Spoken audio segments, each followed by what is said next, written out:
Well, good morning everyone. Welcome to the inquiry into budget estimates 2024-2025. This is the third hearing of Portfolio Committee Number 1, Premier and Finance, for the additional round of the inquiry into budget estimates 2024-2025.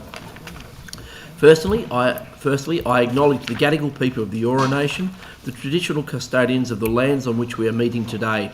I pay my respects to elders past and present and celebrate the diversity of Aboriginal peoples and their ongoing cultures and connections to the lands and waters of New South Wales. I also acknowledge and pay my respects to any Aboriginal and Torres Strait Islander people joining us today. My name is Jeremy Buckingham and I am the chair of this committee. Following yesterday's hearing into the Industrial Relations, Work Health and Safety portfolio, the committee resolved to redact from the transcript adverse comments made about 4 individuals. I urge the media not to report on the comments made and for members of the public not to repeat them.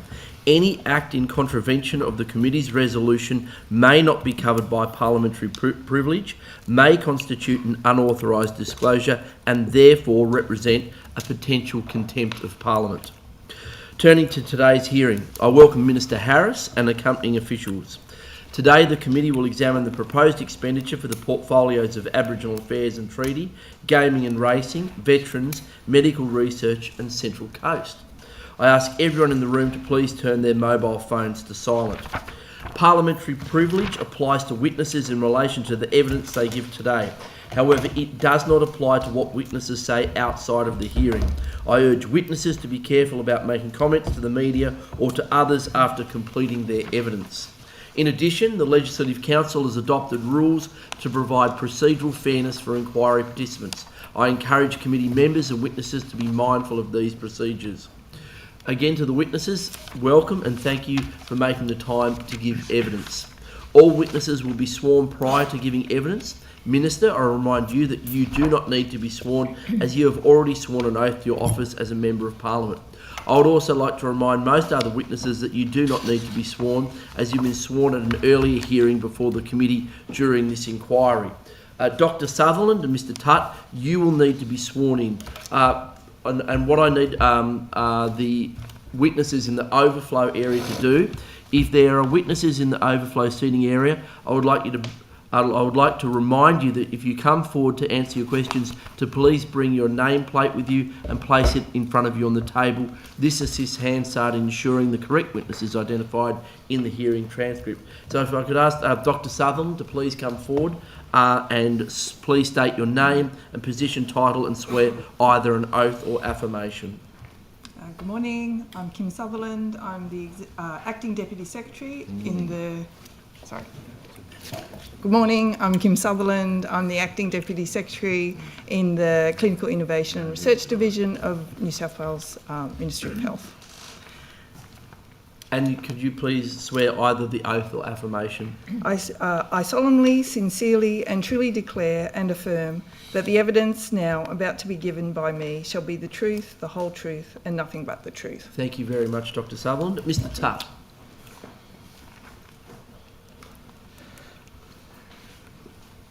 Good morning, members. My name is Matthew Tutt. I'm the Acting Chief Executive Officer of the Greyhound Welfare and Integrity Commission. I'll take the oath. I swear that the evidence now about to be given by me shall be the truth, the whole truth, and nothing but the truth, so help me God. Thank you, Mr Tutt. Today's hearing will be conducted from 9:15am to 5:30pm. We are joined by the Minister for the morning session from 9:15am to 1pm, with a 15-minute break at 11am. We'll hear from departmental witnesses from 9:15am to 5:30pm. We'll break for lunch for 1 hour from 1pm and take a 15-minute break at 3:30pm. During these sessions, there will be questions from the opposition and crossbench, members only, and then 15 minutes allocated for government questions at 10:45am, 12:45pm and 5:15pm. We'll now begin with questions from the crossbench. Mr Borzak. Thank you, Mr Chair. Good morning, Mr Minister Harris. Good morning, good to see you again, and with your extensive number of portfolios. It's a lot of interest here today. I've been in this place a few times in the last couple of weeks, and you've got one of the biggest crowds, probably except for the Premier so far. Although I think the Treasurer is going to get a bit of a crowd. Minister, The government has brought in a few changes in the gambling space, and we're expecting a government response to the work of the independent panel into gaming reform. Have you or will you be doing any economic modelling on the impact of the changes to ensure the industry remains sustainable and any changes are balanced, that you don't put the industry at disadvantage? Yeah, thank you, Mr. Boyzak. Yeah, absolutely. We are actually doing economic modelling at the moment. Part of the process after the independent panel handing their report to government was to model some of the initiatives that they were suggesting might be adopted. That was always a part of the plan. We couldn't do economic modelling before we knew what was actually being proposed. And it's really important for not just the industry but the community to understand what different impacts on the industry might have right across New South Wales. And of particular interest to me always is rural and regional New South Wales. As a government, we have a responsibility to put in place, as we've stated on many occasions, harm minimisation and anti-crime initiatives, but in a balanced way that also ensures that the industry isn't sent into economic ruin and the resulting loss of jobs. So that modelling is underway. I'm expecting to get that report very soon, and that will further inform the government on deciding future pathways. Where actually is the cashless gaming card trial up to? So the actual trial itself is completed. It was basically a trial to look at technology. And as you know, our election commitment was to trial the technology on 500 machines. We vastly exceeded that number of machines right across New South Wales, so from quite large venues to smaller venues. I note some of the criticism of the trial, but we had to ensure that that technology actually worked.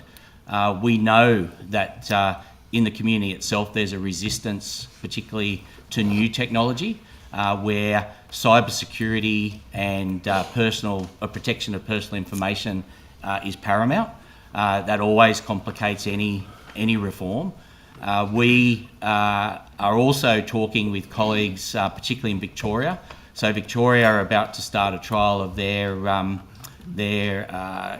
gaming card, and we're talking to them particularly around border issues. And I know that MPs in the north of the state have also raised issues about cross-border issues too. So this is complex. The government will take the right amount of time to reach decisions, and we have to take into account a whole range of factors.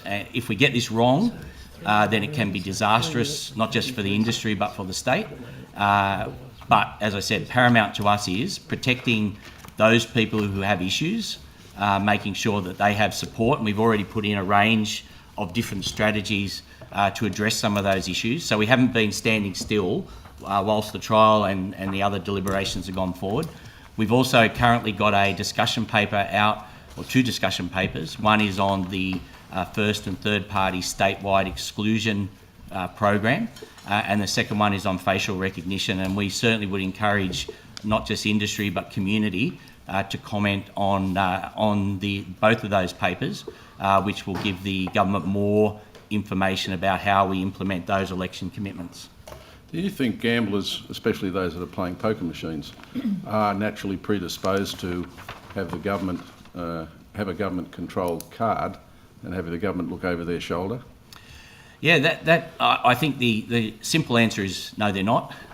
It's part of gambling reform, as with any reform, is about behavioural change. It's about education and making sure that people fully understand the risks. I think you have to be very careful when you implement particularly a statewide system that takes people's personal details, including potentially their banking details, and have that in a situation that could be exposed to hackers or people who wish to do the wrong thing. I note the former government ran a trial which finished under us at West Newcastle. That did have cybersecurity issues in the final days of that trial, which changed the way that our trial was put in place. And we also know that, unrelated, there was the out-of-the-box issue which particular clubs had implemented that was also subject to a former employee being involved in potential blackmail. So these are complex issues. Whenever you do something statewide, it's not easy. I listened to a really interesting discussion yesterday, for example, about the e-health and keeping health records. And some of the issues that were raised there by the professor equally apply to any system that we would put in place in New South Wales.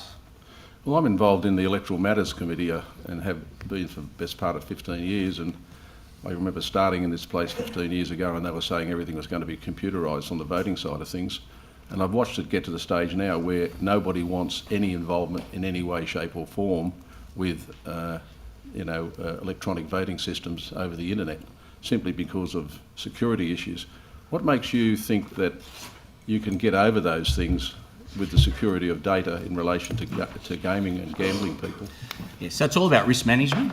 So, for example, obviously the banking system has very high levels of security. They have people watching for data breaches, etc. It's never going to be a perfect system. I'll never sit here and tell you that. I also have great concerns, and I'm a bit of a techno freak, if you like. I love technology. And one of my concerns is the government potentially could spend, an industry could spend a large amount of money, and in 2, 3, 4 years it's totally redundant because new technologies come in place. So we're taking our time. I know some people will be critical of that. In the media there's criticism that we're going too slowly, but this is potentially taxpayers' money, it's industry money, it's community money. And we have to get it right. So whatever system we put in place must be robust, have the highest levels of security, and we're talking to industry about that on a regular basis as we move forward with that decision making. That raises an interesting point, doesn't it? Because you're talking about banks, they have money to burn, quite literally, on systems like that, and they've got obviously a good reason for doing that. But a lot of clubs, for example, who have poker machines, especially smaller ones in the bush, I'm not talking about Penrith Panthers and people like that, although every business has its challenges. How are they going to afford this sort of technology to be put in place to control their problem gamblers? Yeah, so that's part of the discussion that we're having. I talk to venues on a regular basis, all different sizes of venues, and what they've said to me is that we have to be very careful that whilst something might seem a good idea at a policy level, that actual implementation on the ground is quite difficult. Now, I've had that discussion with them about the location of ATMs in premises, about the responsible gaming officers, for example. I spoke to the CEO of Wilcannia, very small operation, lots of casual staff. Now, the impact on them compared to, say, a Central Coast Leagues club or a Mounties is totally different. And whatever we do, we have to make sure that it can be implemented everywhere, and that's difficult. And that's why we're taking our time to fully understand the implications, how it might be funded, and whether a cashless system is the way forward. It may be a hybrid system. Just one last question. How are you going to identify the problem gamblers to bring them into the system? Well, a lot of it's through self-identification at the moment. The new change that we're proposing through the discussion paper is to actually provide for third-party nomination. So if a family member, for example, thinks that there's an issue, they'll be able to nominate that person for possible exclusion. And again, we have to be careful. That's infringing on people's personal rights. Well, that's right. That's a privacy and personal rights issue. That's right. So, for all those critics out there who say that we're taking our time on this, yes, we are, for good reason. And I think if we weren't, you rightfully could be critical of an approach that is about speed and not about safety, security, and robustness. Thank you. Thank you, Minister. Ms Hurst, you've got 5 minutes. Great. Thank you, Chair. Good morning, Minister. Morning. I wanted to ask about a few questions around Mr Griffin and his move, obviously from GWIC to Greyhound Racing New South Wales.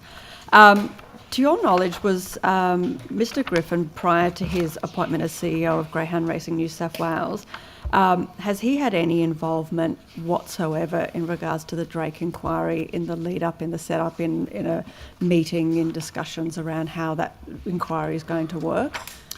So I'd probably have to hand that to the Secretary specifically. What we did, though, in general terms, what we did in general terms was we used the vehicle of GWIC, but the Commissioner position is independent. Yes. So that position was, and the work that went around that was independent of GWIC. Yeah. And we were very careful about that for obvious reasons.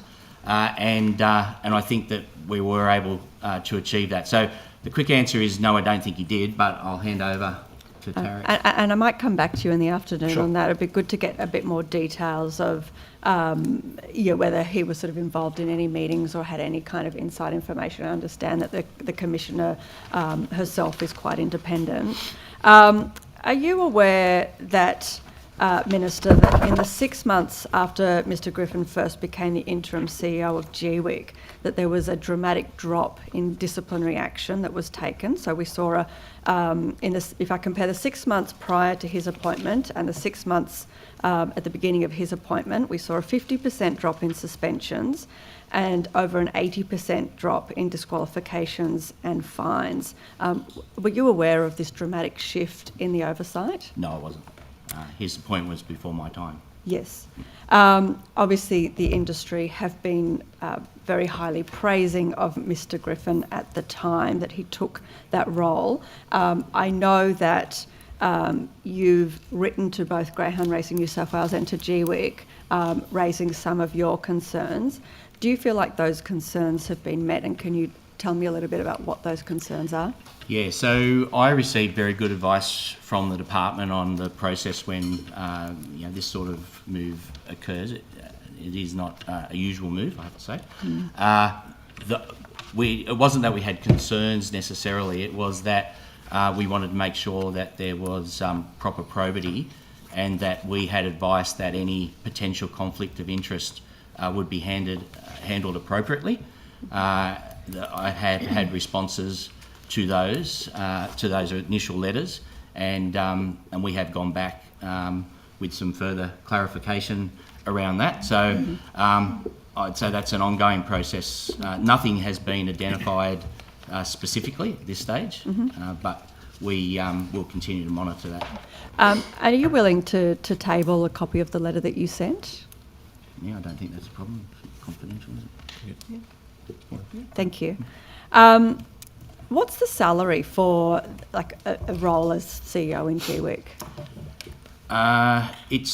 It's commensurate with public service. You might be able to answer that specifically. It's a band 2 role, so that will come with a salary range. I don't know exactly what that salary range is, but I'm happy to take that on notice. Yeah, if you could find out for me. Can you give me a rough estimate as to what that is? Around 300 or less than? Probably be in that ballpark. Around 300. The previous CEO of Greyhound Racing New South Wales was earning $600,000. So I assume Mr Griffin is earning a similar salary or possibly more than the previous Greyhound Racing. So that's nearly doubled his salary in moving to that job. Do you see some of these real concerns that you've got someone that was in the regulator role who has inside knowledge as to how the regulator works, possibly investigations that are currently under train that are highly sensitive, and he had access to that information, and now he's within industry? I can say the appointment of the CEO is 100% up to Greyhound Racing New South Wales. Obviously, we play no role in that decision-making process. We have written to them about how they would handle any potential conflicts, and if any conflicts are notified to us, we would handle those appropriately. The Greyhound Racing Act provides that Greyhound Racing participants and former staff members of Greyhound Racing New South Wales are not allowed to be appointed as GWIC commissioners and inspectors. Do we need to start looking at the Act to make sure that the same is put into place in reverse so that we can make sure that the regulator is entirely independent? Yeah, it's obviously not something that we've considered at the moment, but we've got the Drake inquiry currently underway, and we'll be looking for any advice that Commissioner Drake gives the government in terms of greyhound racing in New South Wales moving forward. Thank you. Thank you, Mr. Minister Harris. Mr. Latham, you've got 5 minutes. Thank you, Chair. And thank you, Minister, and your officials. Minister, why did you appoint Saran Cook as the Chair of Racing New South Wales, and what probity checks were undertaken as part of that process? Yeah, so we, for all of these appointments, set up an independent panel to advise the government on potential candidates. All the probity checks are part of that process, and a recommendation is made to myself of people who are appropriate, and then based on that advice I make a decision. Did the probity checks reveal her land deals with Racing New South Wales, and in particular the fact adjoining the Bathurst Racecourse at 270 Gilmore Street, Kelso, near the 1400 metre chute on the 30th of July 2021, Saran Cook purchased a property in her own name as a sole proprietor for $985,000, and then some 7 months later, on the 21st of February, sold it to Racing New South Wales for $1. I'm not aware of any of that. No. Well, can I table the title searches, or seek leave to, please, Chair, and hand this up to the Minister so he can have a look at the property deals of the person he appointed as Chair? Can we just have a look at it before we... Before we table it, we'd like to have a look at it. Yeah. At least you can hand it to the Minister in the meantime. Well, I can hand it to the Minister in the meantime, and I've got copies here Yeah. for the committee to have a look at it. They're just plain title searches, as I've just read out the details to the hearing. Sure, let's have a look at it and then we'll consider it. Yeah, sure. Minister, would you find it unusual that when she was the Deputy Chair of Racing New South Wales as an individual, Saran Cook purchased a property next to the Bathurst Racecourse in July of 2021 for $985,000, and then February of the next year sold it to Racing New South Wales for $1? Yeah, with no knowledge of what's happened, I can't comment at this particular stage. We'll have a look at it, Mr. Latham. As you know, whenever something's raised, we have a proper look at it. Would you expect that this would have been declared as a pecuniary interest under the provision of Section 21 of the Thoroughbred Racing Act, and also the Code of Conduct of Racing New South Wales, that the person you appointed as Chair, then as Deputy Chair, has had this property dealing as an individual with Racing New South Wales? I would expect that anyone would follow the correct declaration processes and declare anything that had a potential conflict. Okay, do you undertake to check Yes. those declarations, if in fact they exist, and what the board would have done about this extraordinary property arrangement? At $1 a land deal, selling this property to Racing New South Wales for $1, it raises an obvious suggestion that there's been an attempt to avoid stamp duty here. Is that something else that you can check, please? I said we'll look into it. Yeah. Yeah, and are you aware that the property today is not used for any racing purpose? It's just rented out to tenants like any other property might be. So this has been done for a non-racing purpose. Can that be investigated as well, please? Mm-hmm. Yes, we'll take that on notice. Yeah, and also, can you look into the way in which this was done by a sitting board member, not an employee of Racing New South Wales? I suppose if an employee is told to do it and someone gives them the money to do it, they might feel obliged to, but would you investigate the ethics of a board member purchasing a property and then selling it on to the organisation for which he's a board member for $1? Yeah. I'm not sure whether we can investigate ethics, but we'll look at the whole issue. Right. And Minister, you've said you have a very strong interest in racing in the regions. Yes. Have you been able to track the $3.7 million grant that was given to Bathurst Race Club by the former government in October 2020 to see if the money was actually spent for the purposes that were specified? I'll take that on notice. Yeah. Were you aware that they provided $3.7 million to widen the track, and that hasn't happened? To provide 4 new stables, they've provided just one, knocking down an old barn and rebuilding it. provide 4 horse walkers, only 2 have been delivered, 4 treadmills, only 1 have been delivered, and it's been put to me by people in and around the race club that $2.7 million has gone missing? Yeah, we'll take that on notice and we'll look into it. What I have done in terms of that program is... No, that's not racing for the regions. This was a COVID emergency grant. Oh, okay, yeah, so I have no knowledge of that. No, you don't? Okay. If you can look into whether or not the $3.7 million for a racing purpose has actually been expended. Thank you. Yep. Thank you, Minister. Thank you, Mr. Latham. The opposition. Okay, thank you. Good morning, Minister. Morning. I wonder if we could change pace and look at matters within your Aboriginal Affairs portfolio. Sure. The 2025 report on government services unfortunately confirms that Aboriginal youth overrepresentation in detention has not decreased. Do you accept that your government is simply failing to meet this very important closing the gap target? No, I don't accept the premise of that question. What I do accept is that it's a very vexed issue, that we have a situation, as both the Premier, the Police Minister and the Attorney General have outlined, that there is a wave of crime in regional New South Wales. Indeed. And that two important things need to be done. One was an emergency intervention, which was the bail laws, and the second part is a range of programs to support families and young people. Now, the government is undertaking both of those strategies. I was out in Western Sydney just the other day at a meeting where all the agencies, including Corrections, DCJ, Aboriginal controlled organisations, were working out programs to combat I can never say it, recidivism. There we go. It's just one of those words I have difficulty with. But reoffending, that's probably easier.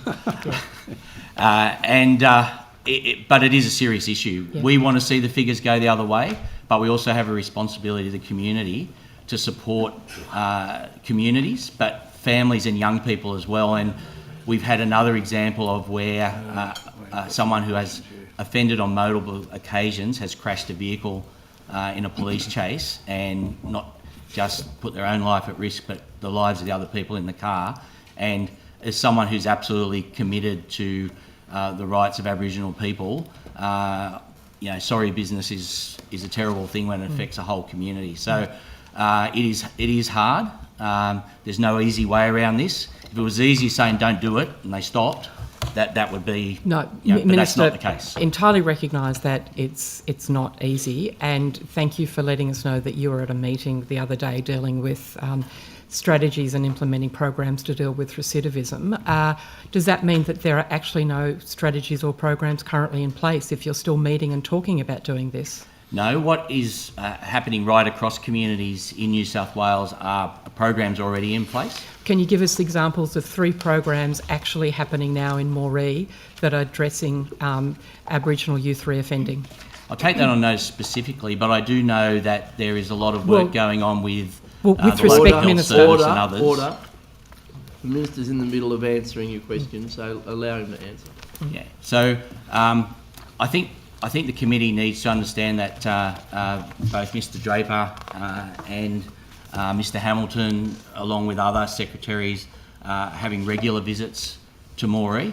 Some of those programs have actually kicked off. I note that the bail accommodation or the alternate bail accommodation tender has now gone out. Look, I'm not going to sit here and tell you that I'm happy with the speed at which this is happening, but the government is responding, the community is responding, and we understand that these issues are very complex. A lot of this is about getting right back to the grassroots and supporting families right from the very beginning, and the reason that these young people are acting out is down to a whole lot of factors. I think I told you last time that one of my specialties in education was boys' education. Just telling young boys not to do stuff doesn't work, and it needs multiple strategies across a whole range of areas. One of the ones that I think that is working well is with the police is called YAMS, and the Police Minister may have spoken about that.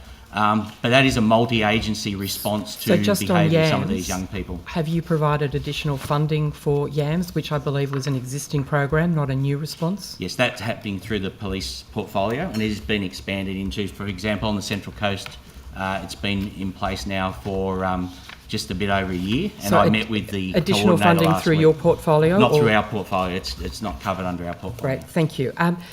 Yes, it is a complex area, but we have targets for a reason and we collect data for a reason so we can assess what's happening. Boxar released their latest figures on January 22nd.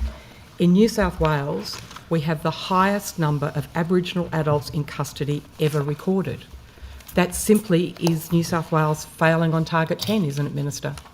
Well, I hate this thing about failing. It's a moving issue. So when there are issues in society, which can be drug and alcohol related, it can be economic reasons, numbers will go up and down. Well, the Attorney General acknowledged that that some of these initiatives would push the numbers up initially, and so it's no surprise. But it's about the response, and I think the government is putting in a really strong response. With respect to that response, and with respect to, for example, Dubbo, the Attorney General acknowledged in estimates that there had been no new programs introduced in relation to drug and alcohol offending in Dubbo. Can you give us details of 3 programs that you've introduced to address drug and alcohol issues for Indigenous offenders and Indigenous youth? So if you understand the portfolio of Aboriginal Affairs, we do, there is a coordination role, but we don't directly implement a lot of these programs. So it's DCJ, corrections, juvenile justice, all of those different things. So I'm happy to take on notice, but it doesn't mean we would have clear oversight of every program in New South Wales that's currently being implemented. But I think you see the thrust of my questions, Minister, that we have figures that tell us that we are failing, yet we have no details of programs that we are putting in place to address these issues, and that I think is deeply concerning because and I we said all I'm happy to want take that on notice and Thank get you. you examples Thank of you. programs that have been put in place. If we look at the BOSCAR figures as at September 2024, almost 32% of the adult custody population were Aboriginal, and BOXAR claims that this increase is due solely to an increase in the remand population. In estimates testimony last Wednesday, Premier Minns acknowledged that the rise in remand rates was a result of deliberate government policy. Are we failing target 10 because of your government's deliberate policies? Yeah, again, that is, we acknowledge that by bringing in these different strategies, there will be a rise of people in remand. But the balance to that is, whilst you're putting in the other strategies that you need to put in place, people in the community have told us that these people shouldn't be on the street recommitting those crimes. And you can't come in here as an opposition and lecture us on this at the same time you're talking about regional crime. So either you support the government in cracking down on people who are continually committing these crimes over and over and over, or you're not. And are you supportive of putting in place evidence-based strategies to deal with this, which takes a long time? Behaviour doesn't change overnight. Minister? Putting a program in place won't change the stats in a week, in a month. This takes a year, 2 years or 3 years to make a difference. Minister, we are entirely supportive of evidence-based strategies to increase community safety and improve the outcomes not the for premise of your Aboriginal questions. Indigenous people. But you have not been able to provide one example of one of those strategies that you're putting in place. What we do have is numbers about custody. And so this is the only data that we're able to discuss. And if we look at... Mrs. Cullen, I think she's putting words in my mouth. I said I would take if you could specific ask the programs. question rather than make All right. statements. I talk to Thank you, Chair. organisations. We've just been through the next Western question, New South Minister. Wales, Perhaps speaking the to a next range question. of organisations that are putting in place a range of, I don't know the specific name, because, but they are actually putting things in place. Target 11, as of September 2024, BOXAR reports that almost 60% of the youth detention population were Aboriginal young people. To give that context, Aboriginal young people aged between 10 to 17 years comprise not even 8% of that population. This is clear evidence that we are failing Target 11, is it not, Minister? Well, it's evidence that there's more work to do, and we acknowledge that, and we're doing that work. I think what, though, you need to have, put it in a little bit of context. There's 56,000 young Aboriginal people in New South Wales. I think, and I might be one or two out on today's figures, there's 256 young people in detention. About 112 of those are around and remand. Those numbers, I can get you the exact numbers. But so what we're talking about, percentages can be deceptive.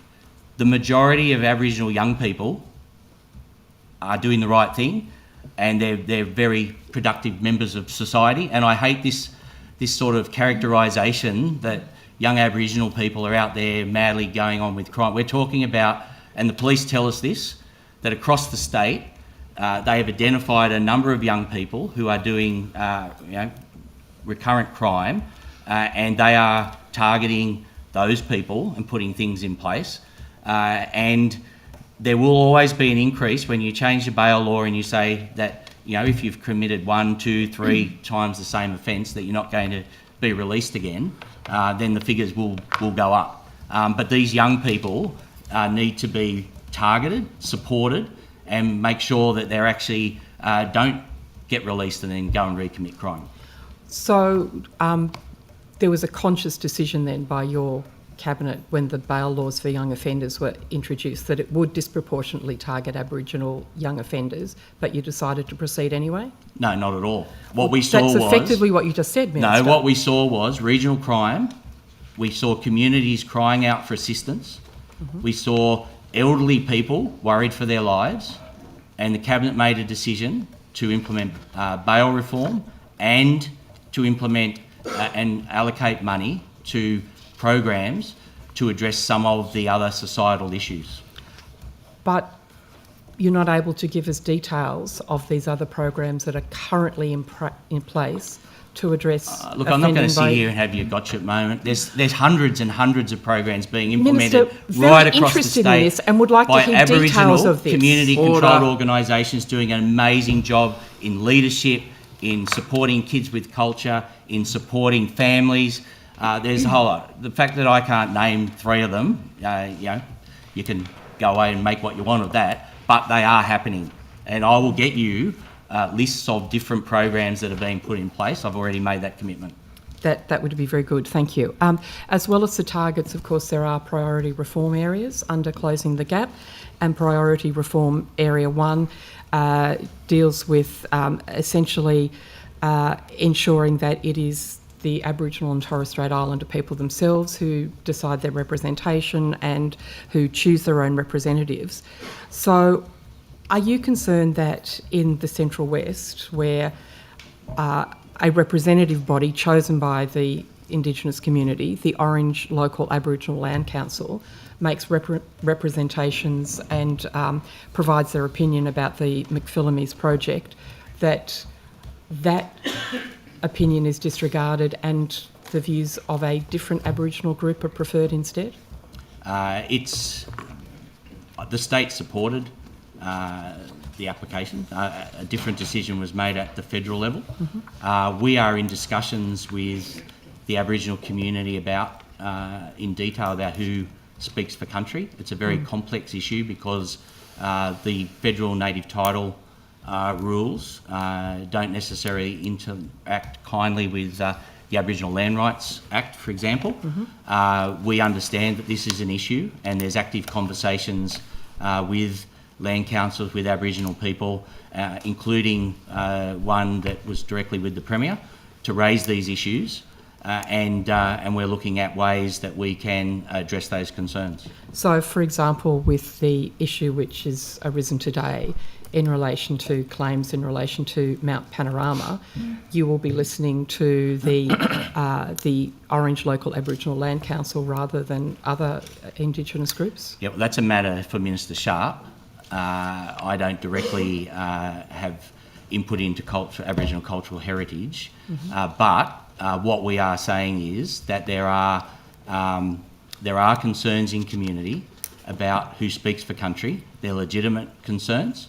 They are inevitable because of the displacement of Aboriginal people, and it's very difficult to identify what is a legitimate voice and what's not a legitimate voice, given the displacement of Aboriginal people across the state historically. So this is a really difficult issue. It's one that we think the Commonwealth needs to address to make the rules clearer.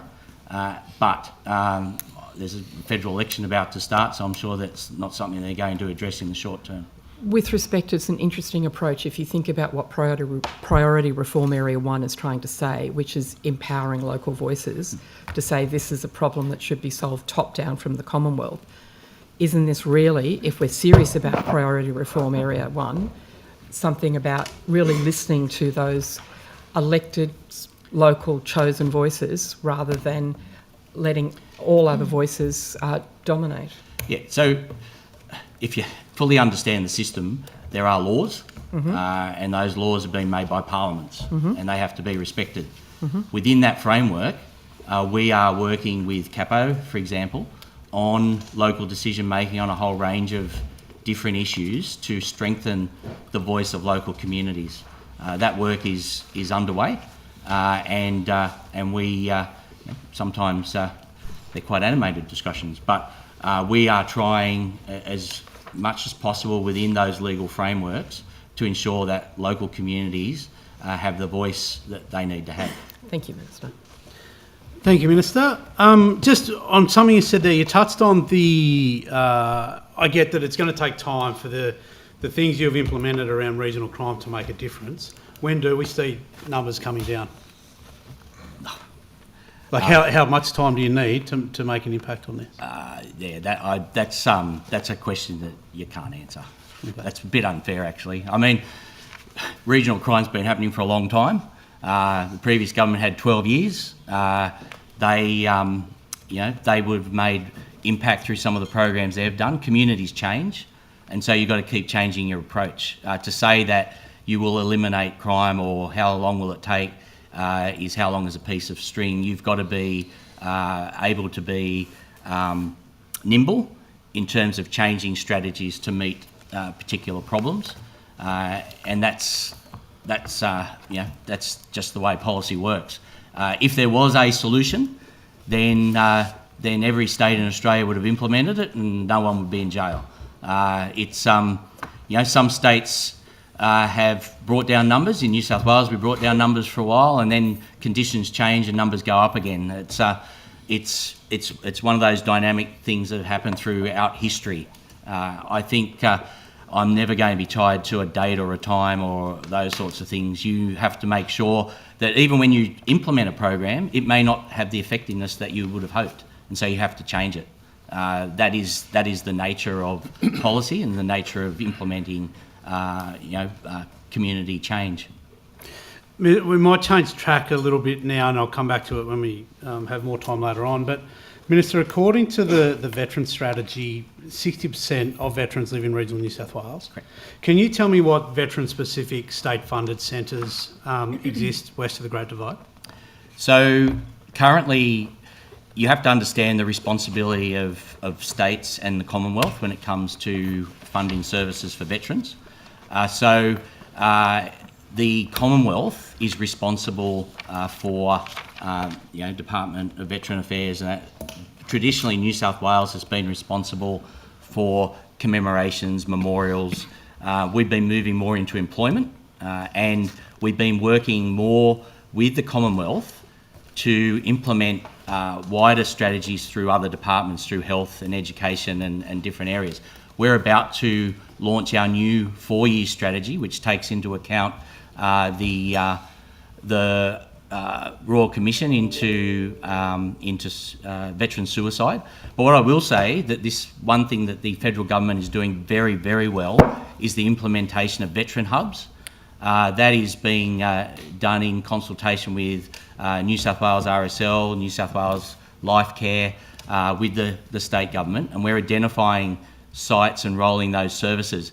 Now, when you say that that's 60%, the largest veteran population in New South Wales is on the Central Coast within my region, and we were very pleased to get funding for a veterans hub in Wyong just recently. So what's being identified is where those numbers of veterans are, and then placing those hubs in those communities. So, for example, Wagga does have hubs. It actually has 2.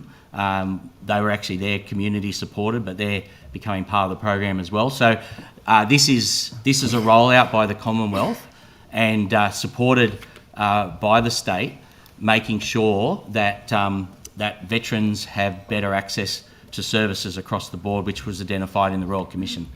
You mentioned the role that the state government plays in employment. That how many veterans have been placed into full-time roles in 2024 through the Veterans Employment Program?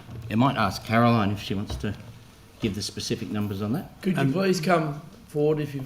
Sorry? Oh, do you want now or this afternoon? I'll get it this afternoon. The Okay. follow-up question would be how many regional veterans have been placed in roles? Yeah, so we do have that those. same We do have program. those numbers. One of the big parts of the strategy is engaging local government, and there's now a record number of LGAs that are involved in the Veterans Employment Strategy. It's a real success story. It's actually ahead of its target, and Craig, who's with his small team, you have to understand the Department of Veterans is about 15 people in New South Wales. And that's what I'm saying is the majority of veterans services are done through the Commonwealth. We're looking to expand that, and what you will see in the Veterans Strategy is how other departments will engage in that. One of the things I asked for after the Royal Commission was that we get a whole of government committee together to look at how all departments can work towards improving outcomes for veterans. So that's underway as well, and I think the department, veterans organisations and the Commonwealth are working in great partnership on this issue. We had our Ministerial Council I think it was last week, discussing these issues on progress, and all of the states recommitting to work with the Commonwealth to improve outcomes from our veteran community. Okay, if we get those numbers for the next session, that'd be really useful. Thank you. Okay, thank you, Mr. Barrett. Thank you, Minister. Mr. Borzak. Thank you, Chair. Just a bit more on veterans, Mr. Minister. The Royal Commission into Defence and Veteran Suicide released its final report late last year, and there were a large number of detailed recommendations. I understand, of course, that this is largely a federal, but not a federal issue, but is New South Wales Government responding? And I'm not just talking about veteran hubs. You might care to address some of the other detailed recommendations that were in there. Yeah, thank you, Mr. Borzak, and I'd like to begin by paying my respects to our veterans, to our current and former serving men and women in the ADF, and recommitting New South Wales to supporting better outcomes for them.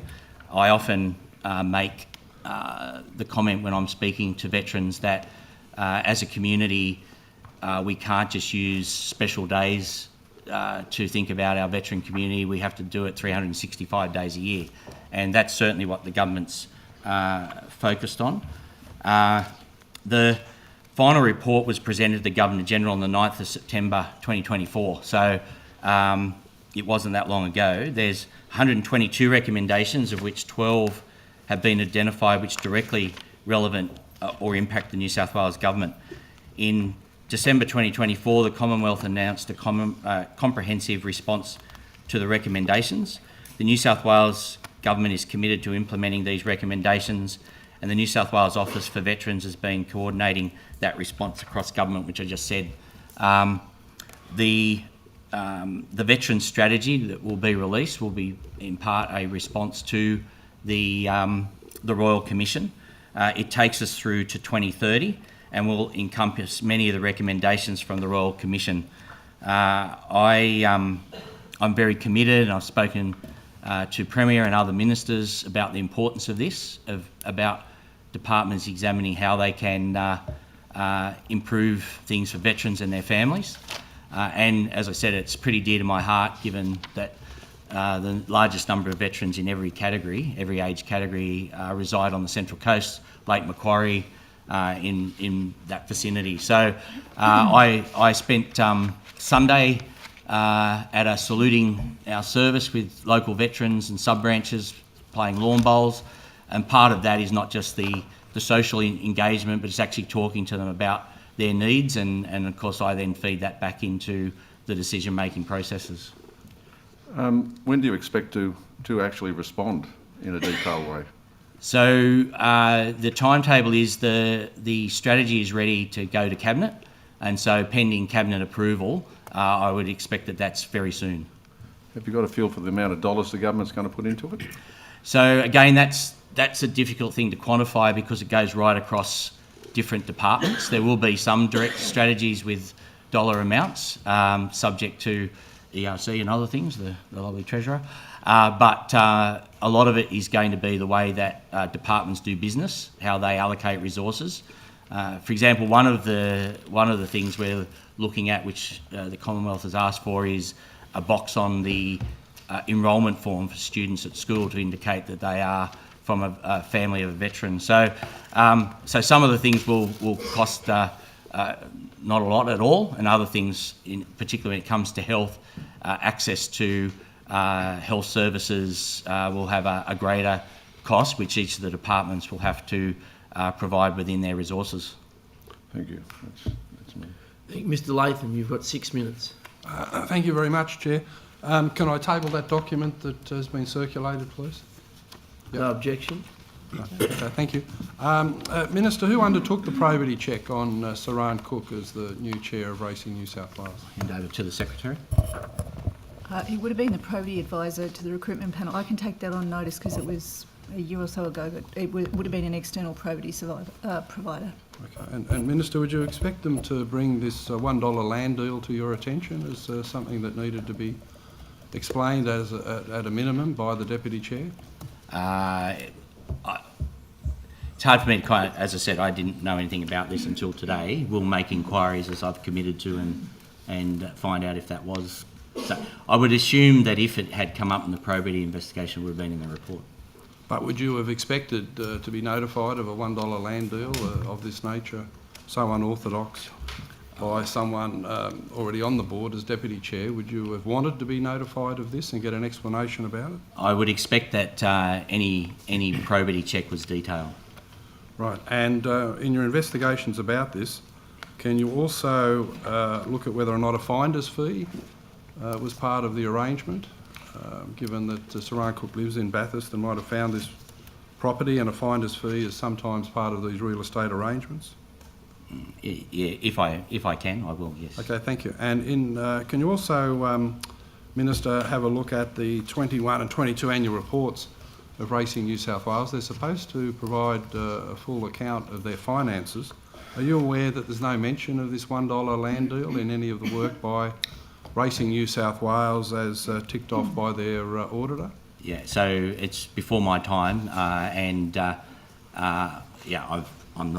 wasn't aware of it, so I wasn't looking for it. No, well, I've looked for it and it's not there. So how could you explain that, given your responsibility for making Saran Cook now the chair of Racing New South Wales? I said we'll look into it and we'll get back to you, Mr. Latham. Right, and are you aware of concerns of current and former employees of Racing New South Wales? The auditing process there is not genuine, that things like this are not reported in their annual reports, an extraordinary $1 land deal, and the auditor basically just ticks off whatever's provided to them. And furthermore, isn't this an argument for the New South Wales Auditor General to look at this and other arrangements at Racing New South Wales? Yeah, I can't comment on the specifics because I wasn't aware of it. What I would say is that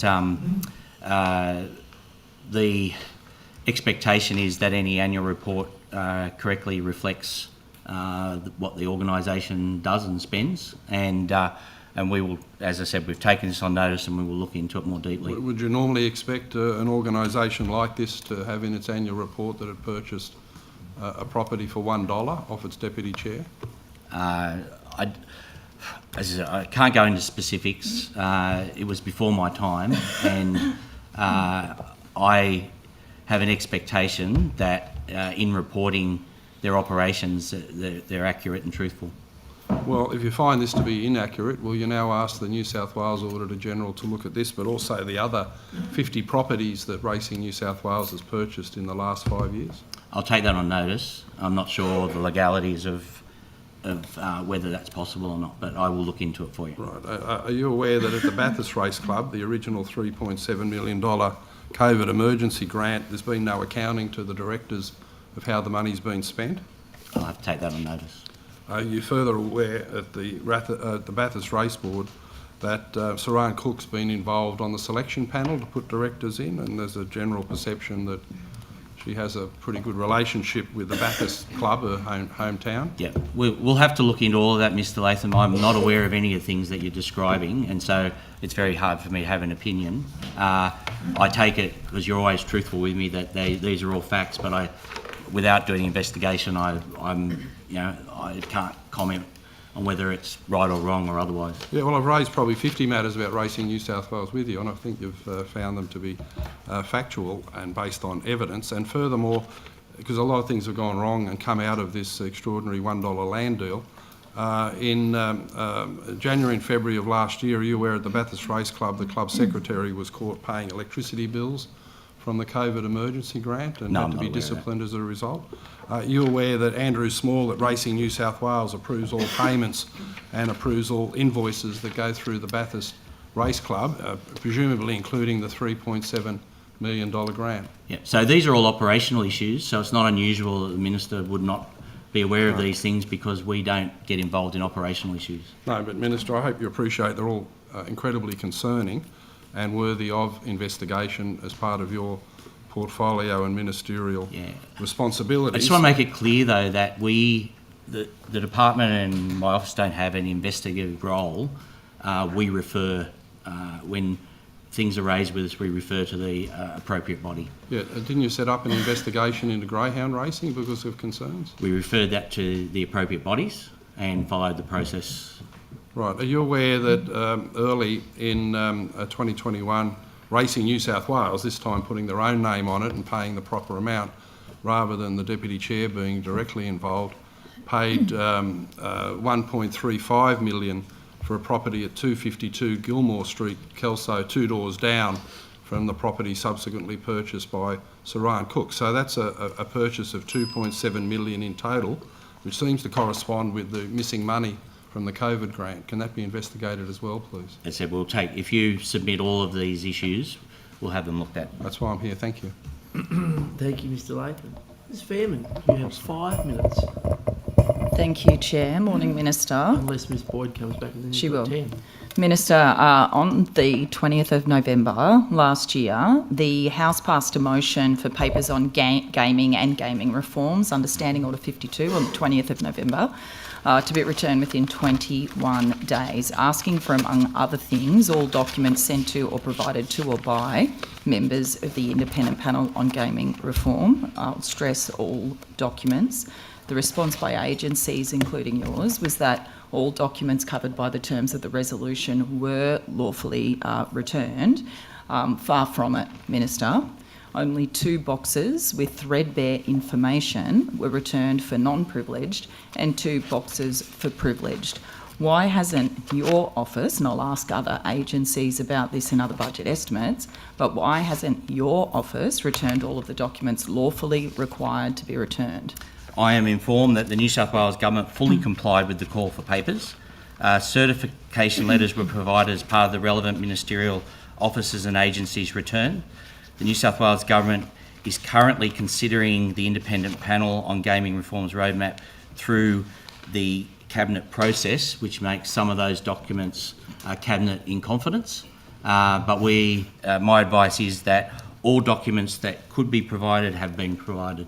So, Minister, when the return says all documents sent to or sent by or provided to those members of the independent panel, so since its creation, that's far from it. So I am assuming that all the documents that were sent to those members aren't being considered by Cabinet. For example, the Independent Panel on Gaming Reforms, the report, that was released said that throughout the panel's term, members engaged with multiple stakeholders and experts, this is on page 39 of the report, and reviewed 218 papers and reports, totalling over 2,450 pages of material. We received publicly 263 pages. So we asked for we asked for all documents, including reports, minutes, everything. We got 263 pages back. It's acknowledged that there's 2,450 pages of material to the panel. Are you telling me that the members Cabinet's looking at just over 2,000 pages of material that can't be released? Are you saying here now that they're all Cabinet in confidence? What I'm saying to you is that my advice is that all papers that could be released have been released. Who's giving you that advice, Minister? Well, the Cabinet Office. The Cabinet Office. So are you saying that your department, and maybe there's somebody here that was responsible for signing off on that, did your department perhaps send the Cabinet Office the 2,450 pages of material? Did you look exactly at what the panel on gaming reform was sent? What was provided to it, all of the documents, provide that? Were they initially provided to the Cabinet Office? You're laying blame with the Cabinet Office for this, or was it your department? I'm not blaming anyone. I'm just saying that the process was followed, as with all SO52s. So you and did they return returned documents. But I'll hand over to the Secretary, might be able to give you more detail. Thank you. Yeah, as the Minister said, there is a standard process for Standing Order 52s. There sure is, yeah. Where we We're aware. review the documents, and I am given an advice and a sign-off in terms of the various categories. Then we provide the documents to the Cabinet Office, who provide them on to Parliament. Okay, so just getting back to the facts of the matter then. So did you say that there were, so for example, all of these reports, or most of them, I'm aware of minutes, I'm aware of data, I'm aware of reports, draft recommendations, comments on the recommendations from the members. There is so much that hasn't been returned, and it's clearly not all Cabinet in confidence. So did the department provide the documents or suggest that these documents were able to be returned in the first place? Did you do your job? So the way the process works is at the start of when we receive a standing order. Yes, I'm aware of the process. You've just told me what that is. And the piece I was going to add is that between ourselves and other departments that are affected by a standing order and the Cabinet Office, a process is agreed whereby Cabinet is, the categories of documents covered by Cabinet or not are agreed, and we followed that process. So it was Cabinet Office, I think, what you're saying. It's a joint process. Thank you, Ms Boyd. Thank you very much. 5 minutes. Thank you, Chair. And good morning, Minister, and to all of you. I almost fell off my chair when I heard that Steve Griffin was leaving GWIC and going over to Greyhound Racing in New South Wales. Were you surprised? I think individuals have the right. I knew that Mr Griffin was leaving GWIC in May, and that obviously he would be looking for other employment. I didn't necessarily think that's where he would end up, but they had Greyhound Racing New South Wales undertook an independent process, I think led by Maurice Yemmer, and they've chosen a candidate. Yeah, what a great candidate, someone who's got inside knowledge of the regulator that you've been sparring with for the past 4 years. I mean, it's quite extraordinary. Did you know... That's your opinion. That is my opinion. When did you know that Mr Griffin was leaving in May? When was that made public? We always knew his contract. Yeah. He wasn't renewing. Okay. That's All right. Back in September, I actually asked Mr Griffin about a case where an inspector had gone to do an audit with Greyhound Racing New South Wales of the Aussie Mates in the States program, and then 2 weeks later had accepted a job with Greyhound Racing New South Wales. And I asked Mr Griffin about that, and he said that, quote, "I agree with the proposition that's probably not a good look if the person then left our employee shortly thereon. Had I been aware that that person was seeking employment at Greyhound Racing New South Wales, that person would not have been sent to the audit," seeming to acknowledge that there is at least a perception issue with somebody going straight from GWIC over to Greyhound Racing New South Wales. In the course of that, he said there's nothing in the legislation to prevent that from occurring. It's a matter of government policy.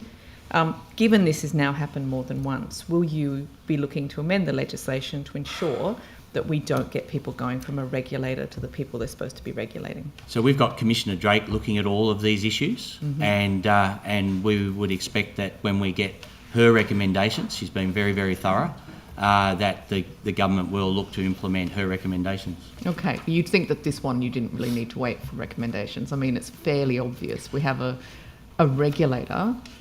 It reminds me a little bit of, back in financial crisis times, the GFC in 2008, and we had all of these stories of these banking regulators who weren't doing their job because they were desperate to get jobs with the people they were regulating. This is not a new idea that we need to prevent people going straight from a regulator over to the corporate entity. Surely this is something you could commit to just do without waiting for any recommendations. It's something that we'll look at in the context of all of the reform that's recommended to us. We don't want to preempt the inquiry and what may or may not come out of that. We took the view straight away, as soon as the department became aware that Mr Griffin had been approached.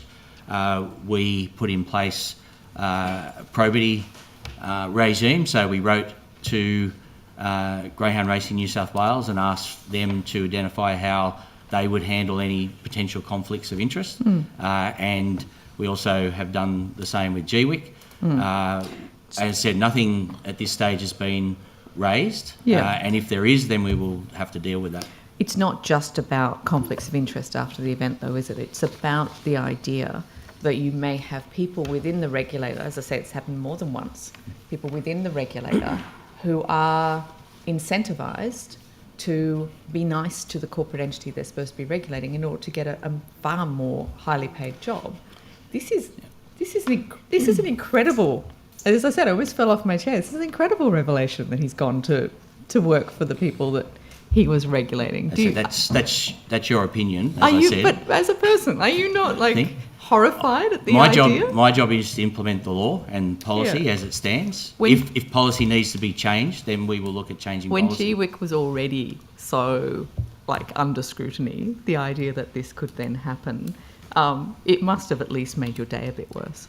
Well, we discussed it with the department and they gave advice as to what we needed to do, and we've done that. Okay. The ICAC recently wrote to you 14th of February in relation to the investigation into the Greyhound Racing New South Wales board, which it concluded, and it said that there's some doubt as to whether the Greyhound Racing New South Wales CEO is caught within the Act, and they ask you to consider changing the Act to make sure that that person is included in future, particularly in light of what's just happened. Will you be making that change? Yeah, so that's been referred to Commissioner Drake, and that will form, I'm sure, part of the recommendations of what we need to do. We made the decision that we would wait for the outcome of the inquiry to implement a package of reforms. Doing it piecemeal all over the place isn't very efficient, and once we have those recommendations, then government will deal through the proper processes. Thank you. Thank you, Minister. The opposition. Minister, just two quick follow-ups from the questions before.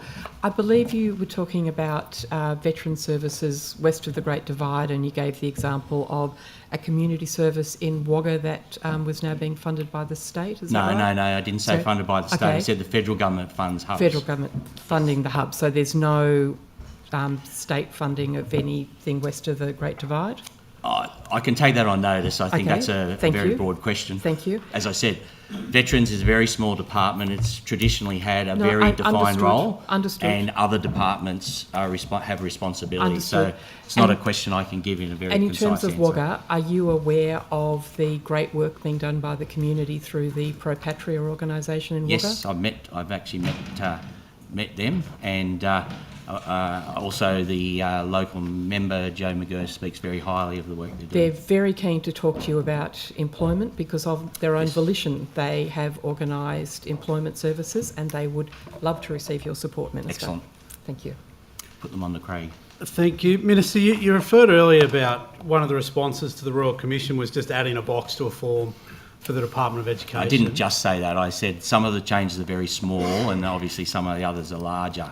So that is a small one. It's just to mean that defence personnel can enrol, their kids can enrol in schools without a fixed address.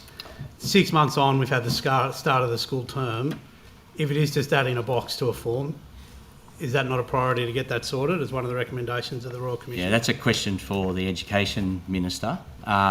In our discussions, it was, even though it seems a small change, apparently it's not a small change, and they were going to do it in the cycle of when they redo the forms, how that works. So, do you know when that is? No. So that could be years off? No, the conversation we had is there was an expectation that it would be sooner rather than later. Minister, if veterans west of the Great Divide do need that face-to-face wraparound support for housing assistance, the employment services, mental health care, how do they seek support? Yeah, so currently they do it through DVA. If Caroline might be able to go into more detail about how it works specifically. So there's no state-funded support for veterans? No, because it's not traditionally been a state responsibility. This is one of the difficulties is that the Department of Veterans or the Office of Veteran Affairs in New South Wales has only been set up fairly recently in terms of history. The current model is the same as what was in place under the former government, and the recommendations of the Royal Commission will inform us of how we will go moving forward. That 4-year plan is about to be released, but the Commonwealth still has responsibility for these areas. But those areas that we've talked about there, housing state, employment state, mental health care is all state. Are there any channels for veterans to seek support in any of those state-funded areas? Well, they are, and Caroline might be able to go into more detail for you this afternoon. Okay. Did we get a breakdown of the people put into jobs through that employment services program? I think she said she'll give it to you this afternoon. In relation to the strategy, Minister, when are we expecting to see that out? It's got to go through the cabinet process, and then it will be released after that. So the last strategy had around 1,000 hours worth of state engagement and that sort of stuff. How many roundtables have you run with veterans on that one? Yeah, again, the specifics of that, there was thorough engagement, but the specifics that are probably better directed to the Secretary who undertook that work. Okay, so we'll spend a bit more time on that this afternoon. In relation to transport, I know veterans do receive discounts for transport, public transport and that sort of stuff. In relation to regional veterans, how does that help them having a discount on their Opal card? Yeah, so it's an area that's been under discussion at the national level. In New South Wales, we probably, and Caroline can correct me if I'm wrong, we have probably one of the widest range of concessions available to veterans in the country, and that is being looked at and refined as necessary.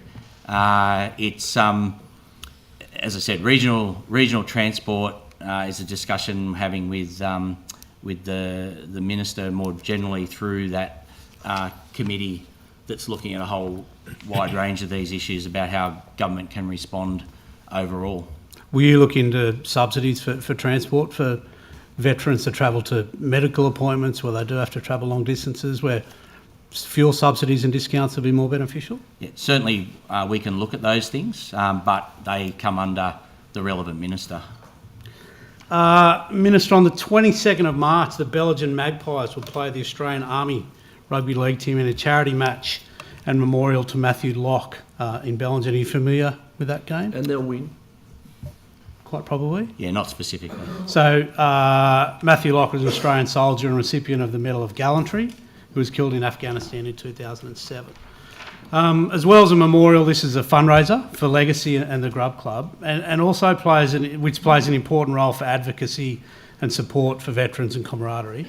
How do groups like that in regional New South Wales, well, if you're not familiar with it, I guess you can't answer the question, do you support for that? But how do groups like that in regional New South Wales gain the support of the New South Wales government for these events?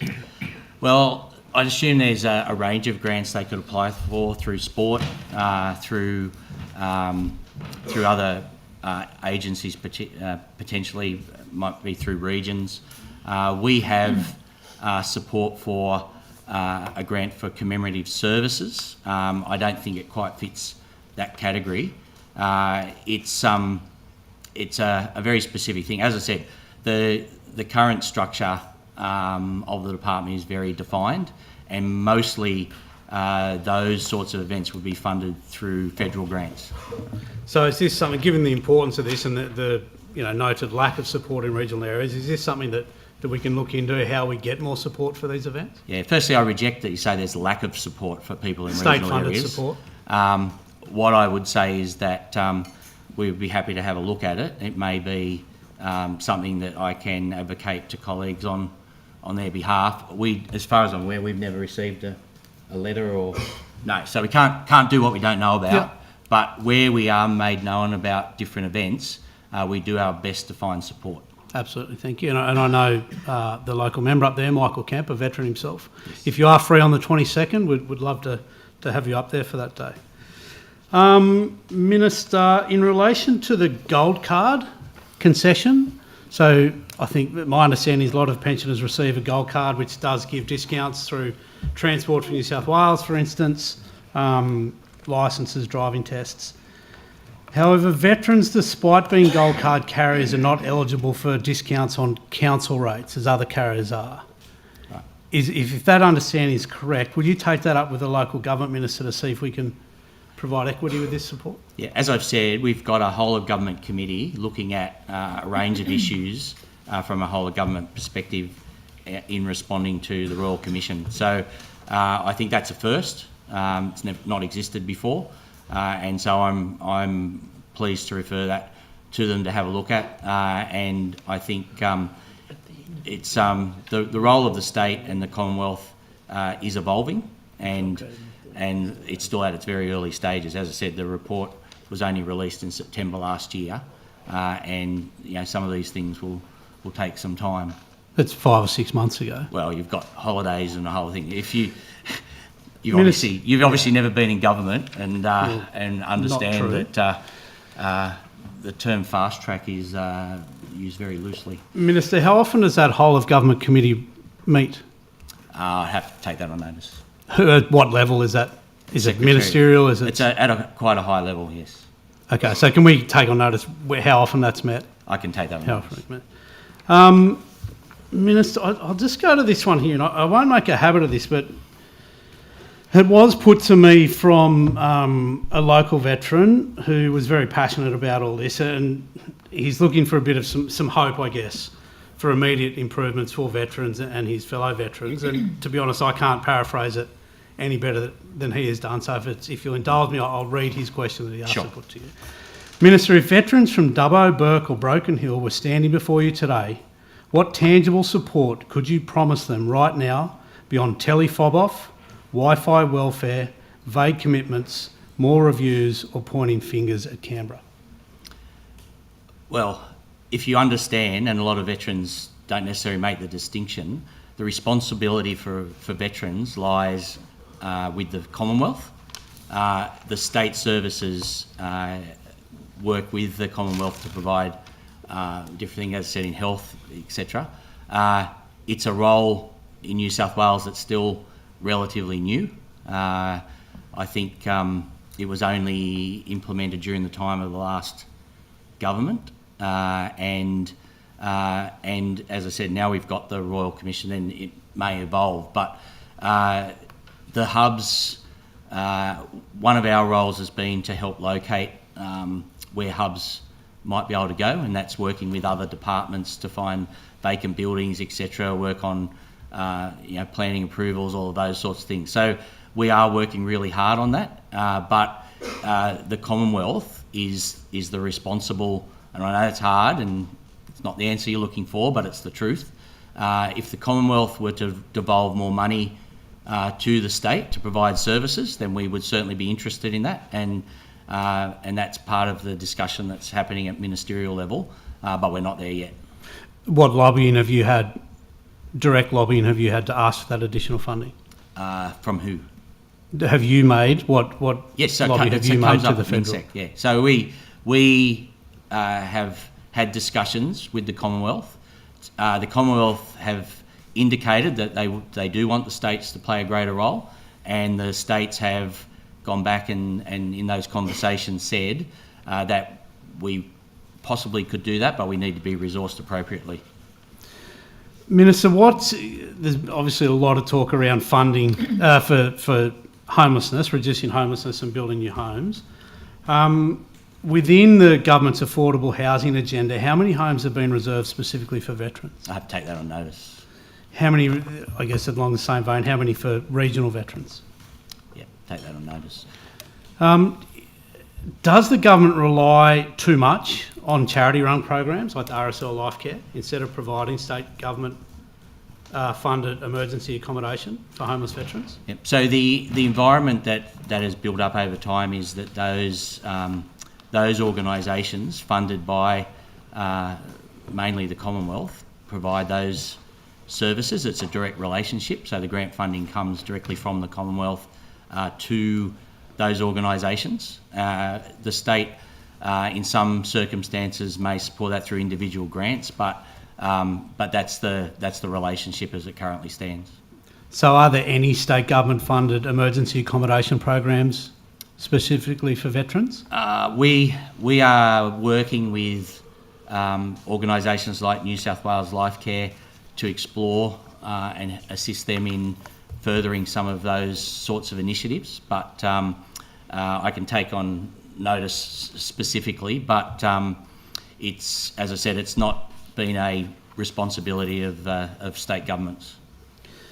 Minister, in November you stated changes will be made to the Community War Memorials Fund for 2025. Are they major changes? I'll take that on notice. I don't think they are major changes. I just wonder when, because I think round two, closed on the 12th of February. People are going to start looking for round 3. I just wonder if we can get an update on what those changes will be. Happy and Caroline will be able to give you a detailed answer to that this afternoon. A bit more this afternoon. Minister, more broadly on the Royal Commission, so you said they will be, the response to that will be wrapped up in the strategy? Yes. You say it's not long, but it is still 5 or 6 months. Can we make this a high priority to get this out? I said it's going to Cabinet and it will go through that process and then it will be released. With no time? We don't have a time frame for that yet? It's a matter for Cabinet. Within that strategy then, as we see more and more people, the majority of veterans are moving to regional areas. Are we able to look within that strategy at, a plan to address the disparity in funding between regional areas and metro areas for a lot of these programs? You make an assumption in your question. I don't know if that's true or not. Well, we'll find out this afternoon, like, for instance, how the employment program and those sorts of things, but... There are a number of regional councils that are involved in the employment program. Can you name a couple? There is a list, and I'm happy to take that on notice and get you the full list of every single council. Right, fantastic. This is what I'm up. Mr. Do you know, have you got a comparison of what's spent on... Do you think we have the balance right between what we're spending on ceremonies and memorials versus support for living veterans? So, again, the responsibility has been with the Commonwealth to provide those services. The setup under your government was the current programs. We've continued those programs. Now, if that needs to change, we will do that in consultation with the veteran community and make appropriate changes. But again, I would say that if the Commonwealth wants the states to take a larger role, then the Commonwealth will have to fund some of that work.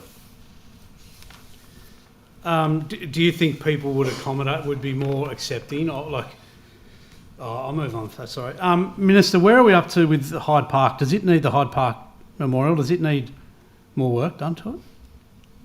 Hyde Park Memorial.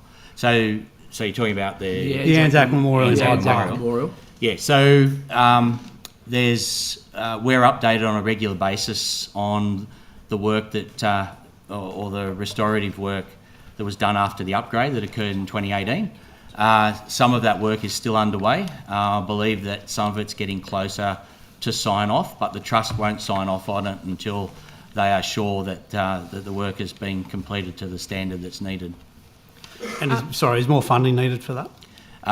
The envelope is currently adequate. The builders are actually funding a lot of work under the contract. Okay. Minister, just going back to the memorial game in Bellingen, that's a fundraising game. I did a quick check on the New South Wales Grants website with the keyword veteran. I couldn't see nothing. You couldn't specifically name a source of grants that veterans could look at. How are veterans who are in the community trying to support their fellow veterans, how do they know where to go to access support for these really important events? Or is everything just meant to be done on the sausage sizzle and the charity dollar? Yeah, so they have RSL New South Wales as their peak body who provides advice for these sorts of things. There's also... The Bellingen football game, Minister, how does the person organising that... If they reach out and talk to people, they always can write to me, as far as I'm aware they haven't. They can reach out to RSL New South Wales and get advice. They can talk to... There's not a single category for veterans on the grants website, and when you put veterans in as a keyword search, you get drought relief and interesting things like that.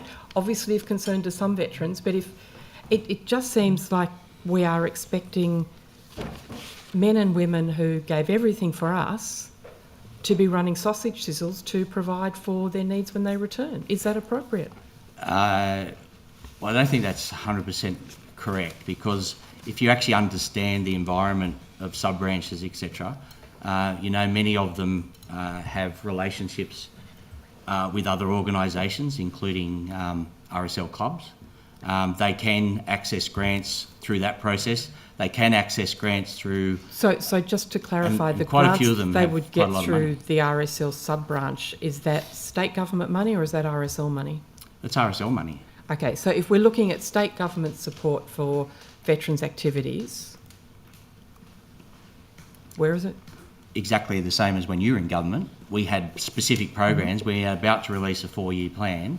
The next 4 years... But we don't have a timetable on that 4-year plan yet, Minister? I've just answered the question.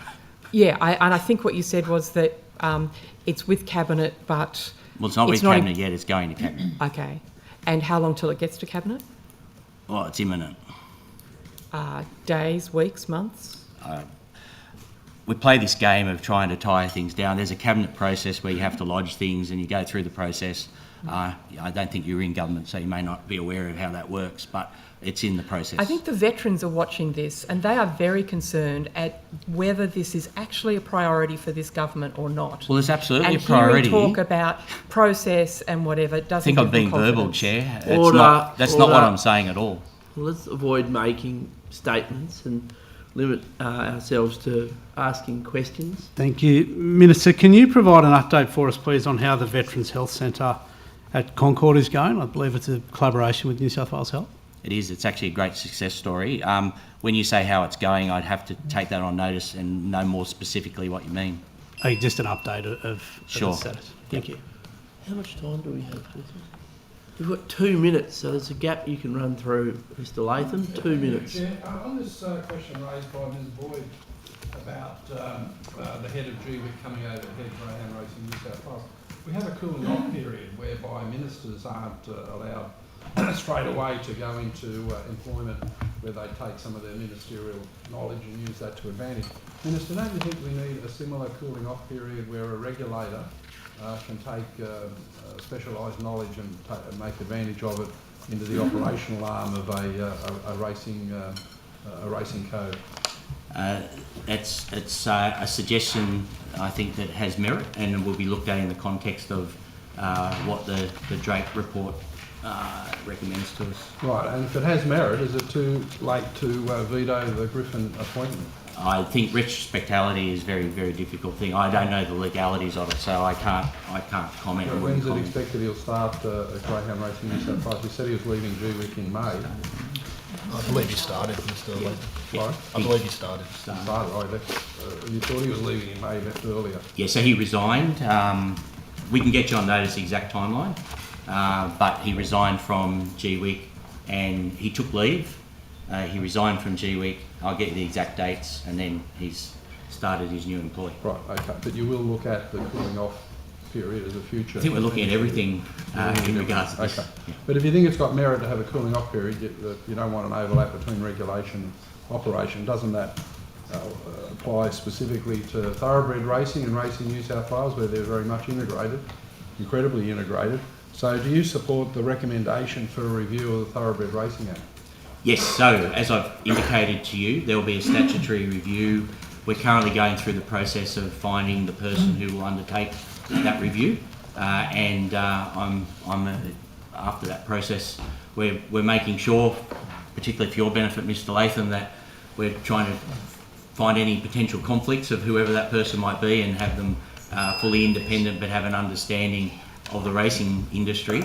As you might expect, that's not an easy task. Well, I'm available, but I don't think you're going to pick me. So, is it a one-person review? Yes, I think that's yeah. Thank you, Minister. Thank you, Mr. Latham. Well, that concludes this morning's session. We'll just have a break for refreshments. We'll They're banking their questions. They're saving them up for a rainy day. So we'll reconvene at 11:15 a.m. sharp. Thank you, everyone.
15. We'll recommence with some questions from the crossbench. Before, Chair, if Mr. if Minister. appropriate now or at the end, I have been diligently working through the coffee break to find answers to some of the specific questions that were asked. Okay, well, we might do it later on. No worries. We'll get stuck into the questions. Mr. Borzak, over to you. Thank you, Chair. Minister, in the hearings of the Drake inquiry, it's been suggested that you gave a direction regarding parts of the GR New South Wales track strategy. What was that all about? Yeah, so I remember the day when the strategy came out vividly because I was home sick with no voice, sitting at my computer. The build-up to that was that we had received a couple of draft strategies over a number of weeks leading up to that. We were informed the night before the board would be making a decision, and that, and then we saw the announcement of possible closure of a couple of the tracks. Now, what I need to make clear is that ministers cannot give directives on operational issues. So there was no directive given not to do or do something.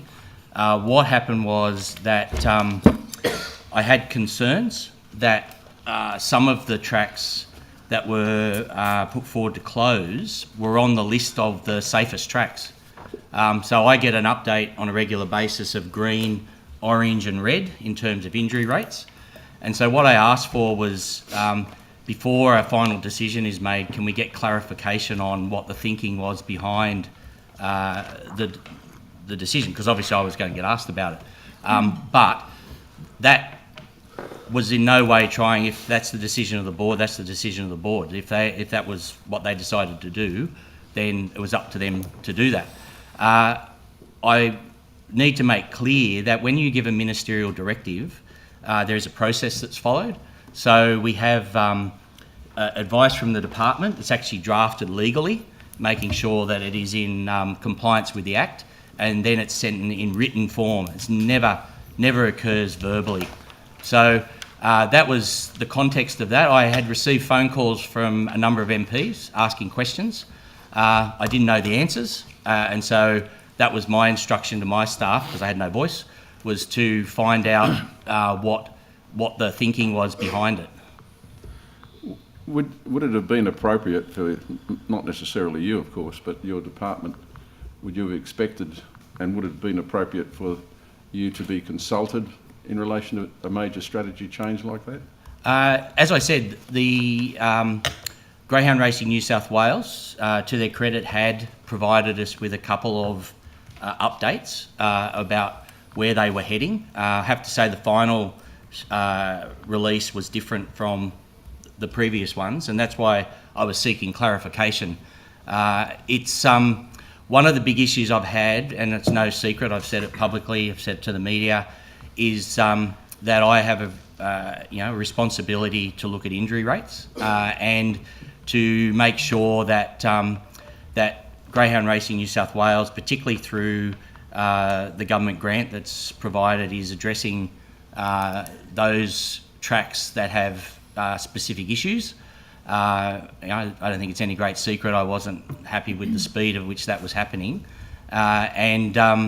I was seeking clarification. As I said, as happens whenever you get an announcement like this, local MPs get a bit antsy, and I'd received several phone calls. As I said, I think Maitland's one. I think the member for Barwon got in contact as well, just asking the question about how this decision was reached. And so I reached out to my staff to find out if we could get clarification. But in no way any suggestion that it was a directive is simply not right. If it's a directive, which I said I can't give because it's operational, is always in writing and always based on legal advice. All right, thank you, Minister. When do you expect the Drake inquiry to bring down their report and recommendations? I'm expecting at the moment that would be around April. I don't want to put any pressure on the Commissioner. I'm sure she might even get some questions on that, but it's... We'll bring her over here and we'll ask her some questions. Again, we want to make sure that it's thorough. The government's made a policy decision that greyhound racing will continue in New South Wales. The Premier has reiterated that. So my job is to make sure the standard is as high as possible, and I've been working with GWIC in particularly to look at ways that we can improve outcomes. Well, that was going to be my next question. What is your intention regarding the future of greyhound racing in New South Wales? Yeah, well, as I said, the Premier has made it clear that greyhound racing will continue. And so... But is it going to thrive?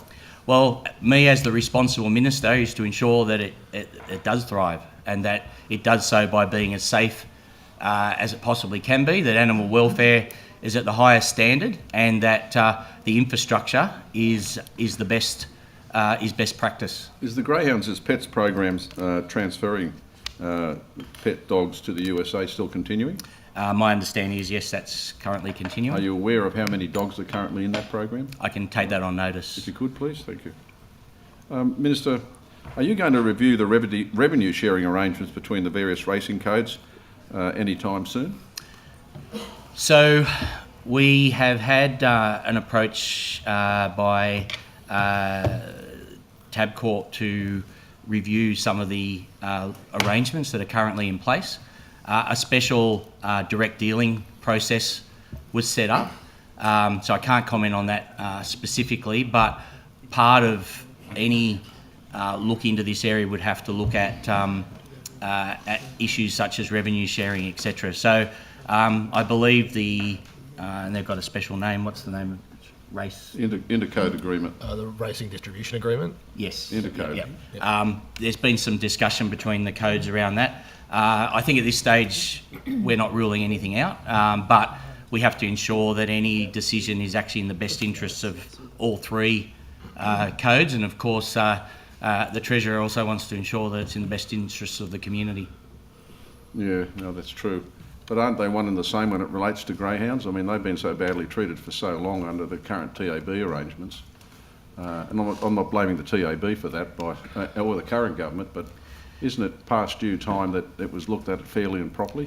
Yeah, I understand that agreement was signed for an extended period of time. 99 years. Yes. So with no review. Yeah, what we've determined is that that some of these things, with the movement of technology, the changes in community standards, are maybe not fit for purpose anymore, and so we are looking at those issues. But as I said, it's quite complex because everyone fights for their own turf, and there has to be agreement between the different. I mean, around the edges, we could make a decision possibly, but the RDA is actually a commercial agreement between the codes. It's not actually an agreement with the government. Yeah, I've heard that excuse before a number of times. Yep. Minister, do you have a timescale when this TAB arrangement may come to fruition? As I said, it's a direct dealing, so it's inappropriate for me to comment or provide commentary on any of the discussion taking place because it's a commercial agreement. It will obviously. They will explore to see whether their current proposal has any sort of acceptance. If not, they would have to go away and maybe redraft it or whatever. So that direct dealing process has very strict rules around it. Is the Treasurer involved in that? I think it happens at direct dealing. Treasurer's office is involved. Yeah, yes. I mean, it would be logical for him to be involved. Yeah. Since he's here tomorrow, I might ask him that question. See whether I'll get a non-answer. I'm done. Mr. Latham, you've got 1 minute and 16 seconds. Thanks, Chair. Minister, on the review of the Thoroughbred Racing Act, have the terms of reference been determined, and if so, are they broad enough to examine a range of operational matters, controversies, problems, for instance, that came out of the Rose Hill inquiry regarding Racing New South Wales, with an eye to getting best practice legislation in the future? Yep. So, where's that up to? The terms of reference aren't finalised yet, but the content of them would be a matter for the Minister and his colleagues in government to determine. Well, what's your intention there, Minister, to ensure that all matters are examined with an eye to legislative reform that gets it into the best possible shape? For instance, should Racing New South Wales be one of the biggest real estate holders in New South Wales. You know, they're topical matters, aren't they? So what I will do is make sure that the current Act is fit for purpose or not. As I said to you, the scenery has changed dramatically, particularly over recent years. So it will be broad. Thank you. Thank you, Mr. Latham. Thank you, Minister. Ms. Hurst. Thank you, Chair. Minister, we've been talking quite a bit about the failures of greyhound racing New South Wales, and rightfully so. But the elephant in the room really is that if greyhound racing New South Wales has had failures, then it means that GWIC has actually failed in its role to regulate the industry. I've had a range of emails from whistleblowers with concerns with GWIC's ability as a regulator.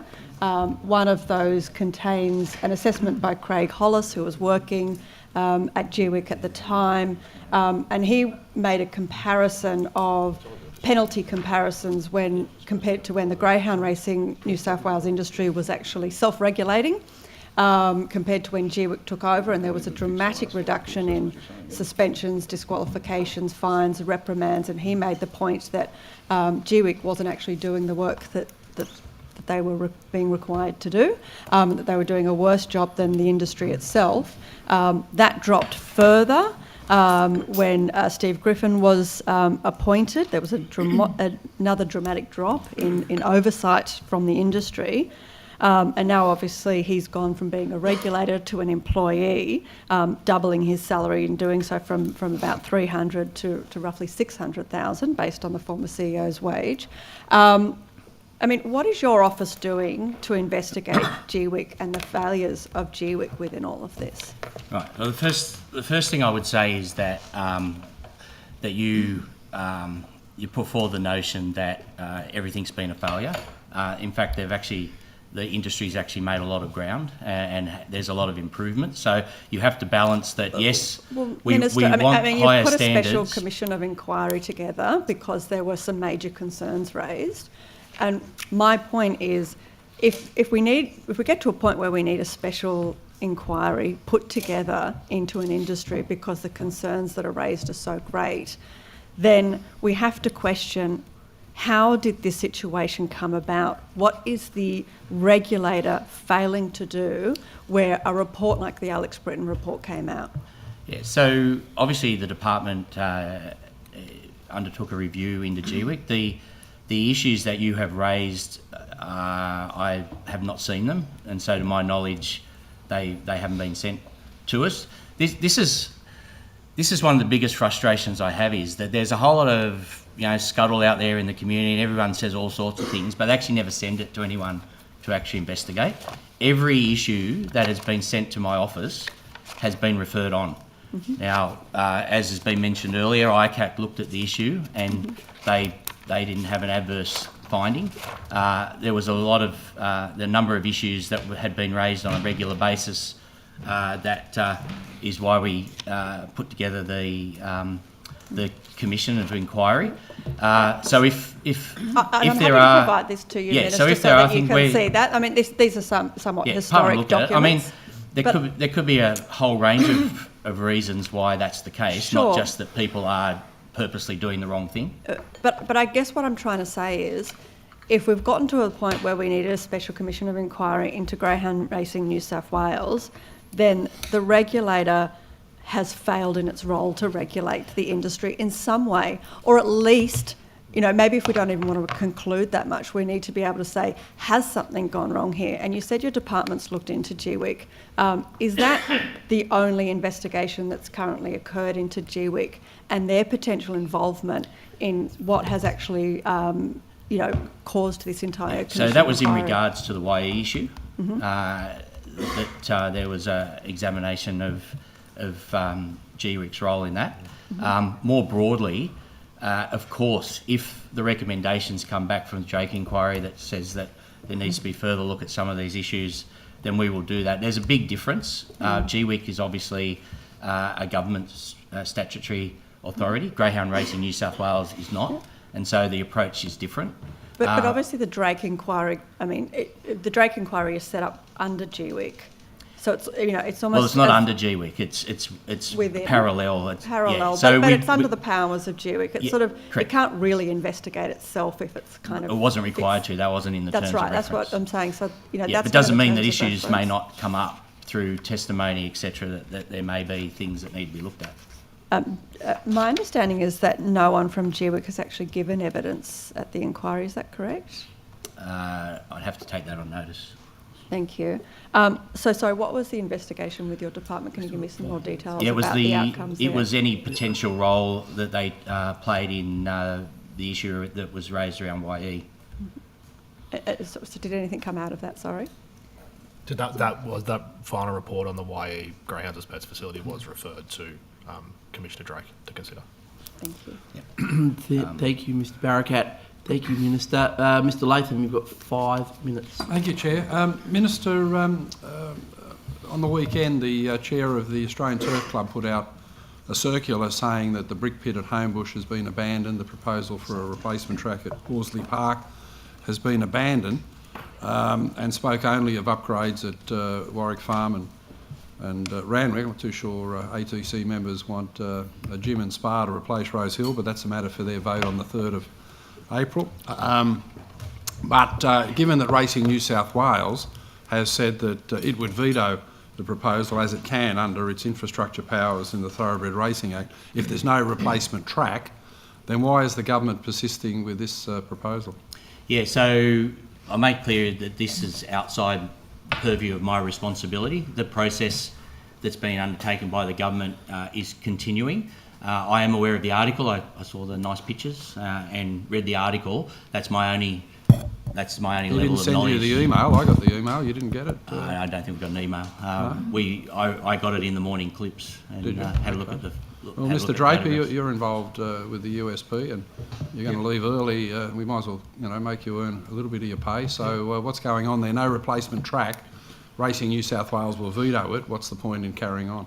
Well, the proposal is a proposal of the ATC rather than a proposal of the government. So the dimensions of the proposal, they will define that, and they've advised their members what they're thinking of at the moment. They haven't updated any proposal to us. We're in stage 2. There's a whole lot of work going on around the elements that we do know about. They've certainly communicated to us that they're considering different options for an additional track. I think in that communication they might have even alluded to the other... They vaguely spoke about other sites could be identified depending on commercial considerations, blah, blah. Yeah, so I can't sort of expand on that at all, but we're dealing with a proposal that they've lodged with us. It's in stage 2. We're doing a whole lot of work on, particularly the elements that are well known particularly around Rose Hill. But I can't tell you any more about additional tracks and what the position of Racing New South Wales is. Okay. Minister, one of the complaints in the racing industry is favouritism at Racing New South Wales. I put a question on the notice paper about the treatment of Tim Martin, who's a very fine horseman, who, unique among those applying to be a stable hand, has to prove that he's financially solvent. Now, he's on the outer with the CEO at Racing New South Wales, and this is a standard that doesn't apply to anyone else. So how, as Minister, can you tolerate such an injustice against one individual? And I mean, if every stable hand had to prove they were financially solvent, you and I would be in there mucking out the stables. There'd be no one left. That's an operational issue, so I have no role in that. And, yeah, so I don't think it's appropriate for me to comment on their probity that they undertake when they're employing people. Well, Minister, in greyhounds there was one adverse vets report and you ordered an inquiry. Why, where you've got so many instances of impropriety, corruption, favouritism, there's no inquiry into Racing New South Wales? So the inquiry into greyhound racing New South Wales wasn't based on one report.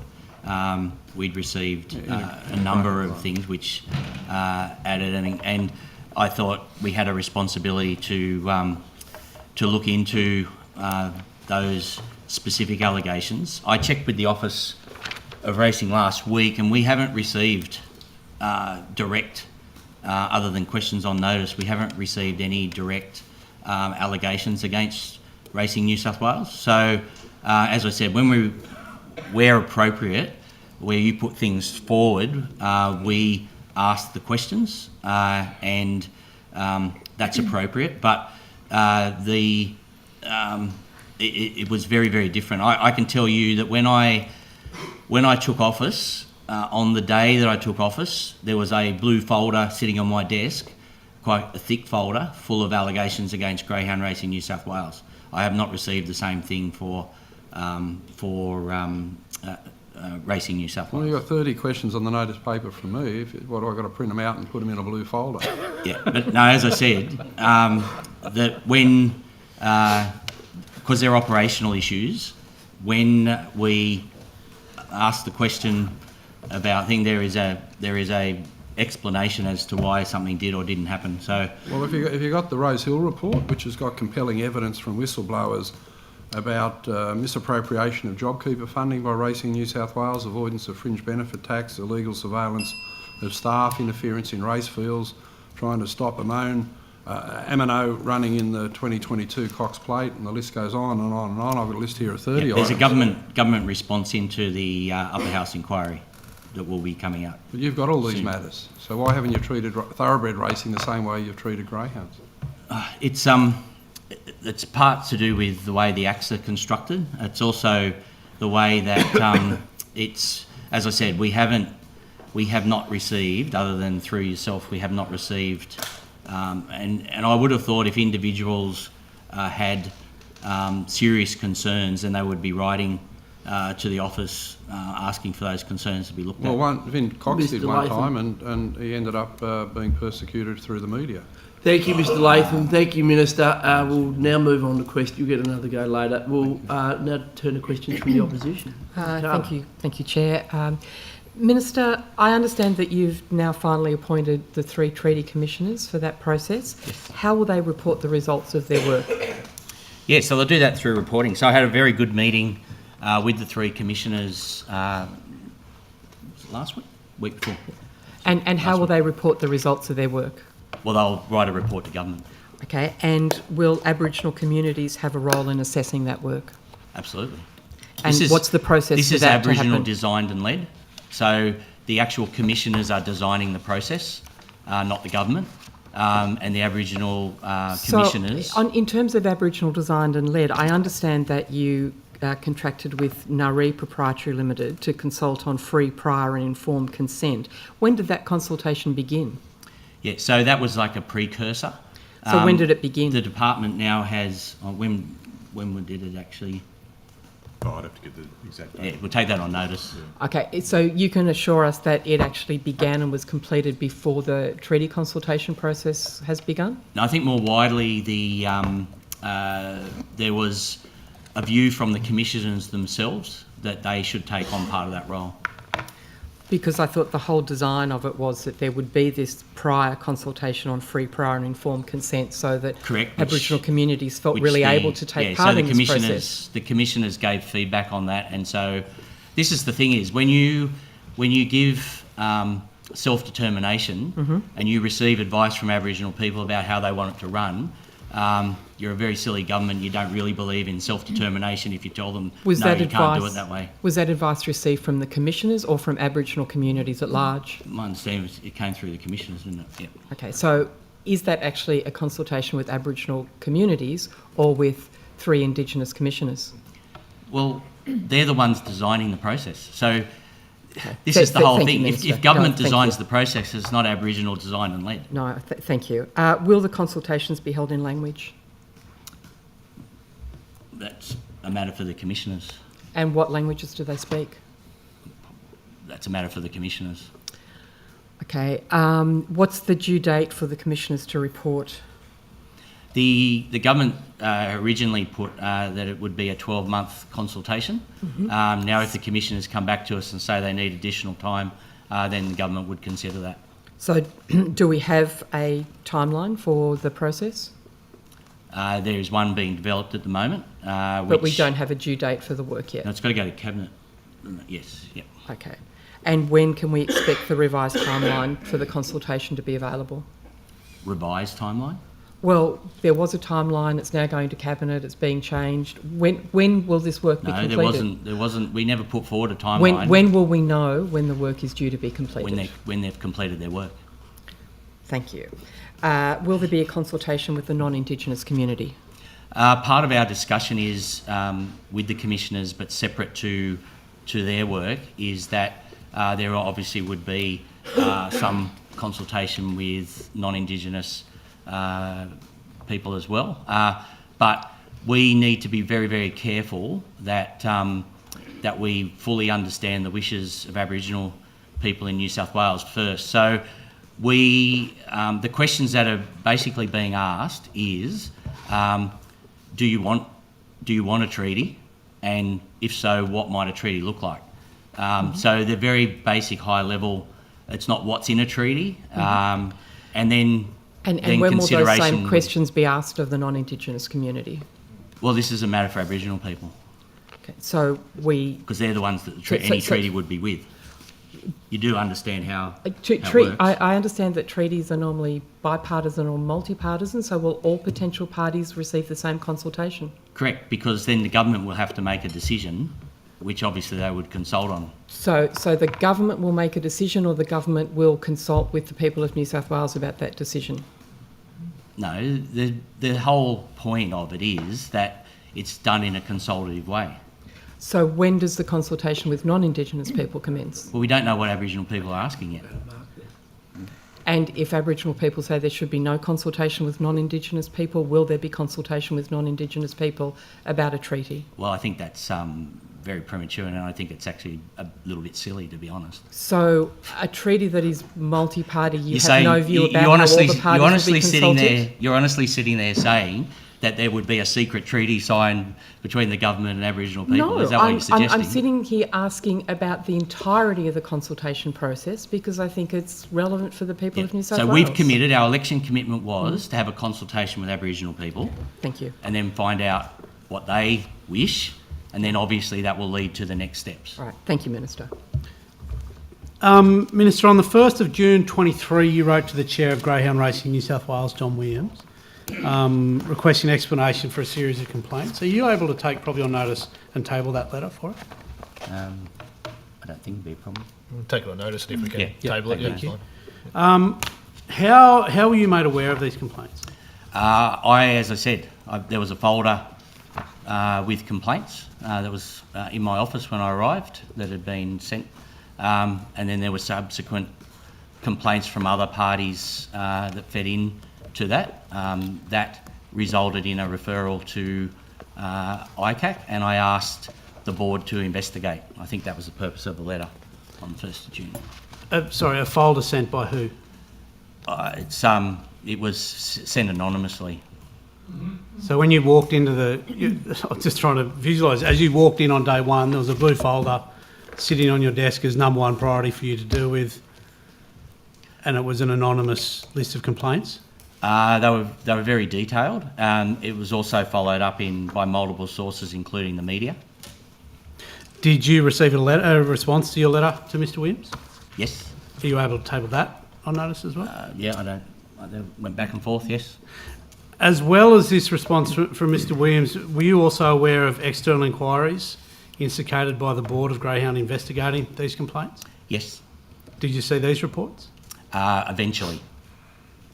As in before or after you then referred this on to ICAC?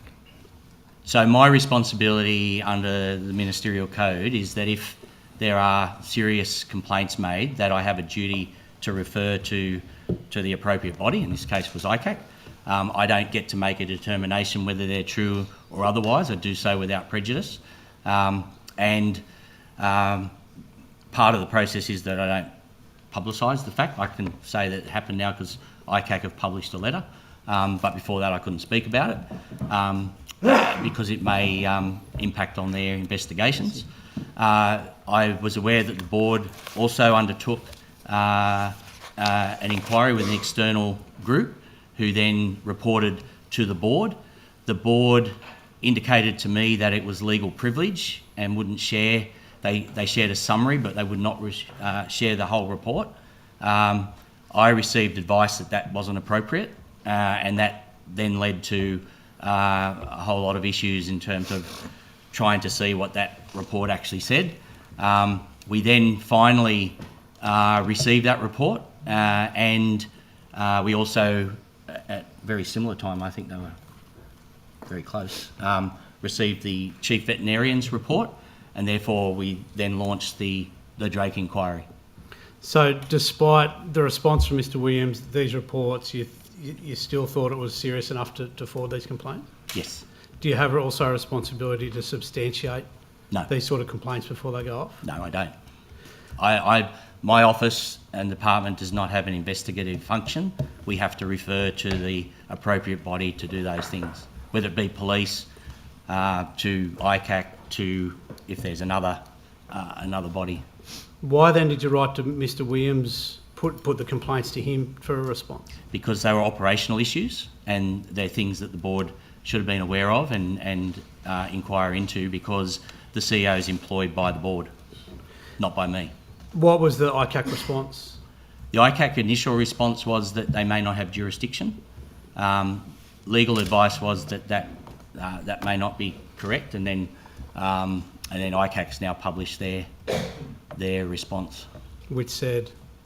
It basically said that there was, I haven't got the specifics, I'm happy, I think the letter's been made public. It's publicly available. It's a public letter, so you're welcome to read it. Did it say that none of the claims were substantiated? I think it said that there need to be some look at whether the CEO came under their jurisdiction. I think the determination was that they could only investigate the actions of the board. They couldn't, or they thought they didn't have a role in looking at the actions of the CEO. Is that right? Is that my understanding? Or was it that out of the 100 claims, one of them was partially substantiated out of 100 complaints? No, that came from the report the board got. Didn't come from ICAC. ICAC don't give us any information about their investigation.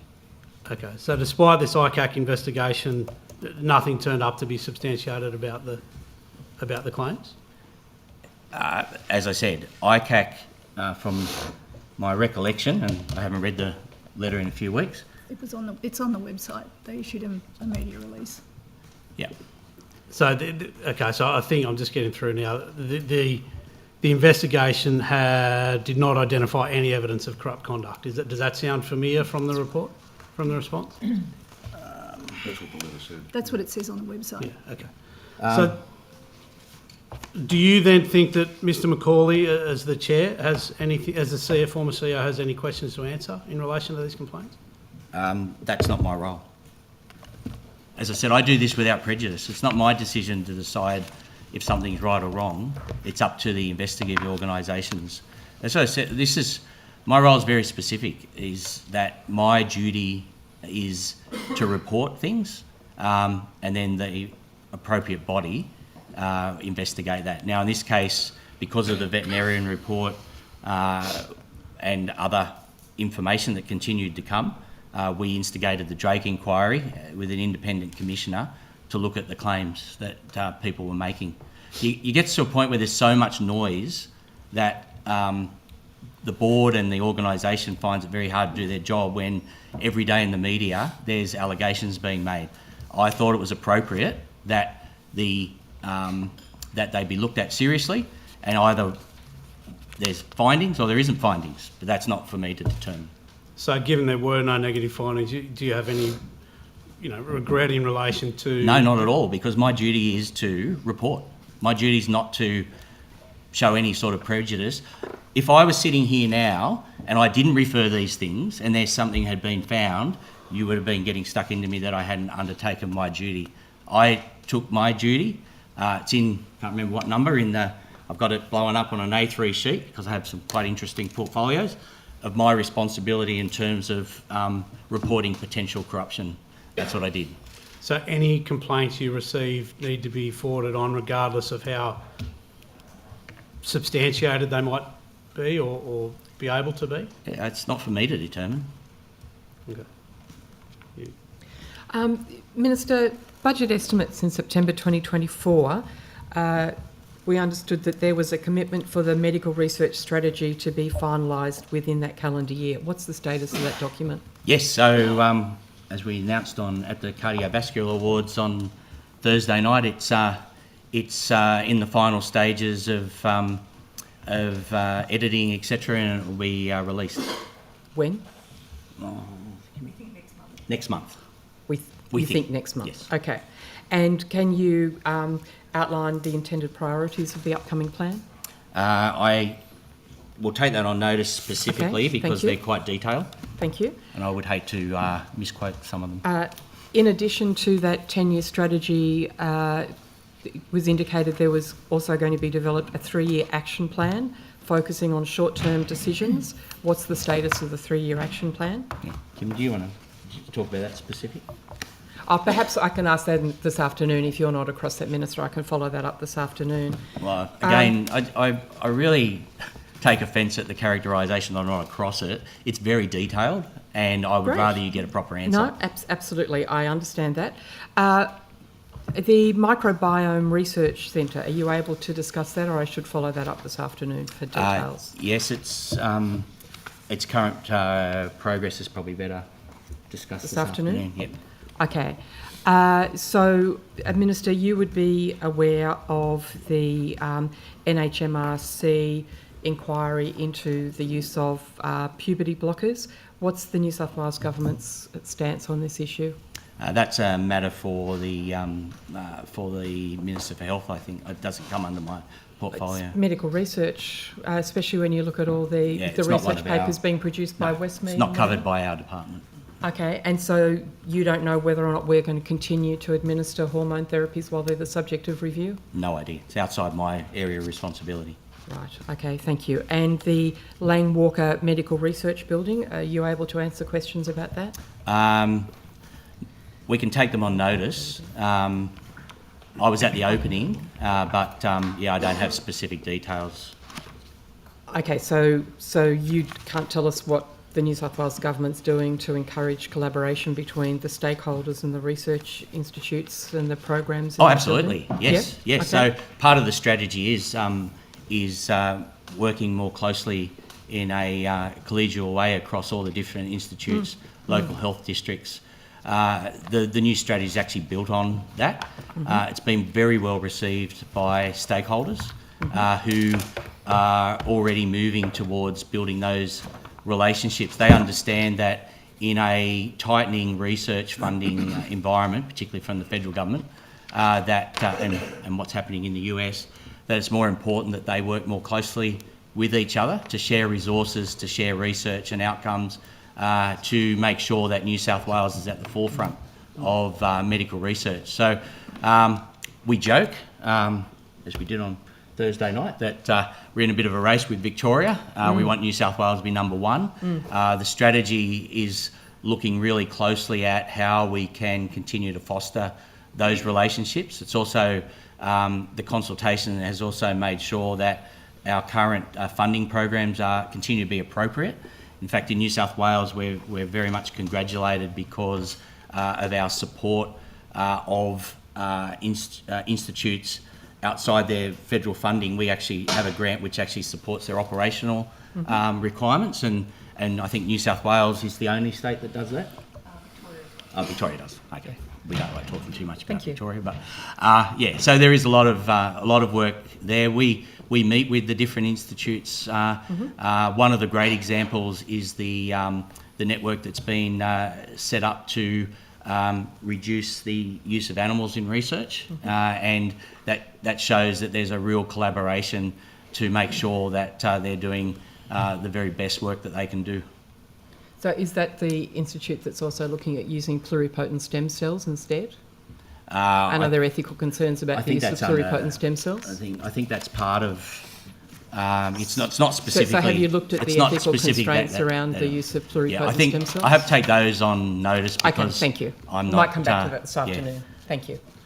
Minister, in regards to the relationship between yourself and the Minister for Health, and you gave an example before of a research project that wasn't in your portfolio, how does that work when it comes to, say, national strategies of research into cancer treatments.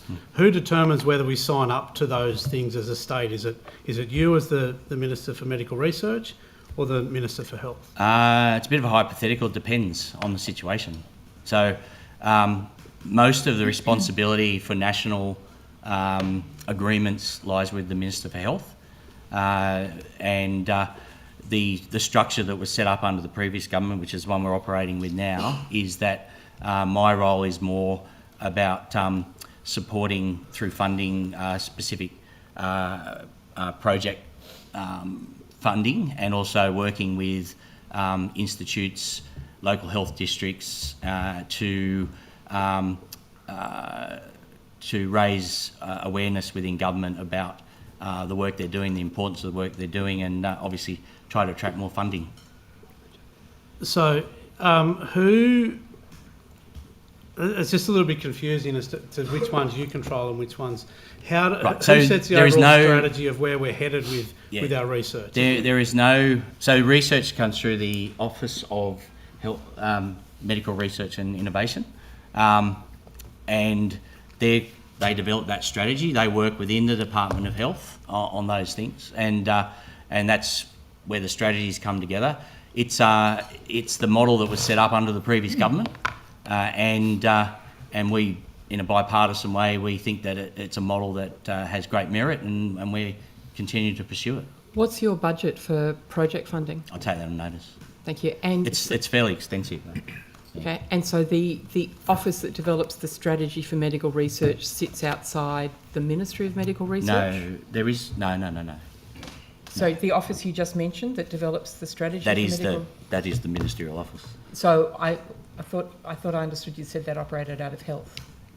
Yeah, so there's the umbrella of New South Wales Health, right? And then he has different offices that operate under the umbrella. So Susan Pearce is the secretary. So the office that develops the medical research strategy reports to you or reports to Minister Park? Well, they report to me, but they also report to the secretary, don't they? Yes. Okay, thank you. Ms Hurst, you have 10 minutes, and then we'll go to 10 minutes from Mr Latham. Great. Thank you, Chair. Minister, if I was to forward you some of the concerns that I have received in regards to GWIC's ability as regulator, are you willing to look into those concerns about GWIC and their ability and the previous concerns around how well they've actually been regulating the industry? Yeah, we've already said that we would do that.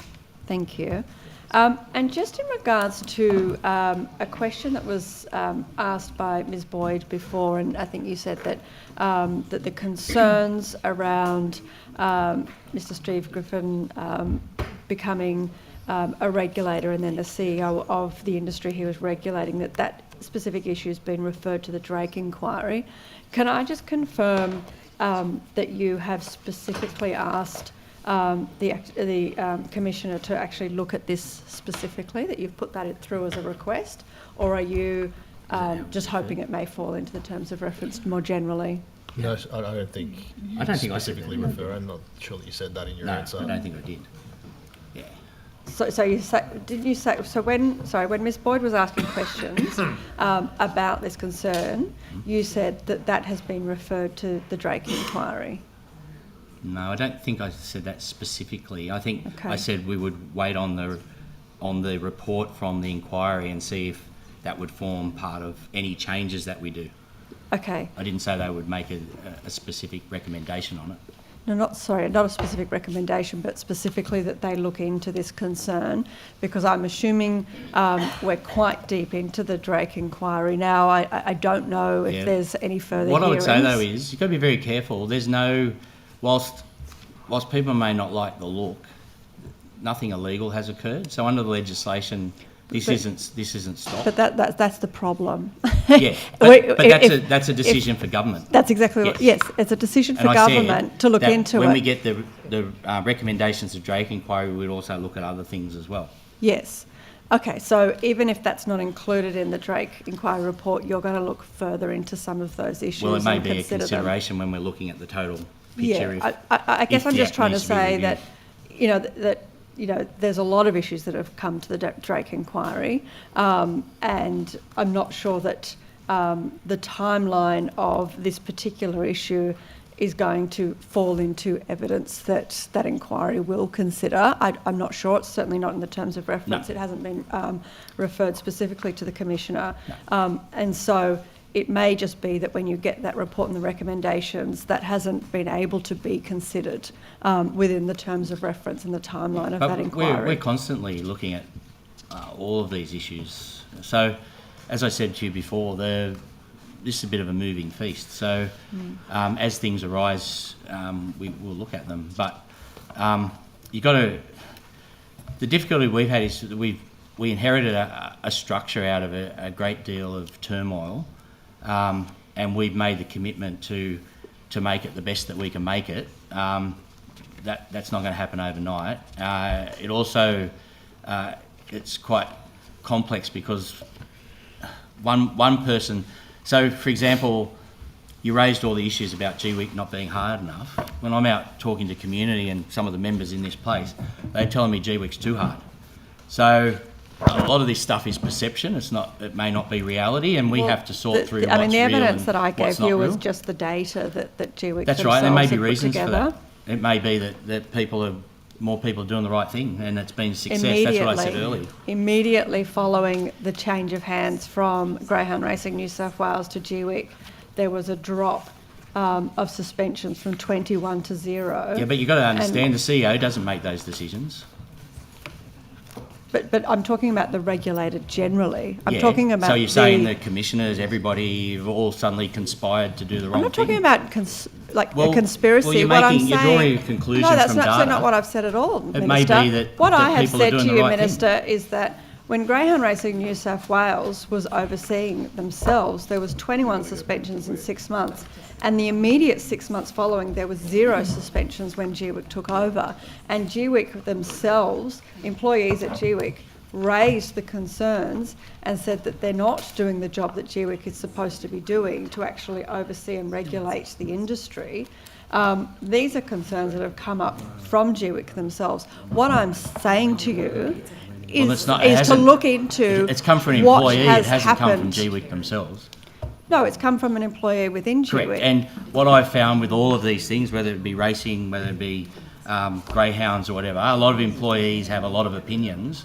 It doesn't make them fact. But what I'm asking you to do is to look into it, given that the data is also highlighting some pretty big concerns, and being able to look at that and say, hang on, has GWIC actually failed as the regulator to regulate this industry? As you said, you've got piles of evidence and concerns, and there was a lot of media reports around concerns in the industry, and so you decided to investigate the industry, and I agree with your decision there. But my concern is that there isn't any real investigation into the regulator that should have also have been part of that, so we can see, is the regulator doing their job? And the question, at the moment, we don't know. I have said that if there are specific issues in regards to GWIC, we will have a look at them. It would have been inappropriate to include GWIC in this particular investigation. I agree. Yes. And as I said, it may be that in those initial days, Greyhound Racing New South Wales weeded out a whole lot of people, and that when the regulator took over, I don't know, I can't comment. I wasn't in government at the time. The criteria may not have been the same. There's a whole range of reasons why that might be the case. Not that I think But Minister, you're picking on one bit of evidence. But that's what you're putting forward to do an investigation. Well, I'm putting that as one bit of evidence, but again, also then the Alex Britton report, the fact that we've now got another Special Commission of Inquiry, the amount of evidence that's come through in that inquiry.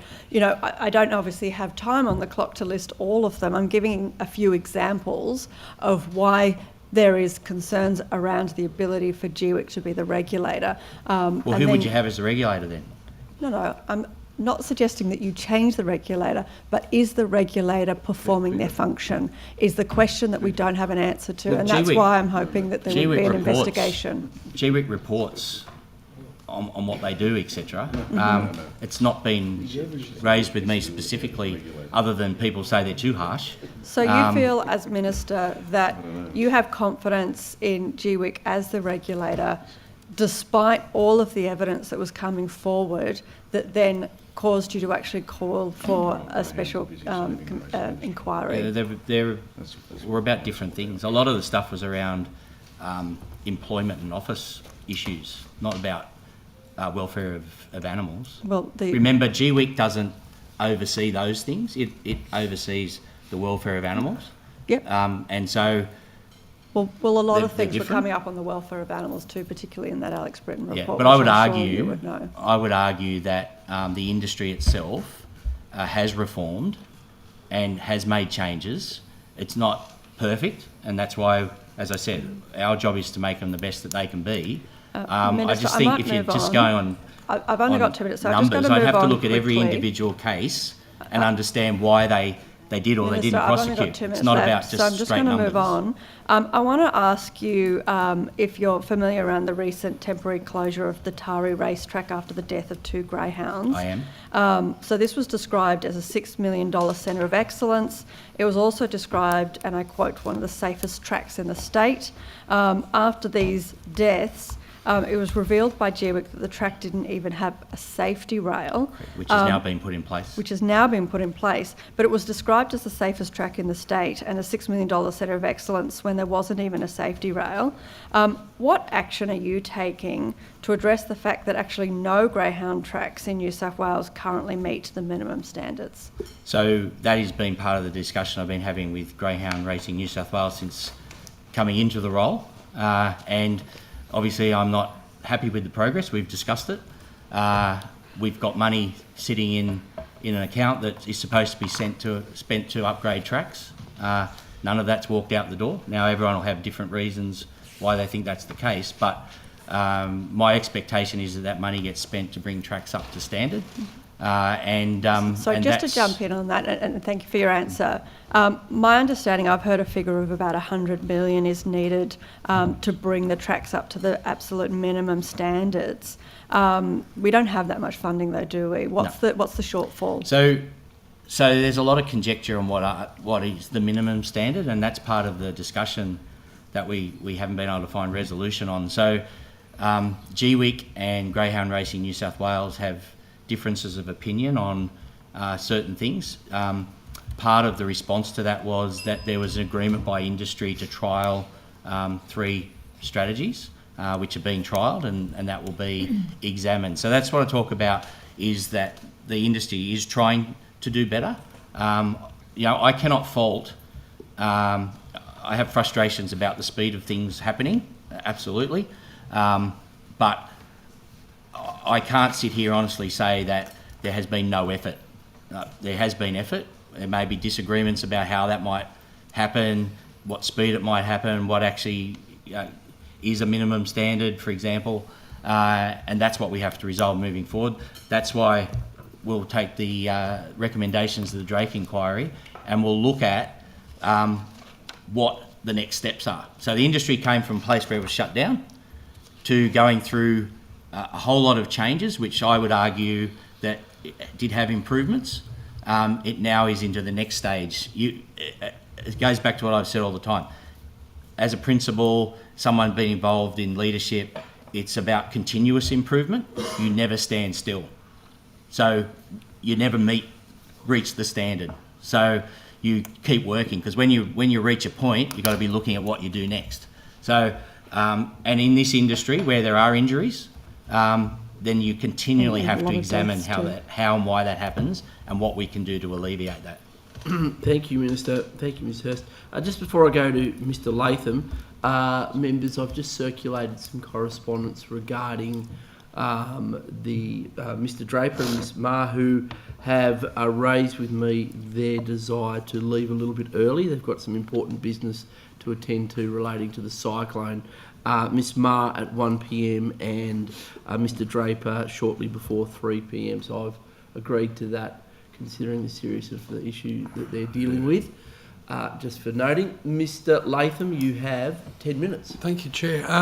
Minister, how many representations have you received from your constituent, Brett Partelli, about impropriety at Racing New South Wales? A number over a number of years.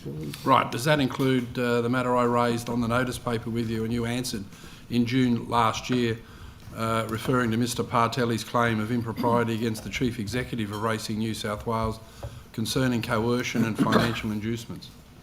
Yes, so what we organised for Mr Partelli, not me personally, because he was a constituent that I'd represented over a period of time, I claimed a conflict of interest. So my office and the department have been dealing with that specifically, so I'm not across the specific details of what happens in there. I think it's for me to be able... You claimed a conflict of interest because you're his Member of Parliament. Yeah, because I have made representations on his behalf, and therefore at the end of the day I've got to make independent decisions, and I can't do that if there's a perceived conflict of interest.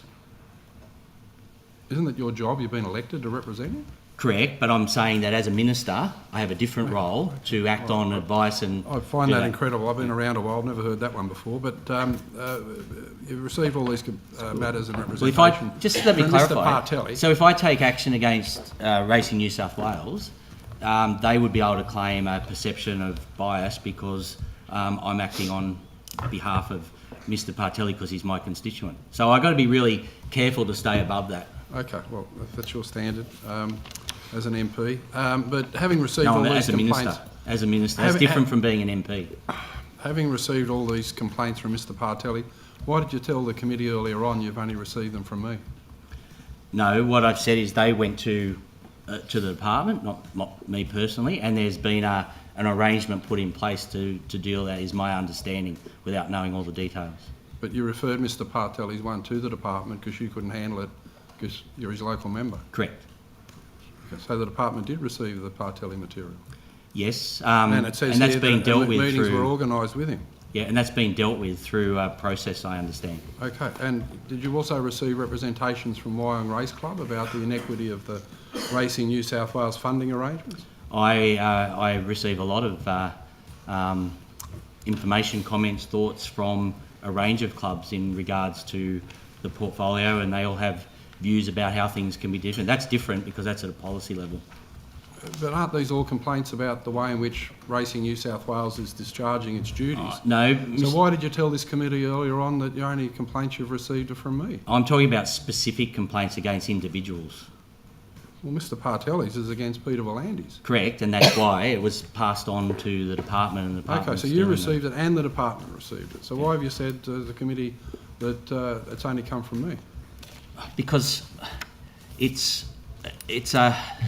Well, okay, so I have been receiving correspondence from Mr Partelli for a number of years.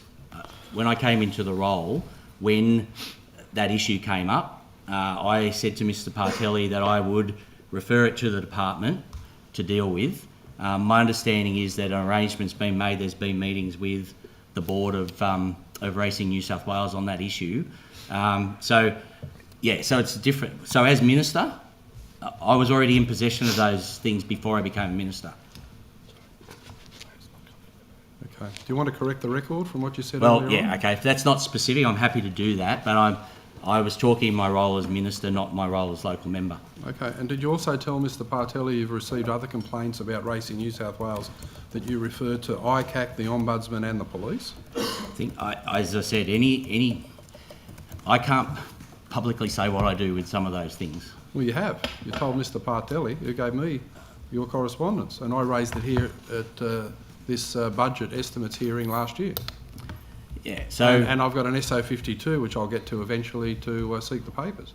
Yep. So you've received other complaints about Racing New South Wales sufficiently severe well, the office to be referred to ICAC, well, the police and the office hasn't. So I checked with the office last week and asked if they've received any complaints, and the response I got was they hadn't. Okay, Minister, your position. I haven't received. Your position is that greyhound racing's been subject to an inquiry. I've received because verbal. the office received complaints, but because you've received them, Peter Volandes and Racing New South Wales. No, not at all. That's a total misrepresentation. Well, what is going on? People say things verbally, I haven't received them in writing, is what I'm saying. So lots of people have opinions on a whole range of issues. That doesn't make them right. But when you receive them in writing, and there becomes an obvious pattern, then I took the view that then you refer. Would you expect that most racing participants, if they've got a problem with Racing New South Wales, and there's hundreds of them out there, would write to you as the Minister? Yes. Okay, well, can you take on notice how many of those complaints you have received to So my further understanding correct is we the haven't record received from any. earlier on? We receive a high... So we received lots of correspondence, but as far as I know, when I asked, the reply was we hadn't received anything. I can add, Mr. Latham, in response to Mr. Partelli, so we can get some more information for you, but my recollection was that it was referred to the department, as you say, the complaints related to the CEO of Racing New South Wales. Those complaints are appropriately dealt with by the Board of Racing New South Wales. I wrote to the Chair of Racing New South Wales requesting that the Chair meet with Mr. Partelli, and my understanding is that that meeting occurred. Yeah, sure, but I find it extraordinary because everyone knows in racing there's a minister. I don't think many people know there's an Office of Racing. But anyway, let's move on. Minister, did you tell Minister Camper it was fine to go ahead in giving Racing New South Wales Crown Land management of 5 country racecourses? So Minister Camper informed my office there was a process had been undertaken, asked my office, not me specifically, asked the office... Are you sure of that? You never had a conversation with Minister Camper about this matter? Is that your evidence? Not until last week when we were talking about how many questions on notice they were.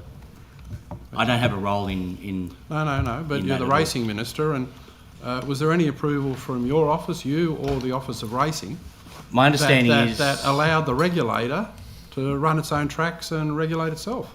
My understanding is that a briefing note was sent to my office asking if there were any problems.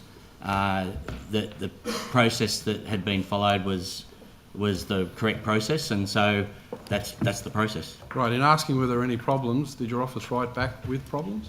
I'll take that on notice. I don't think I wasn't made aware of any. Okay, and do you want to further consider your statement here that you never had a conversation prior with Minister Camper?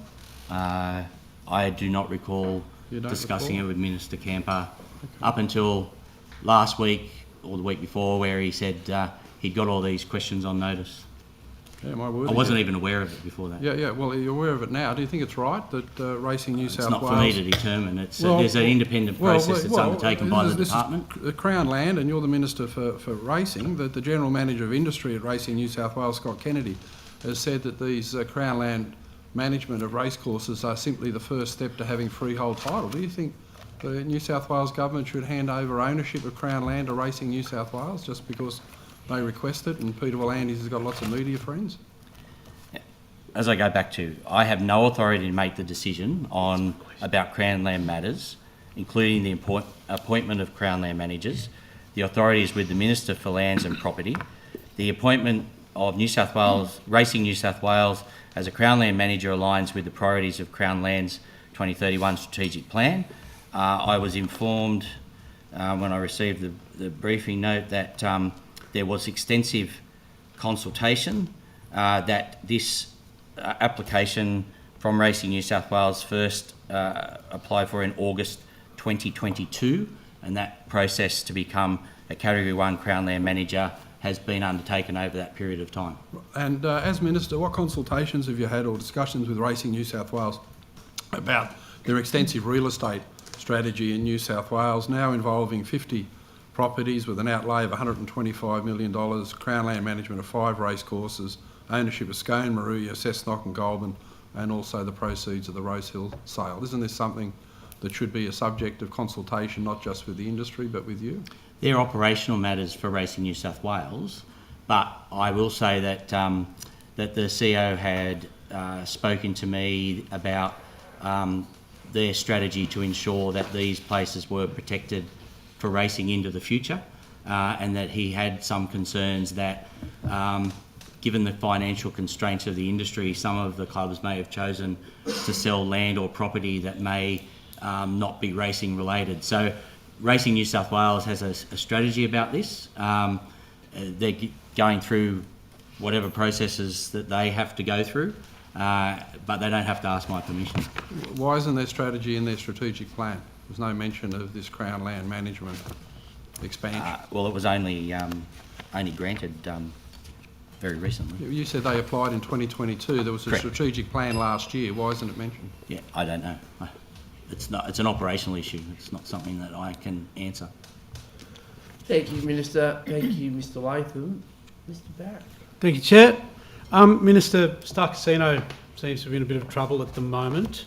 What's your message to the 3,600 workers who must be very concerned about their future? Yeah, so I have to be very, very careful because there's market sensitivities around this whole issue.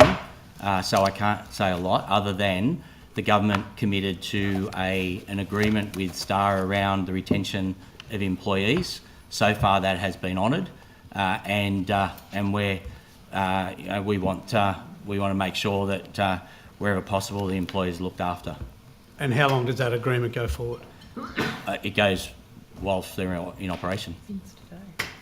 That's despite the comments in the paper today from the Premier saying that they won't be supporting those staff? So what we've done is we've put in place strategies to support the retention of those employees. What the Premier has said is that there are a lot of pressures on the budget, and that what the government's done it won't be increased because we have to pay nurses and train drivers and fireys and all that sort of thing. So the Premier's made it clear that there's going to be no further assistance from the government, but that agreement's in place, and we continue to monitor the situation. What's your knowledge of potential relationship going forward between Star and Crown?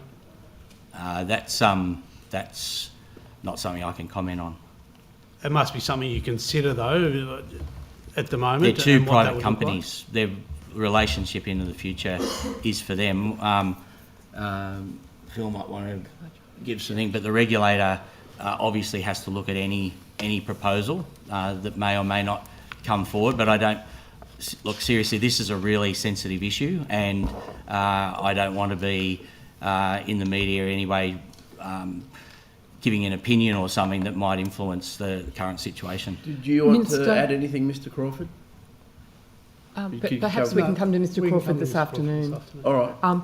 Minister, Star is 3,600 employees, but it's also a number of small businesses who depend on Star and their operations.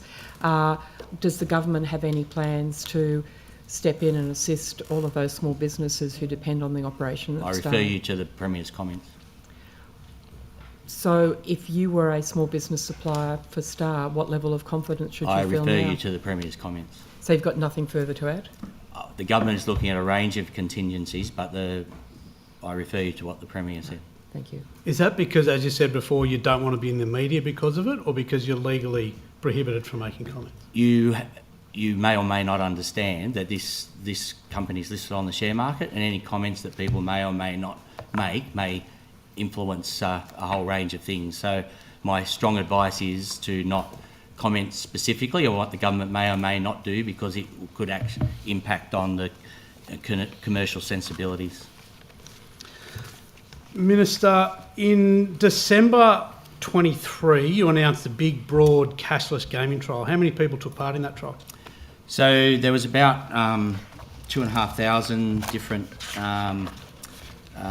establishments. As I said earlier, How many people, sorry, how many active participants? The trial we announced was on technology, so we announced machines, we didn't announce people. So we announced 500 machines, and we got a great response from industry, and there were many, many more machines. There was a slight complication in that one of the companies had some technology issues, so some of the companies pulled out. Some of them changed providers, and we got a very good overview of the technology trial.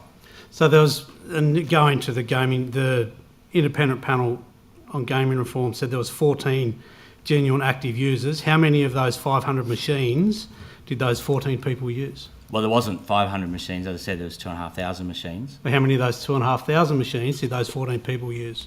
Yeah, I take that on notice.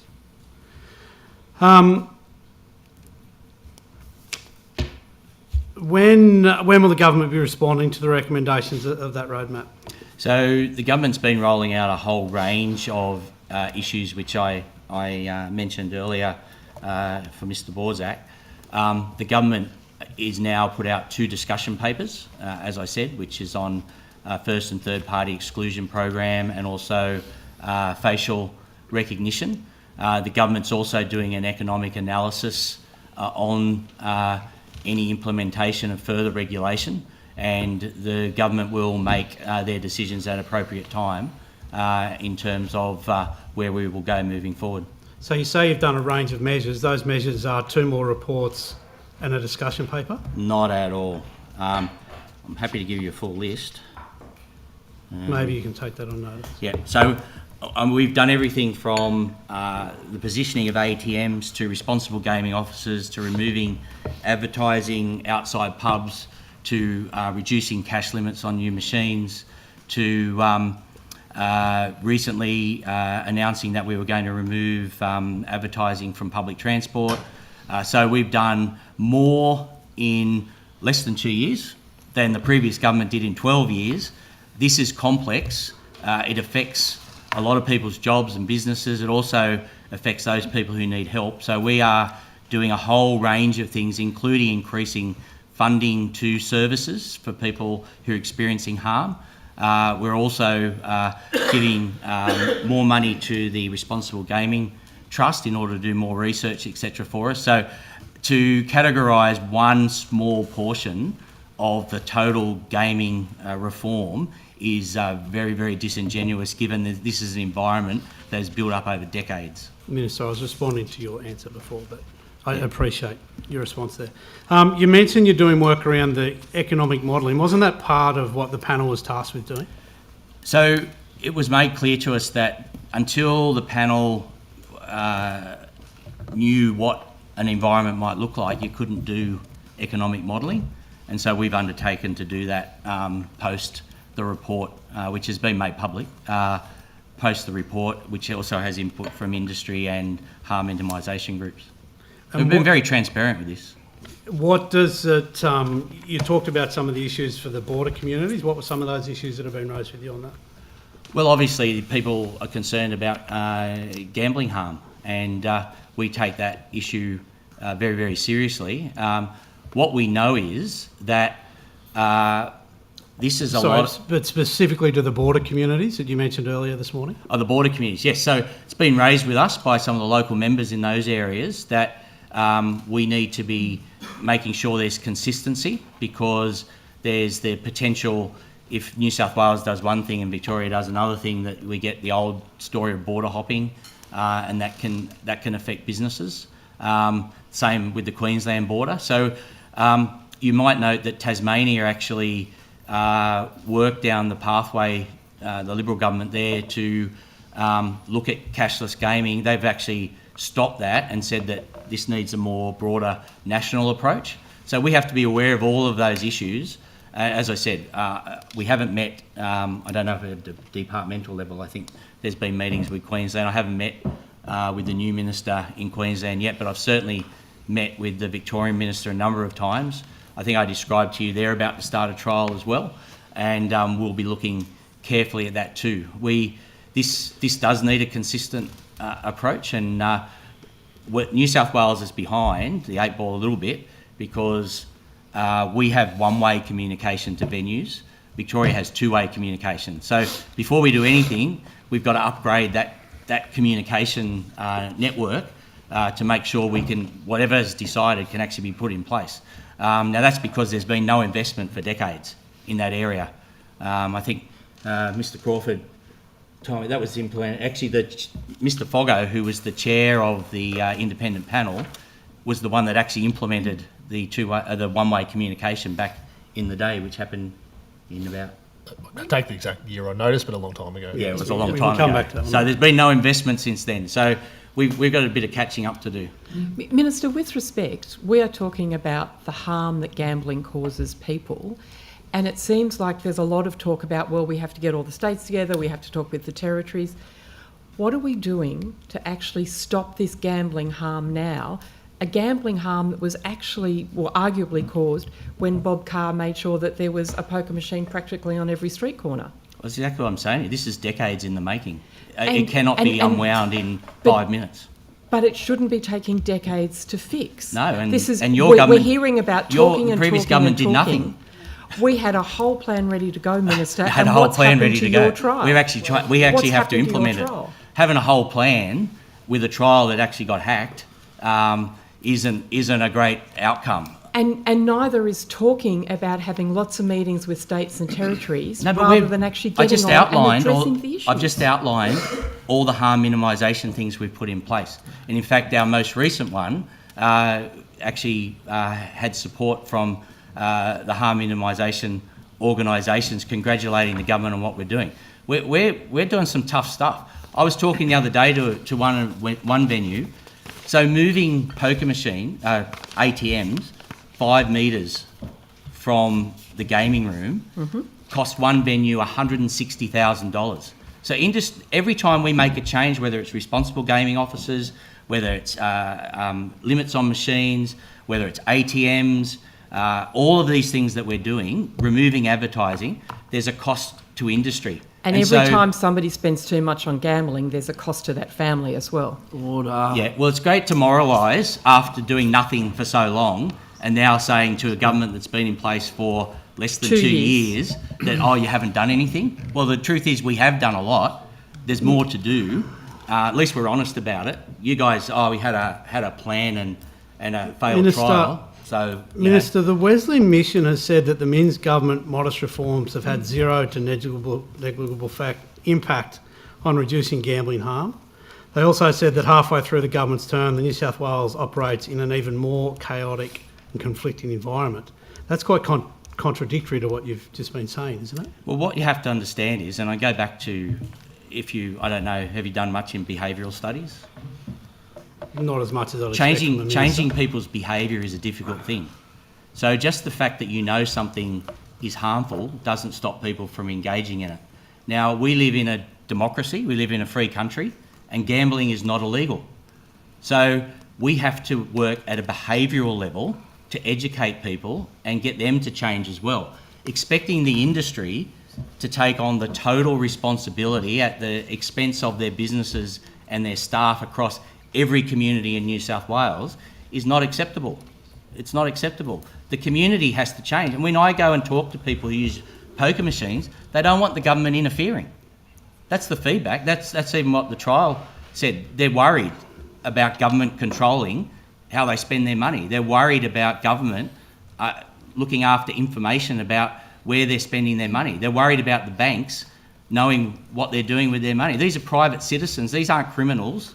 These are people who are in their 60s, 70s and 80s who enjoy going down on a Saturday afternoon or a Friday night, having to go on the pokies.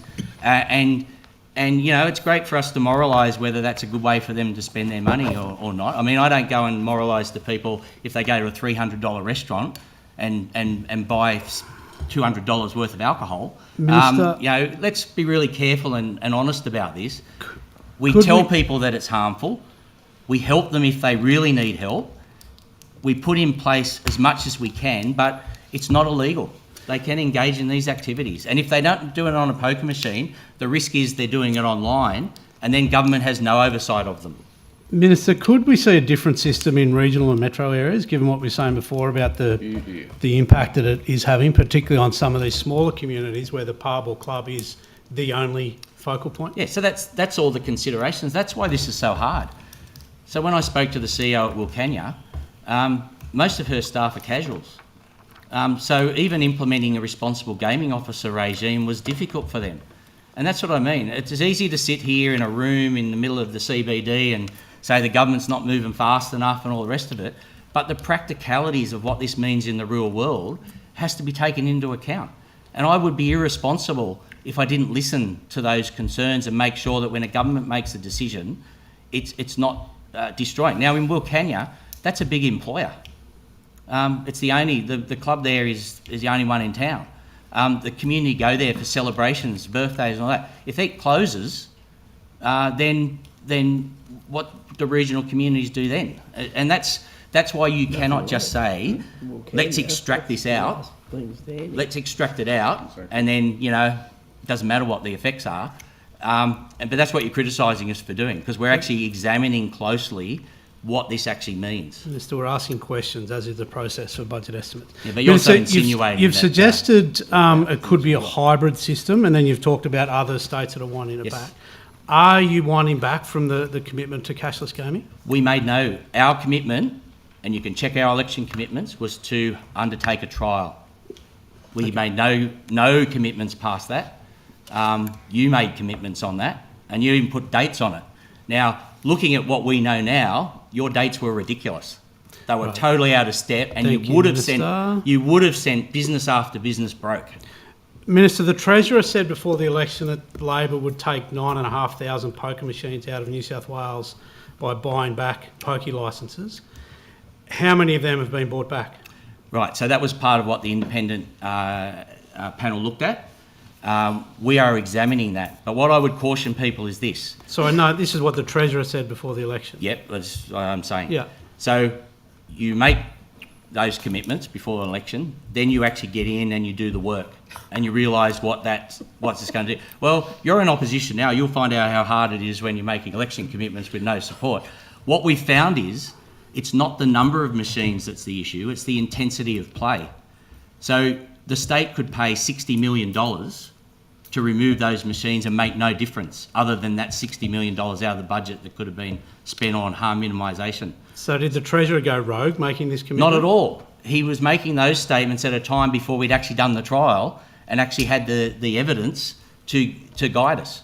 Are there other commitments made by this government that weren't really commitments depending on what might come over the next little while? Well, you're a pretty silly government is if you get into power, you do proper research and you find out that your idea in opposition may not fly. I mean, seriously, is that what you're seriously contending? I would suggest that maybe you don't go out and make unrealistic Well, we'll commitments. see how you before go an going up to the election. next election. But this isn't about us. Your Treasurer's come out and made a commitment before the Yep. election. And now we've you're got the evidence. And so now we'll you're make, going out and saying it doesn't matter what commitments you make before the election. well, You can make statements. what I'm saying is that Sorry, Minister. when you have proper Sorry, evidence, Minister. you can make Sorry, evidence-based Point decisions. of order. My colleague was trying to finish his question and the Minister was talking over him. Further to the point of order, the question had been asked and the Minister was trying to answer it. I think there had been a question, and then there was another question. It was a bit iterative. I could describe it as that. So let's give each other the opportunity to both ask and answer the question. Mr. Barrett, conclude your question Thank so you, the Chair. Minister can conclude. Thank you, Again, Minister, and I conclude his apologise answer. if I didn't give you the chance Yeah, to and answer that I'm question. sorry that I'm speaking over you. My question then is it okay for the Treasurer to come out and make commitments such as this without having the evidence beforehand, knowing that down the track you can change your mind or withdraw these commitments? Okay, I'll simply say he wasn't the Treasurer. It was before the election. He was the now Treasurer, the then Shadow Treasurer. Well, it goes back to my point that you make election commitments on the best knowledge that you've got. When you actually get into government and then you've got all the power of the departments and you've got Treasury advice and you've got a whole lot of other things, you may find that some of the commitments you made are no longer relevant and actually would not achieve what you thought they may have achieved. So the idea of reducing the number of machines, of course, sounds very attractive. But when the evidence shows us it actually would make no material difference, do you think we should go and spend $60 million on something that doesn't make a difference? So, Minister, can I take you to a commitment that you personally made before the election to, quote, fight cuts to Wyong Hospital and health services, including maternity care? Yeah, if you want. Yeah. Can the women of the Central Coast deliver their babies at Wyong Hospital? So, very, very interesting question. There's been no obstetric births at Wyong Hospital since 2008.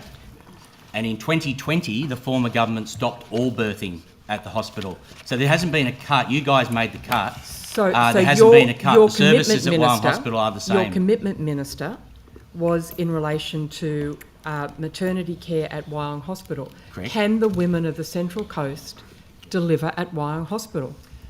You closed the maternity Your suites. commitment, Minister, your commitment was in relation to maternity care at Wyong Hospital. Can the women of the Central Coast deliver their babies at Wyong Hospital? No, because you closed the And Minister, ward. you would know that Gorican to Wyong Hospital is roughly a 7-minute journey. It's an extra half an hour to get you to Gosford Hospital. How many labouring mothers do you think will get caught out? And does that reflect on your commitment for maternity care at Wyong Hospital? Not at all. So this is a very complex issue. So Have you if you discussed want, it with if you Minister actually Hart? want to hear the history, so what happened was where the current maternity ward was before the previous government stopped birthing. With there- respect, Minister, Order. this was not... No, well, I have to give Order. I have to give you the full Carter, answer. You've asked a question. The Minister is about 15 seconds into his long story, apparently, so let's hear it. Which is Well, not facts answering the matter. question with Well, we'll respect matter, see. yeah. I think he may well. Yeah, facts matter. So what happened was the previous government, to their credit, with our support, after you tried to privatise the hospital, and we fought that off, which is lucky given what's happened with Northern Beaches Hospital, built Block H, which now has the paediatric and emergency care. So what the clinicians, the experts, determined was that the current birthing suites that were at Wyong became redundant because the distance from where they are located to the emergency care in Block H meant that it created danger for women. Now, that's what the clinicians decided whilst you guys were in government, okay? What happened was the services at Gosford were increased, and we've been talking to the federal government about enhancing the facilities there. We also had nothing to do with government, but the private hospital decided, because it wasn't economical anymore, because women were going elsewhere for private birthing, either to Lake Macquarie or to Northern Sydney, to have their births. So the private clinic became unfinancial, and so in March, end of this month, they're closing that as well. So what Health is doing is they're developing a clinical plan to ensure that we can cope with those births. Now, if you have a look at birthing on the Central Coast, it's remained fairly steady, and Health have assured us that there are adequate services. Now, in terms of going from north to south, I'll tell you from experience, both of my children were born at North Gosford. I live not far from Gorican. Excellent. Thank you, Minister. Minister, how can you tax something you have no oversight of? You just said that you have no oversight of online gambling. Okay, so what I mean by that is that we have point of consumption tax. Yes. So we can tax activity. What I'm saying is, in terms of regulation, most online gambling is not regulated in New South Wales. Why not? Why not? Because they choose to get their licence. Probably a really technical answer why not, but... Well, online gambling is really the jurisdiction of the federal government. You'll recall they Most of the Northern Territory. held an inquiry into online gambling and advertising, so that's something that's not been responded to at this point. But as to also to the Minister's point, a lot of sports betting operators and wagering services providers are licensed in other jurisdictions outside of New South Wales, so it does temper what we can do, I suppose.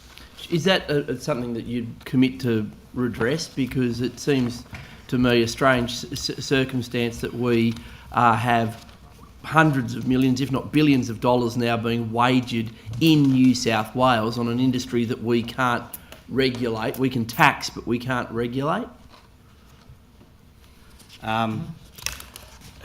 It's an issue that we're looking at very seriously, and all of the gaming ministers across the country are also looking at. It's a very difficult area. One of the things we get asked to do, for example, is to licence products in New South Wales, which is literally, I think it's betting on like US lotteries. We've resisted a lot of those, which makes the industry a bit unhappy. But our commitment is that in New South Wales we want to make gambling as safe as possible. I know some people see that that's an oxymoron, but it's, as I said, it's not a legal activity, so we try to do that. But we also understand that the New South Wales economy can benefit from some of this. That's a reality, and that's why we have the point of consumption tax. So all of these issues have been looked at by Treasury and others in a whole, and that's why my answers before about what we do going forward have to be looked in the total context of what gambling looks like in New South Wales. It's a really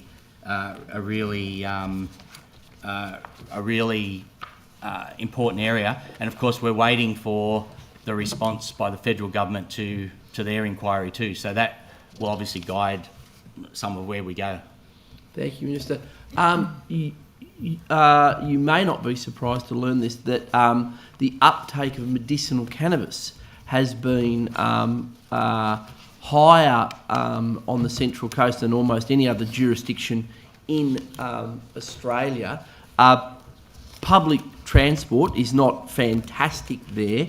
Many people on the Central Coast who have a valid prescription for medicinal cannabis are losing their licences, their livelihoods, their jobs, because they are testing positive in RDT even though they're not impaired.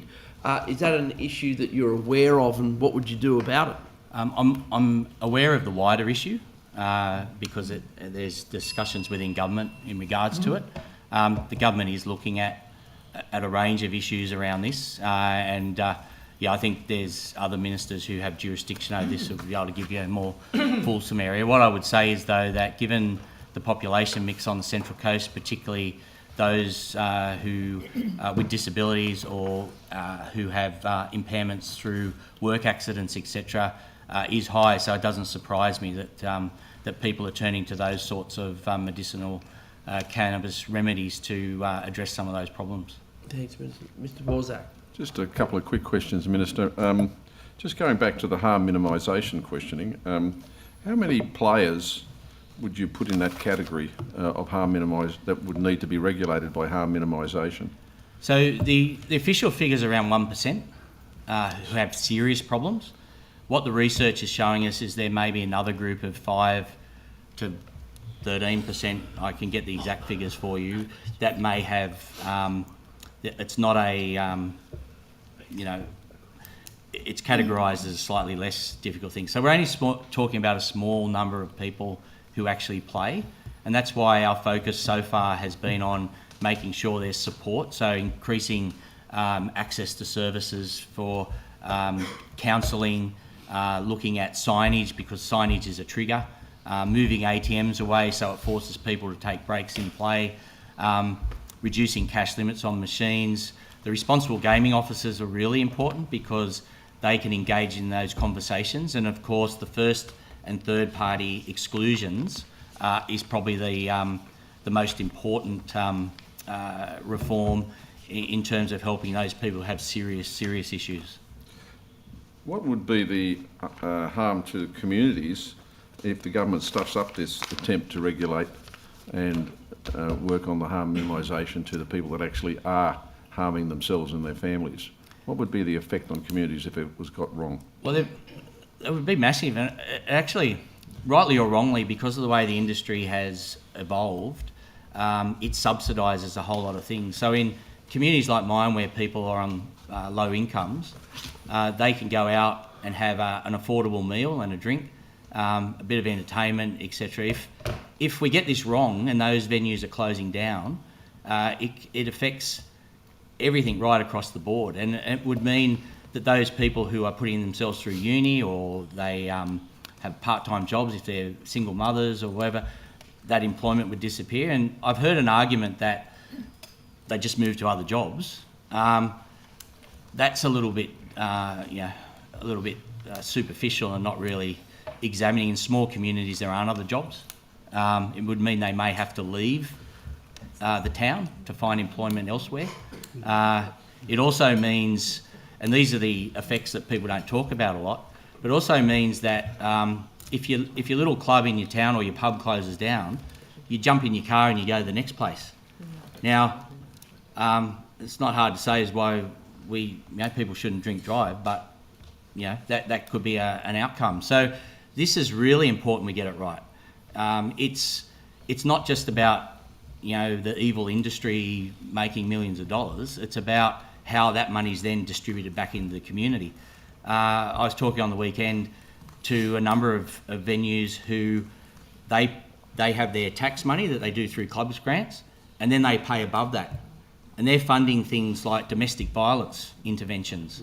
They're funding helicopter rescue. Even, Minister, for the sake of clarity, I'm a director of a community club, and the reality is that everyone gets paid very, very well. and without gaming income, which subsidises all the wages, all the meals, all the functions that are carried on at the club, there simply would be no club. That's, I agree 100%, and that's why this is so important. So it's easy to wax lyrical saying that you should do this or you should do that, but we have a responsibility to the community, both to minimise harm, stop criminal activity, but we've also got a responsibility to make sure that communities aren't destroyed, and I take that very, very seriously. Thank you, Minister. Thank We you. just have one question, I think, or maybe a couple from Mr. Primrose. The A government. general question, Minister. Is there any additional information you'd like to provide the committee? Yeah, thank you for that question. What an incisive question. Just going back to some of the earlier questions. So, one was did the YAMS program receive any additional money? So under this government, it's received $12.87 million extra, so above what was funded before.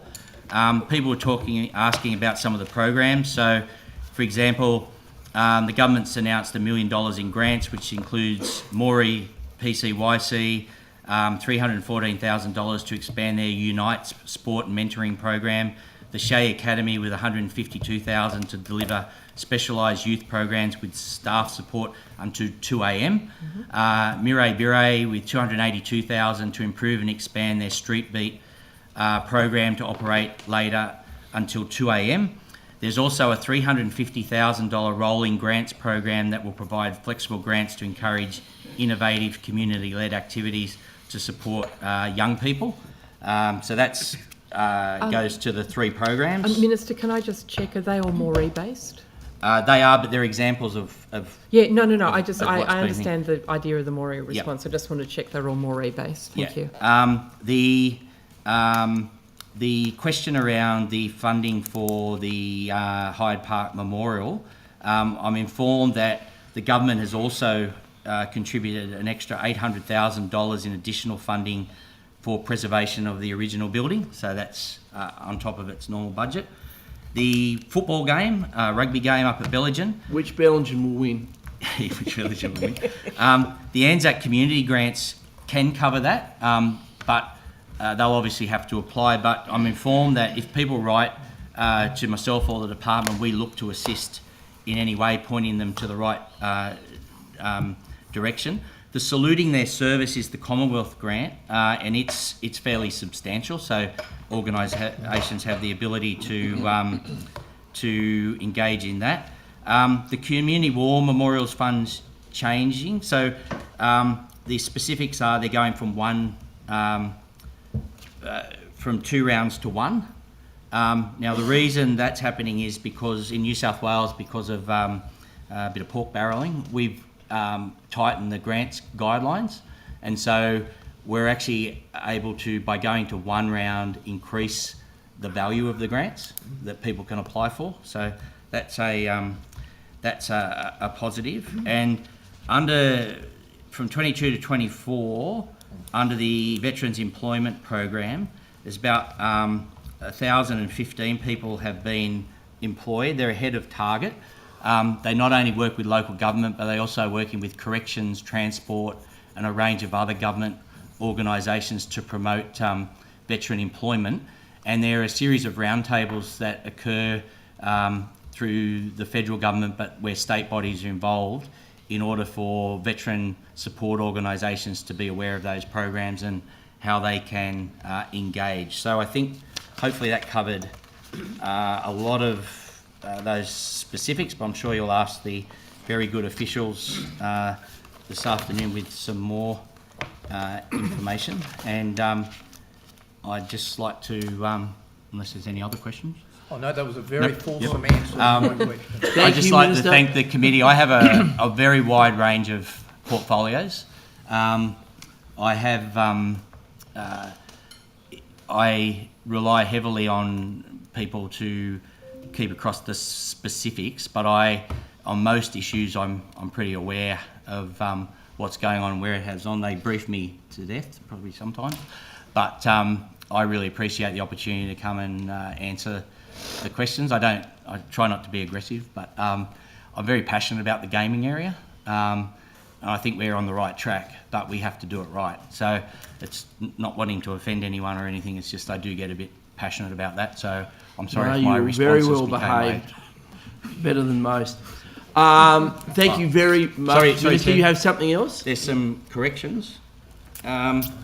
Since becoming, this is to do with Racing New South Wales, since becoming Minister, I have received and responded to correspondence from various individuals regarding Thoroughbred Racing New South Wales, including relating to the functions and operations of Racing New South Wales. But I think Mr. Latham, unfortunately, the answers have basically said this is the responsibility of Racing New South Wales, which is what you get a lot, because I do not have operational responsibilities. Regarding the complaints received about Greyhound Racing New South Wales, I earlier mentioned that I received anonymous complaints regarding Greyhound Racing New South Wales. For avoidance of doubt, I received both anonymous and identified.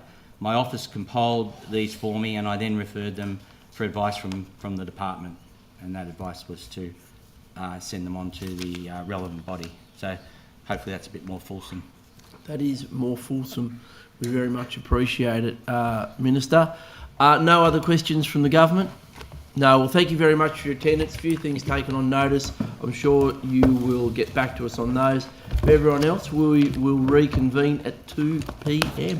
Thank you.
Hansard is Hansarding. Excellent. Welcome back, everyone. I hope you're all refreshed and ready to go for the afternoon. We will recommence the hearing with some questions from the Honourable Emma Hurst. Thank you. Thank you, Chair. Earlier this morning, Mr Barakat, I cut you off in regards to the answer around Mr Griffin's appointment as CEO of Greyhound Racing New South Wales, and whether prior to that appointment he had met with the Minister or anybody else within the department to discuss the Drake inquiry in any capacity prior to the inquiry being formed or during it at any point. Yeah, so to the best of my knowledge, no, although Commissioner Drake might be able to give you some more detail. The team supporting Commissioner Drake has been set up external to GWIC, so it sits within the department, within Elizabeth's department, so it provides, headed up by a director, provides that sort of secretariat support to the acting commissioner as to whether there's been any conversations between the acting commissioner and Mr Griffin. So he definitely didn't meet with the Minister or anybody else in regards to the formation of that inquiry prior to Ms Drake's appointments? Not to the best of my knowledge, although you'd probably have to check with the Minister if you had any discussions, but the inquiry was set up on the basis of advice from the department to the Minister. Thank you. Commissioner Drake, did you have anything to that you're able to add to that, if you've had any discussions with Mr Griffin at any point during the inquiry itself? After my appointment, I met with him. Sorry, I think you might need to come to the Commissioner, if I microphone. could ask you to come forward with your nameplate. Apologies. Thank you. Just so that Hansard can pick up all the things that you have to say. Thank you, Ms Drake. Thank you.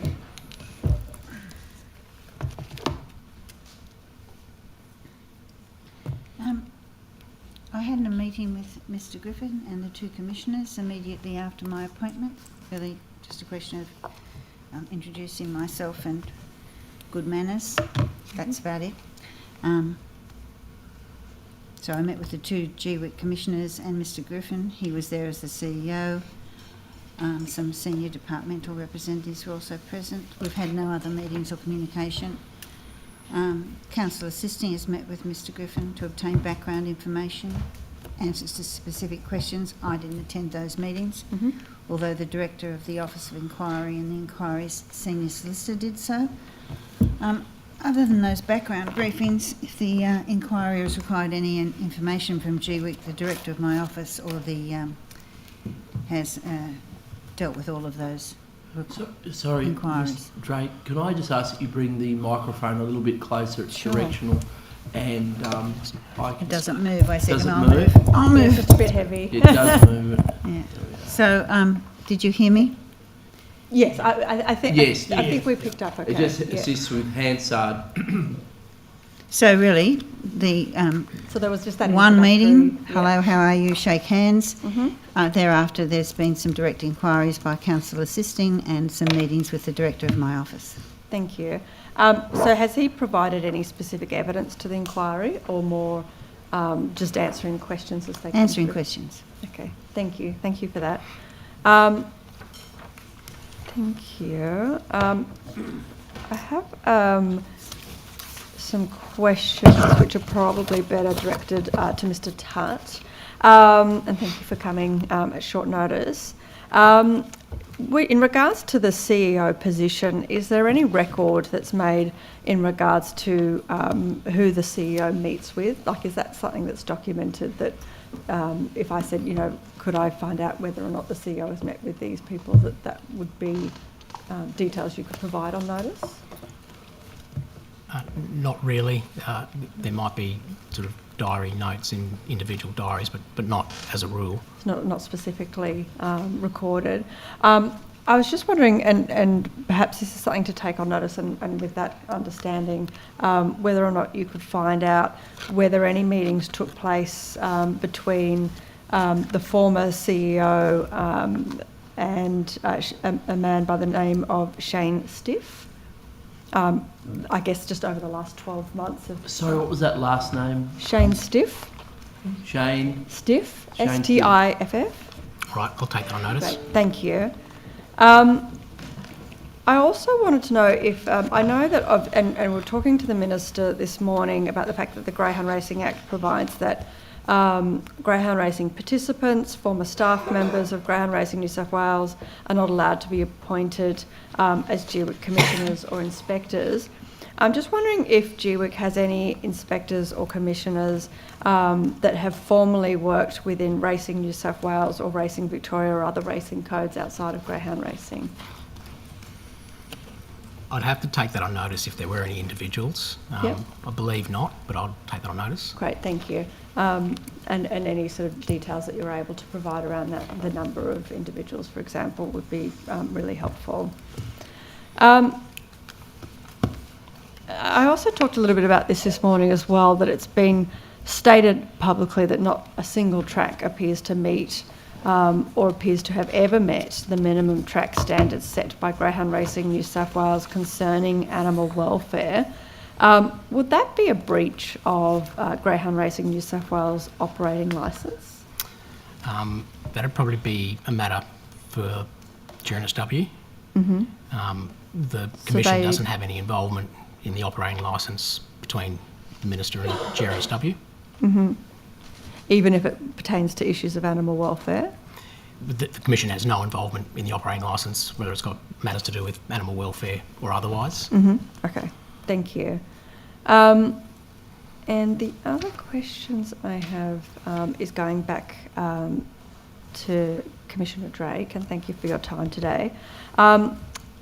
I wanted to ask, it appears to me so far that no one from GWIC has actually given any oral evidence at the inquiry.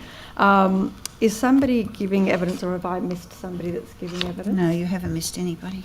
Thank you. Can you give me an explanation as to why no one at GWIC would be providing evidence as part of the inquiry?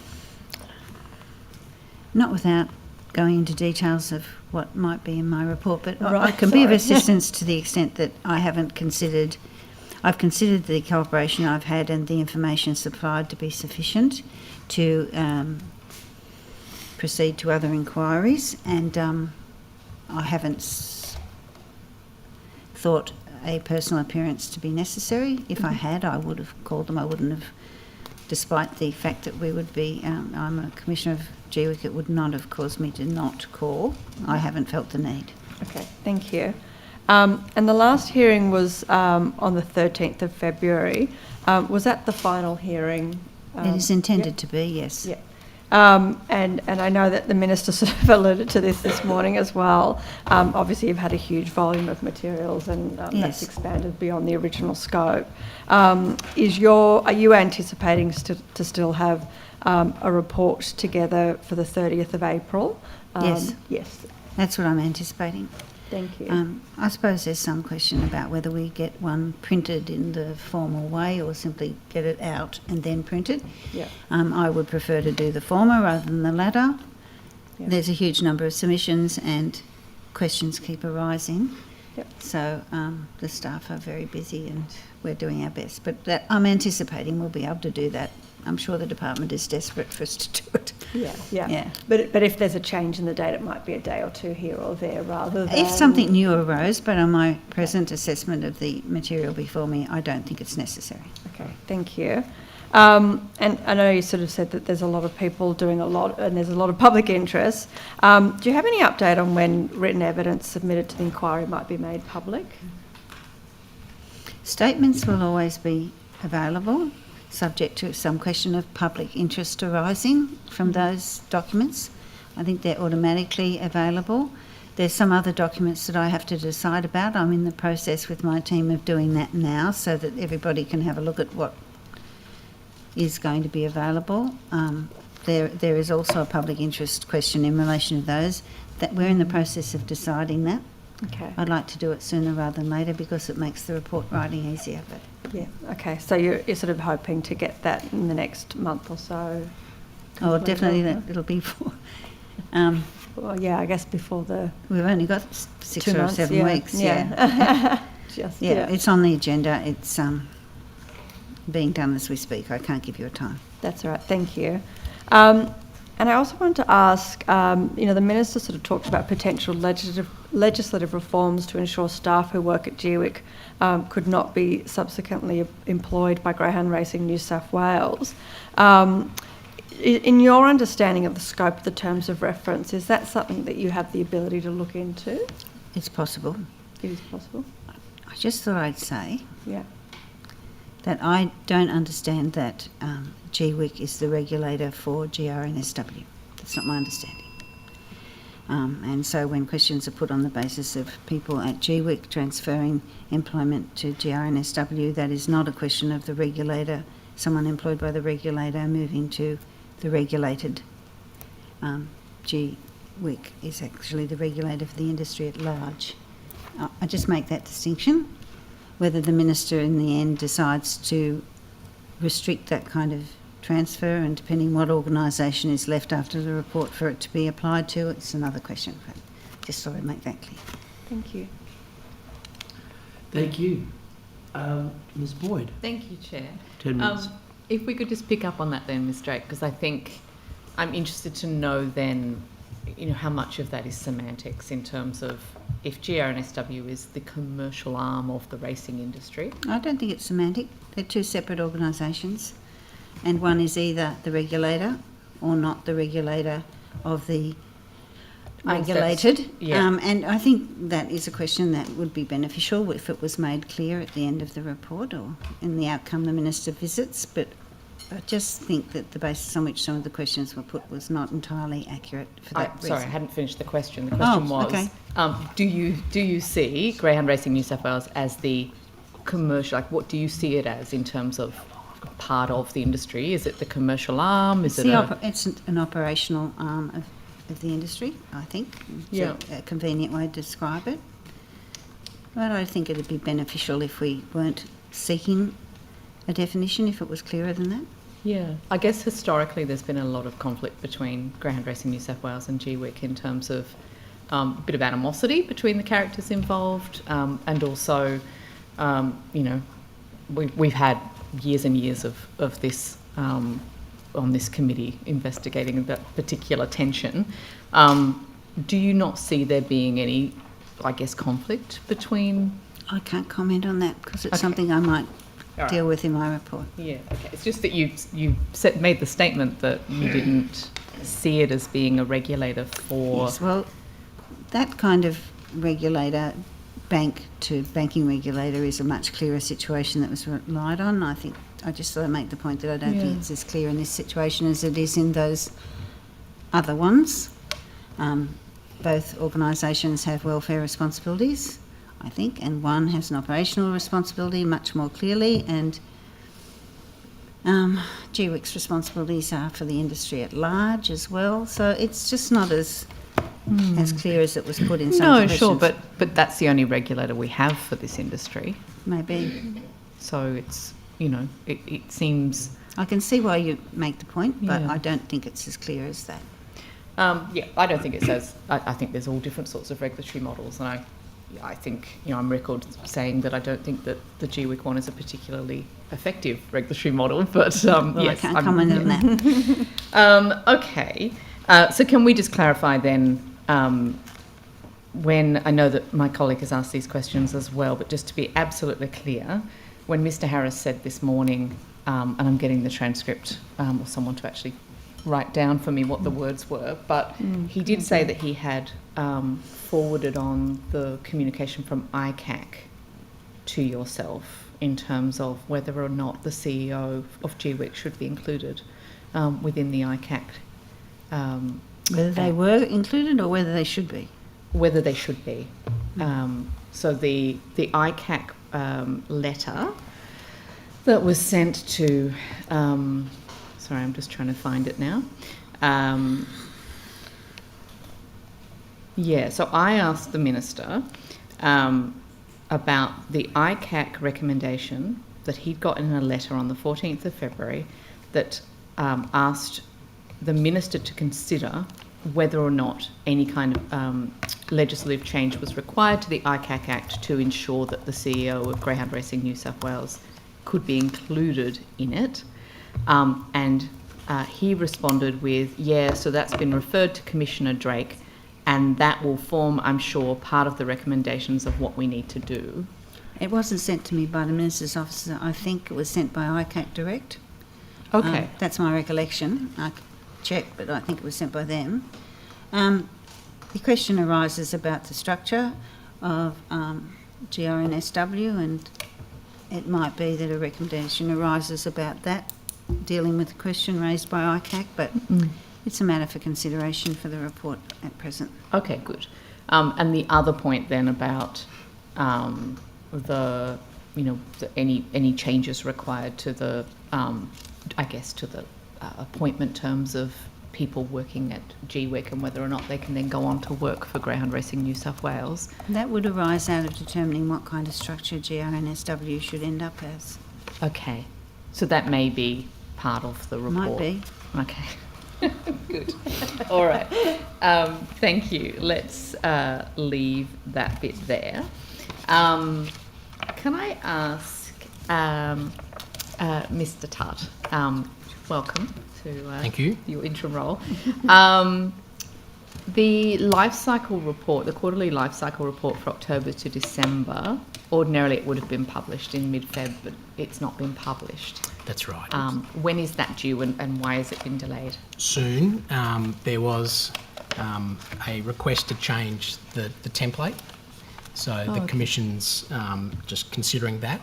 So we would normally publish it somewhere for the one ending in on the 31st of January, sometime late February. Yeah. So we haven't done that yet, but we'll be doing that shortly. Okay. Because in answers to, we put some questions on notice about the this life cycle reporting, and the Minister responded saying, I'm advised that the Commission's life cycle and injury reports for July to September 2024 were delayed as a result of resources being directed towards the production of the Commission's annual report and assisting the Drake inquiry. Does that accord with your understanding as well? I'd have to check with that, if that is the actual case. Thought you might have been referring to the life cycle report ending in January.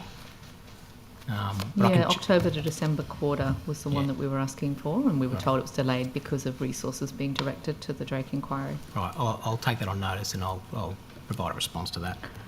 Which then begged the question, how much of GWEC's resources are being taken up by the Drake inquiry? So the Commission's asked to provide certain information directly to the Drake inquiry, but overall the resources aren't significant. When the requests are made, we promptly provide a response. Yeah. But overall, that's fairly manageable. Yeah, good. So it's a bit of a strain on the admin side, but it's not affecting the operational side of. That's correct. It's not affecting the operational side of the Commission at all. Good. That's what I wanted to hear. The recent New Zealand decision to close greyhound racing in that country. I think we've asked previously about dogs being transferred out of New South Wales into New Zealand and how we track that, but I don't think we've asked about how it comes back the other way. Are you expecting any sort of influx of dogs wanting to be brought into New South Wales coming out of New Zealand now that they can't race there? Not particularly. I know that certainly might be something that the New Zealand participants might explore, but not particularly expecting a great influx into New South Wales. Okay. Has there been any discussions with that you know of between yourselves, or even has Greyhound Racing New South Wales told you of any discussions with New Zealand racing authorities? Certainly not at my level, but I can certainly take it on notice as to whether there's been any discussions with the Commission more broadly. Yeah. And when you normally register those kind of incoming registrations from dogs brought in from other jurisdictions, do you normally note the jurisdiction they've come from, or is it not really does the register work like that? I'll take it on notice as to how that actually is affected, but there is a record, I understand, in our system that reflects where the greyhound has come from. Mm-hmm. But I can confirm that if I take it on notice. Just back to one of your last points about the resources for responding to Commissioner Drake's inquiry, the resources that are mostly expended by the Commission have been from our data analytics team, and that's probably the most resource heavy that the Commission's been involved in, but otherwise operationally it's not affecting the way the Commission goes about its operations. Yeah, so the same sort of people that would be, or the same resources that would be applied to when we ask all of our questions on notice and those sorts of things. That's right. That sort of data rich response. Yeah, I understand. Thank you. And apologies then for my next question was, can you take on notice how many greyhounds have been transferred from New Zealand to New South Wales for each of the past 3 years? Just if that is something that you have available, it would be interesting to see. I'll take that on notice. Yep. Yeah, thank you. So this morning we were talking about the US Greyhound Export Program. I understand that the Minister took on notice how many dogs are now part of it. Have there been any further reports of injuries or deaths in that program since it started back? Directly to the Commission? Are you saying have there been any reports directly to the Commission as to how many deaths? Or that you're aware of? Are you aware of any injuries or deaths since it started back? We are. Since it started back, sorry. Yeah. No, you have to take that on notice as to whether we've been provided with information since it started back. Okay. All right, I might come back to that later. Thank you. Thank you. Thank you, Chair. Mr Hamilton, these are probably to you, but I'm happy if you direct them to the person who's most able to answer. The treaty commissioners, how much are they each being paid? Equivalent to a band 2 in the public service. Right. And like over what period? It's a full-time job or it's a Yeah, part-time? full-time over 2 years. Full-time over 2 years, thank you. And roughly what's a band 2? And salary-wise? Yeah. I'd say around 300. Okay. Yeah. And because it's a full-time job, that precludes them undertaking other employment while they're doing it? Yeah. Right, okay, thank you. The Minister this morning wasn't sure about consultations in language. Look, that question really goes to how are these consultations being structured so that everybody, there are no barriers to consultation. I wonder if you had any thoughts about that. They haven't indicated to us directly whether language would be part of that. But it's probably fair to say that if you think about Aboriginal languages are really just given the establishment of the Aboriginal Languages Trust, which has only been in place for a couple of years now, the rebuilding of those languages, because they, historically they were decimated, are slowly rebuilding. So that's something that the treaty commissioners are considering, but they haven't sort of said they're going to provide that in everywhere. And look, to be honest, mainly because languages are not fully developed across the state. As I say, part of having the Aboriginal Languages Trust is to rebuild those languages. So I think it's probably fair to say that most of it they'll consider languages being used, but I'd imagine they probably it's not going to be extensive. Yeah. And I suppose in terms of the design of the process, again, I wondered whether a little bit at cross purposes this morning, because my understanding of the process was that it was essentially to begin with this free, prior and informed consent process. I understand that was delayed, so they're sort of almost running simultaneously. I understand the Minister's words in terms of the commissioners are designing it, but to what extent are local Aboriginal communities, to what extent, I suppose, is it ground up or is it all top down? No, it's I would say it's entirely ground up. Okay. So prior to treaty commissioners being appointed, we had really talked a lot about the principles of free and prior informed consent, and if I can just explain that is that before we undertake an extensive consultation with community, that the principles of that are that the questions that we may be asking or the information that we might be seeking from communities, they're fully informed the basis of those questions or the information or the background. So, for example, we might explain to communities or people that we are engaging in communities what a treaty is, what it isn't, examples from other jurisdictions who have undertaken treaty consultations, so that when we do get to the point, when treaty commissioners do get to the point of talking with communities, communities fully understand not just the question but the content that's related to that. So that's the principles of free and prior informed consent. And so there's a view of the treaty commissioners that initially it was ensuring that we were post the referendum understanding, acknowledging that many communities were still sort of, I guess, feeling the effects of the Processing that result. Yeah, and so we were mindful of ensuring that those principles were carried through. And I think, you know, the treaty commissioners have acknowledged that and will follow that process. Yeah. Okay. And how much of the allocated treaty consultation funding has actually been spent to date? I think I've got that question here. Sorry, the answer. Yep.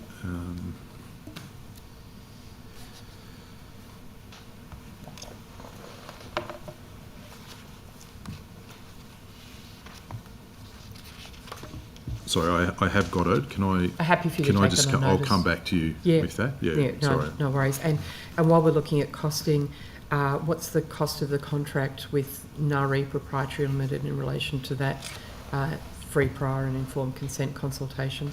Happy for you to take that on notice too. Yeah, if look, that's I do have a figure, but I'll just confirm it and I'll come back to you on that. Sure. So just some questions about the transfer of Memel Goat Island. I understand that $800,000 has been awarded to primary communications partners for a communication and engagement services project for that transfer. What are the KPIs under that contract? I'm not aware of the contract, and the contract hasn't been carried out by Aboriginal Affairs. Okay. Aboriginal Affairs are a member on the committee of the transfer. Right. But as I understand it, that's being managed by another department. It's not something we're managing directly. Okay. Yeah. Is there anybody else here who can help us with that? I don't think so. No.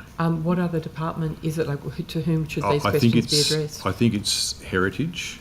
But I'd need to just confirm who's actually managing it. I can probably get that answer for you, but it's not us directly. Yeah, if you could, because then it gets confusing sometimes to know to whom these questions should be properly addressed. Yeah, I mean, in that case, it's because it sits with National Parks, I think.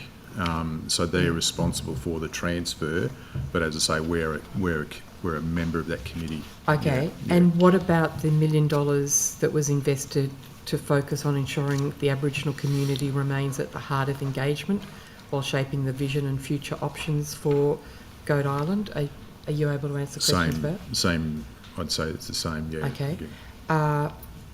Do we know how many Aboriginal businesses submitted tenders for these projects? No. Who would know that? Well, it'd be Heritage. Heritage? Yeah. Okay. Yeah. And so, so all of these questions go to Heritage? Particularly Goat Island because they have the direct responsibility for it. Right. Yeah. Okay. What about funding for Aboriginal targeted services under the new National Justice Access Partnership? Is that you? No. Who would that be? DCJ. Even though it's, I mean, DCJ for the bulk of the National Justice Access Partnership, but also for any funding allocation to Aboriginal targeted services? It could be the DCJ or the Attorney General's Office, I'd imagine. Yeah. Okay, but not Aboriginal Affairs? No. Okay.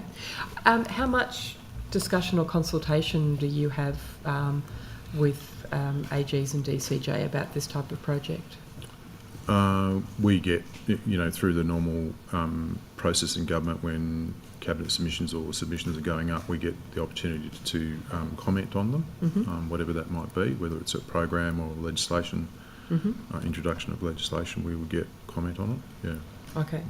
And so were you invited to comment on the funding received from the Commonwealth for some 500 family, domestic and sexual violence workers, and the decision was made to prioritise that funding going to ACCOs to meet Closing the Gap initiatives? Are you invited to comment on that decision?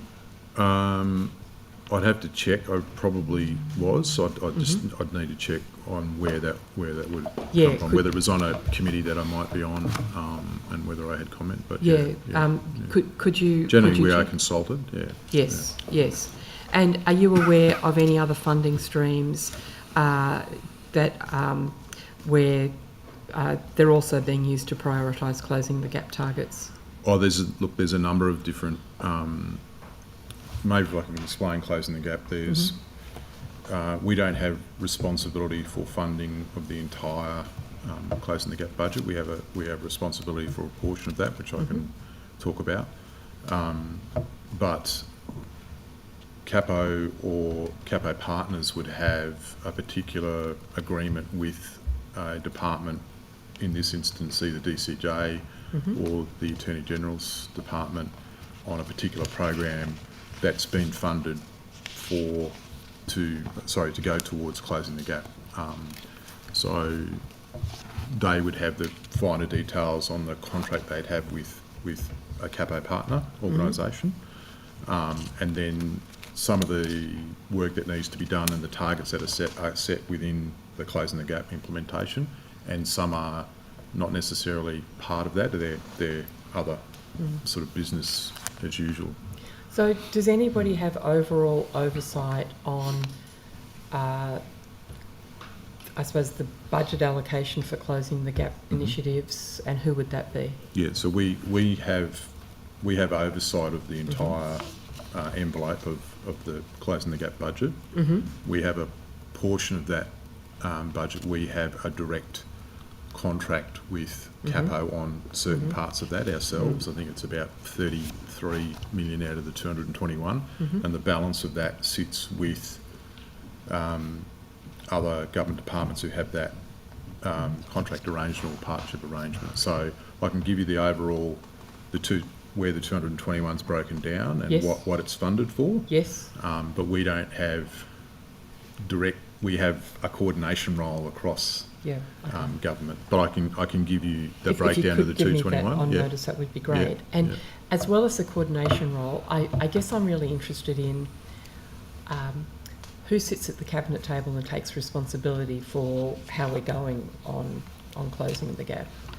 Well, the Minister has responsibility for because we've signed up to the National Partnership Agreement and our commitment under the agreement in partnership with Capo, and then the deliverables under that through an implementation plan, and we get agreement on what we're really going to focus both the effort and the dollars on. We help coordinate that between ourselves and New South Wales Capo, so our role is to coordinate across government, and Capo's role is to coordinate across those agencies, those organisations that form up part of Capo. Other than the targets that Boxar seems to collect data on, the data's really patchy, isn't it? And a lot of it sits as sort of nests inside Commonwealth data, and that you can split out New South Wales data, but that's not always straightforward. Are you happy that we've got enough data, or we're collecting enough data? Because it's hard to know, if we're not measuring, it's hard to know whether we're meeting. So have you got any comments on the sufficiency of the data that we're collecting? Look, I think there are some measures where we don't have enough data to measure the closing of the gap. In particular, which ones would you point to? I'd have to just check which ones they are, but there are.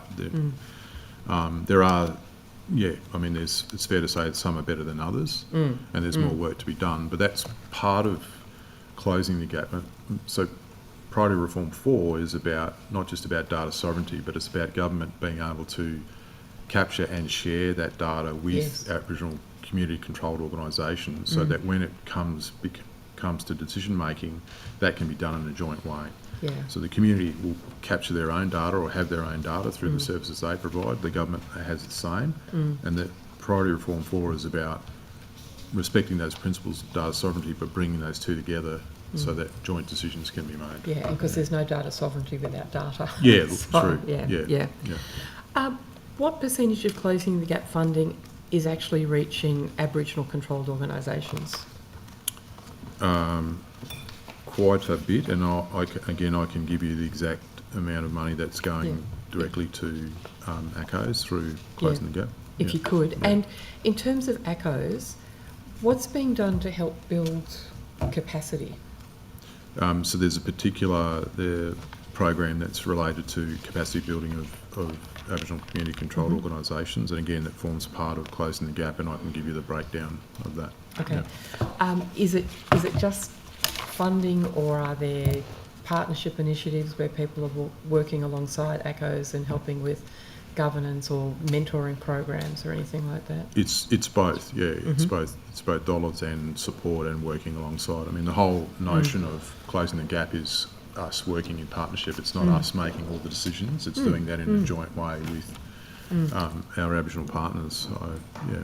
Yeah, no, absolutely. And so you can provide details of the... I can give you the breakdown, that'd be great. Partnership stuff. Yeah. Are there ACOs in some areas that I guess are missing out on mentoring because there aren't suitable mentors or partners, or there can't be bridges, or you're happy that it's sort of happening across ACOs in all areas? Well, I guess it's probably important to note that not all Aboriginal community controlled organisations are part of Closing the Gap and part of that agreement. So there are many that fall outside of the Closing the Gap funding. So if you're a member organisation of New South Wales CAPO and you're part of Closing the Gap, there's obviously access to funding through that program.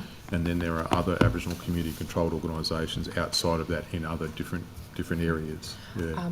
Just to help me understand, can you give me an example of an Aboriginal controlled organisation that might be outside of CAPO? It could be, local decision making is not, organisations or groups are not part of CAPO. I don't know, Orange Local Aboriginal Land Council? Not directly. They're a standalone land council. Newswalk is a part of CAPO, but doesn't mean to say that Orange Land Council is going to get funding through Closing the Gap. Yeah. Okay. Thank you. I understand that $3.5 million was allocated by the government for an accountability mechanism on Closing the Gap, but that apparently is still being negotiated. Can you say why that process is taking so long? Oh no, it's not a matter of being negotiated. It's part of the National Partnership Agreement. So there was funding provided to CAPO to undertake the work to develop the independent accountability mechanism, and they did that, and then they presented a report late last year. We have responded to them. We think there are some issues with the model that they've developed thus far, but what we have discussed is that we would come back together to work through what the next steps might be on that model. So and when will that be happening? Well, it's happening now. So we had our last meeting last month with CAPO and the Minister, and we agreed on a way forward would be there's money set aside for that next stage, but we need to come back and have a discussion around what that next stage looks like. And when will that next discussion be taking place? Well, at an officer level, that's happening now, but we'll probably, I think our next meeting's in June, so we'll bring it back to the next meeting. Okay, thank you. I understand that the New South Wales Aboriginal procurement policy aims for 3% of government contracts to go to Aboriginal businesses, but there's been no updated data published for 23-24. When will that information become available? That's not something Is there somebody else who can help me with that? I think it sits with Treasury. Yeah. So I guess I'm a little bit confused because, I mean, I understand that there might be overlap, but also with these things that take a whole of government approach, I would have thought that somebody within Aboriginal Affairs would also be interested in that information and have a watching brief on it. Yeah, well, I mean, we can probably find out, but in terms of the actual expenditure and the policy is not developed by us. So yeah, it's just that this is, I would think, an important policy goal that doesn't appear to have been reported on and would be good to know. What about the New South Wales Aboriginal Business Growth Roadmap? Do we know what's been achieved with the $10 million allocated there? Yes, I can give you a breakdown of that. And did you want that now? Oh, I'm happy to take it on notice if you can provide it. Yeah. And the what percentage of New South Wales government contracts in 23-24 were awarded to Aboriginal-owned businesses? That would sit with either finance or treasury, the same as the procurement policy. Mr. Draper, sorry, just before you go, just indulge me for a second. This blue folder that appeared on the minister's desk, how would that have got there? This would have arrived during caretaker mode, yet somehow it made it to the desk of the minister, made it into the minister's office before he did. I'll try and answer. I don't like to speculate, and this really is speculation. I wasn't in my current role at that time. I was working, I think, at that point at the Reconstruction Authority, so I don't have any direct knowledge of it. But during the caretaker period, if items like that are received, they may be included along with any briefing materials that are presented to her. These are the new minister after they're sworn in. That's one possibility. So usually there are briefing documents prepared for the minister. If there are things that have arrived in the interim, they would be provided to the new minister to be dealt with as a matter of course. I can't. Sorry, I'm only somewhat speculating. Apologies. Thank you, Mr. Draper. Mr. Boyd. Thank you. First and foremost, Back to you, Mr. Tudd. We were talking before about the US Greyhound export program. Has there been any changes made to that program, for example, to crate sizes or veterinary oversight or anything since it was halted last year and then recommenced? So that program's administered by GRNSW. Right. It's not administered by the Commission. So Okay. those sort of questions would be best directed towards them. Was GWIC responsible, though, for stopping the program from going ahead? Did you have... No. So Greyhound Racing New South Wales made that decision? They run the program. The Commission's got no involvement in the GRNSW USA program. But if you had concerns about the way that the program was run, does GWIC get involved then to sort of, I guess, go in and give advice? I mean, I know that an audit was undertaken of that program, so GWIC had some involvement in its design. And that's really as far as the involvement that GWIC's had. There was an audit done in October of 2023. Yeah. And that was an audit based on whether that program met the New South Wales best practice guidelines for rehoming. And that's really the only involvement that the Commission actually has in relation. That was the only involvement the Commission had in relation to that program. Yeah. It doesn't have any other oversight role when it comes to that GRNSW program. And is that even after the deaths? Is that because they're no longer participant greyhounds? Yeah, that's right. That's right. They're greyhounds that aren't within our jurisdiction. The whole program itself that's administered by GRNSW has no oversight by us. Okay. Has GWIC asked, though, or is it just not within its remit at all? It's not within our remit. There's, nothing to do with us. So we have no guarantees that anything's changed, really? Sorry? We have no guarantees that anything's changed in terms of that program. We had big concerns with it after dogs were dying and found boiling to death on tarmacs and things. It got paused and it's now been restarted. I guess it looks to me then like it's kind of, there was a bit of publicity, so they stopped it for a bit and now it's started.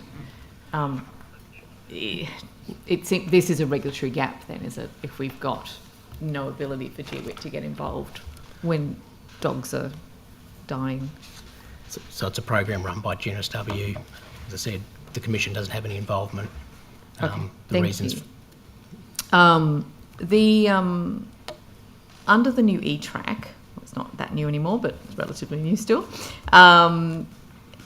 Is GWIC still, in addition to the voluntary reporting, validating proof of life? We are. So our e-tracking program sends out notifications to participants, and that requires participants to check their greyhounds in. Yeah. And that's a program that's gone through a couple of different tranches and is an ongoing program. Okay. Essentially, GWIC used to phone the participants up as well. Is it doing that? So now it sends out notifications via email, via SMS, and that then provides that participant with the notification to then have their greyhound checked in. Yeah. And that's run by our traceability team. And as I said, that's an ongoing program. Okay, but there's no actual communication directly. You can't sort of, I don't know, maybe it was a false hope to think that you might catch something in someone's voice when they were telling you what dogs they still have. But so with the traceability team, if there's an issue where a notification isn't responded to, I know our traceability team does on occasion make direct contact with participants, and that's to ensure that they can actually check where the greyhound is. So the traceability team have a variety of different ways in which they'll communicate with our participants. Yeah. Some may not have access to emails or mobile phones, so they go through other ways. Okay. In the last budget estimates, I was asking about basically there's a little bit of a disconnect between the Veterinary Practitioners Board and and GWIC when it comes to allegations of wrongdoing from vets, where the Veterinary Board was saying unless GWIC actually goes through with the prosecution, then there's nothing for the Vets Board to do, and GWIC was saying that they were referring matters off to the Vets Board and saying, well, it's up to you to deal with. And so we had this kind of stalemate situation. In the last estimates, I was told that GWIC was seeking a memorandum of understanding with the VPB. How has that progressed? We did seek that with the VPB, but the VPB advised us that they declined to enter into that. Right, okay. Yep. That's really good to know, thank you. I know who to follow up with next, thank you. And also in that last estimates, it was said that GWIC was working on having Greyhound Racing New South Wales make public the treatment outcomes of injured and euthanized greyhounds. Has any update been done on that? Is there I'd have to take that on notice. Okay, all right. I asked some supplementary questions in September, and I was advised by GWIC that since May 2023, 17 greyhounds had been sent to council pounds, 16 of which were approved by the Commission. What happened to the greyhound that was sent without prior approval from GWIC? It's quite detailed. It is a detail that I don't have before me, but I'll take that one on notice. If you could take that on notice, and also which pound it was sent to and how GWIC followed up and where that dog is now, that would be really useful. And also, on what basis the other 16 were approved and which pounds they went to. Thank you. On 16th of December, GWIC updated its race day hydration and hot weather policy, so that now they're to be provided water in their race day kennels if it's over 32 degrees. I've asked about this in many previous estimates as well, about the idea of these dogs racing at up to 38 degrees, despite their body temperature then being sometimes 41.5 degrees, I'm told, in that sort of temperature. Why won't GWIC take action to lower that maximum racing temperature? So the race day hydration and heat policy, that was devised by GWIC in consultation with our veterinarians, and the 38 degrees temperature was the temperature that was settled on by the Commission, having regard to the veterinary advice that we received. Right, but when you say that, there's always a little bit of art to this as well as science, in terms of, it might be optimal for a dog not to race at all on a hot day, but obviously we're talking about an industry that is racing dogs for a living, so there would have been a bit of give and take, I assume. When you say that there was consultation taken with the vets, does that mean that they gave you evidence that this wouldn't increase injuries, or that this wouldn't cause the dogs any additional distress? Or is it just where we landed? Look, the 38 degrees is certainly consistent, as I understand it, across other jurisdictions in relation to their heat policy, and that was the temperature that the Commission landed on, having regard to the evidence. And the Commission obviously took steps to inform itself of what was appropriate, and as I said, that was where we landed. Okay, it's one of those things that in greyhound racing, I just think, like, I watch my dogs. It gets to about 26 and they're flat on the ground, too hot. The idea of a dog racing at 38 degrees seems quite extraordinary. And the Commission take other measures, of course, in hot weather. They have baths immediately available for dogs to cool down in those sorts of temperatures. So there are a whole range of measures that are taken at tracks to ensure that greyhounds, especially racing in summer months, have access to adequate facilities to ensure that their welfare is looked after. Has there been any breaches to the hot weather water policy since this new version was brought in on the 1st of January? I'd have to check. I don't believe so, but I'll have to check. And how is GWIC monitoring to ensure that participants are complying with that hot water day policy? So the Commission stewards are obviously in attendance officiating at all race meetings. So they're there, and they have OTVs, or on-track veterinarians, who are also employed or contracted by the Commission, so they're present at the tracks.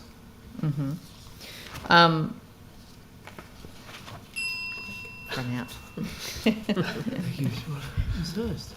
Thank you. Mr. Tutt, I'm wondering if you can just give me some background information on the investigation that was done by GWIC in regards to the 2 deaths at Taree. So, any... Sorry, Chair, do you mind if I depart? I'm sorry, I meant to That's do that fine. in between the questions. Is that okay? Thanks. Sure, thanks. Thank you.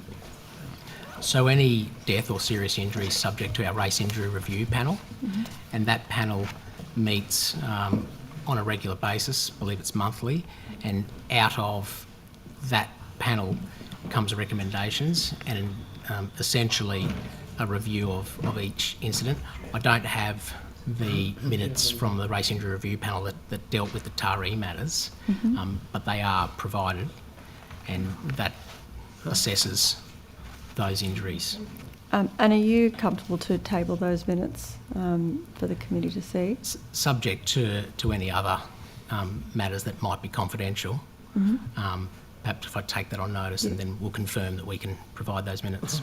Thank you. My understanding is that those 2 deaths were caused by the fact that there was no safety rail at Taree. Are you aware how many other tracks across New South Wales do not have safety rails? Not off the top of my head, I'd have to take that on notice. You could take that on notice. Is it only a handful of tracks, or is it the majority? No, it'd be a smaller number. The majority would have the safety rails. And what action is GWIC able to take if there is no safety rail at a particular track where deaths are occurring? So safety rails are matters for, as are all the minimum track standards, are matters for GRNSW. The Commission doesn't have any enforceability powers or statutory powers in relation to the minimum track standards. So in regards to the Taree facility, what was investigated and what, because obviously so it was Greyhound Racing New South Wales then that voluntarily shut the track down until they put the safety rail in after the investigation? Or? So after the incidents involving those 2 dogs that you're talking about, the Commission executives met with GRNSW executives and discussed that very point, the installation of a safety rail. those discussions resulted in racing ceasing at Taree until such time as a safety rail was installed, and that's occurred and racing's resumed at Taree. Thank you. I understand that the role of Chief Veterinary Officer at Greyhound Racing New South Wales was vacant for a very long time. I'm not sure if you're aware if it's still vacant. My understanding is, what I'm hearing is that animals are waiting extremely long times to then get veterinary treatment signed off because that role remains empty. The process within Greyhound Racing New South Wales is that the Chief Veterinary Officer signs off on a dog getting urgent medical treatment. And the information I'm getting is that that greyhounds are being left for hours and sometimes days because that role's not filled and there's nobody else to quickly sign off on veterinary treatment. Is that similar information that GWIC has received or looked into?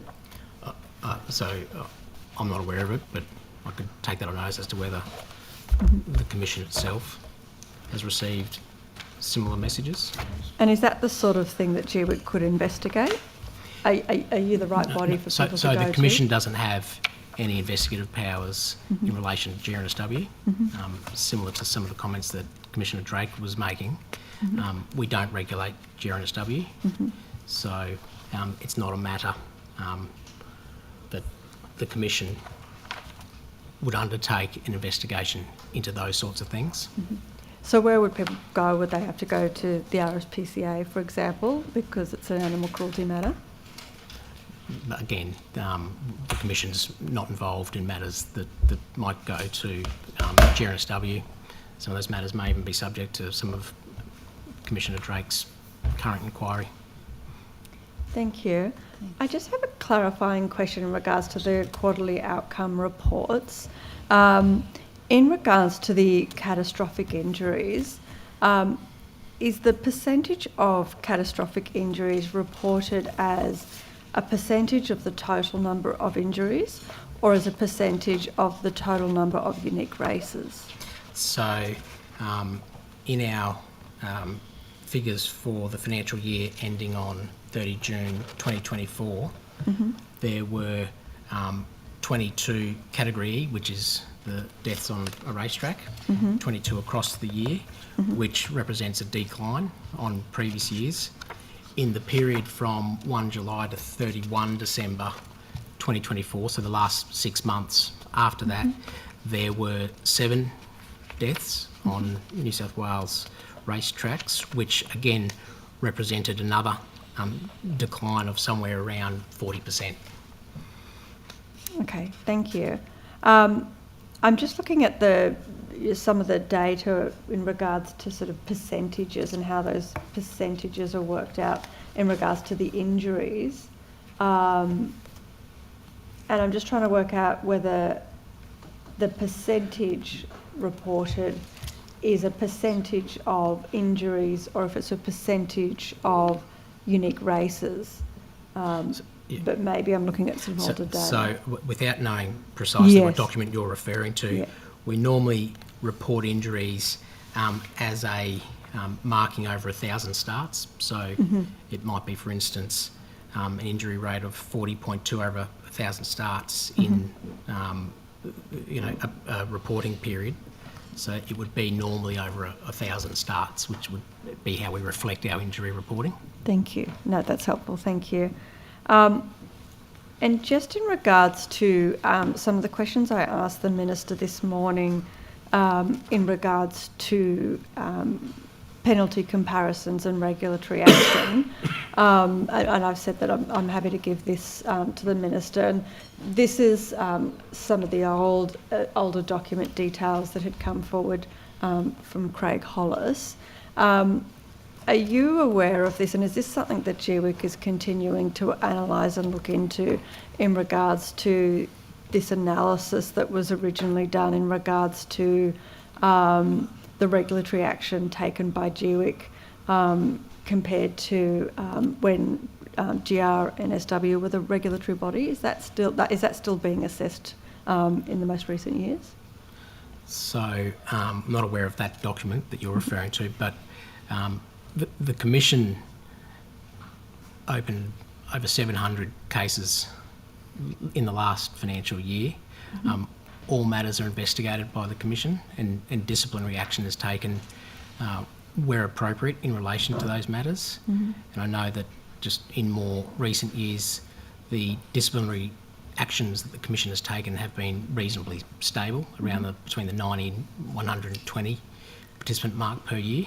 So those are our sort of statistics over the last few years. But as far as that analysis that you're referring to, I'm not aware that we do that continuously. Yeah, okay, thank you. There's a couple of minutes. I think Ms Boyd may have one more or two. I'm just going back on those questions before when we were talking about whether or not GWIC, well, we were talking about how GWIC doesn't have the capacity to go and, I guess, inspect or re-audit the Mates for the States program.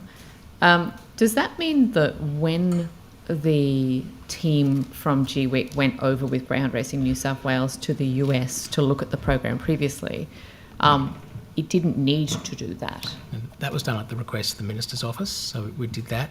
And as I said in the previous answer, that was done as an audit to see if the program met best practice guidelines for New South Wales rehoming. So, and that was because the Minister wanted that? It was, I have to take that on notice as to how it actually came about, but it was to travel overseas, an approval process from the Minister had to be made and was made. Yeah. And as I said, that's when the Commission undertook that audit. Because Greyhound Racing New South Wales paid for GWIC to go on that. I'm just wondering whether it was, if it's not something that GWIC was obliged to do under the regulations, it strikes me as another example of potential sort of regulatory capture. No? Okay. Can I ask you, you'll no doubt be aware of reports of greyhounds being physically forced into starting boxes at Gosford at the beginning of, I think it was in February. Have you seen that? What is GWIC doing about it? At what point does a dog that doesn't want to get into a starting box be cancelled from racing rather than being made to race? I haven't seen that footage. But will you take that on notice then? Yeah, I'll take that on notice. Okay, thank you. Thank you, Ms Boyd. Thank you, Chair. Logistically, I've got a couple of questions, Mr Barakat, then I'm moving on to veterans, so if that needs a shuffling of the deck chairs, I'm not sure if someone wants to make their way forward. Mr Barakat, in terms of the terms of reference for the independent panel on gaming reform, included a responsibility for developing recommendations for government on the future required infrastructure investments and impacts on employment and industry. This doesn't seem to have been done. Why is that the case? That was a decision the panel itself made. That was a decision the panel itself made at the time, and part of the economic modelling that I think was spoken about a little this morning is considering that, so impacts on industry, impact on employment, feasibility of implementation of various options.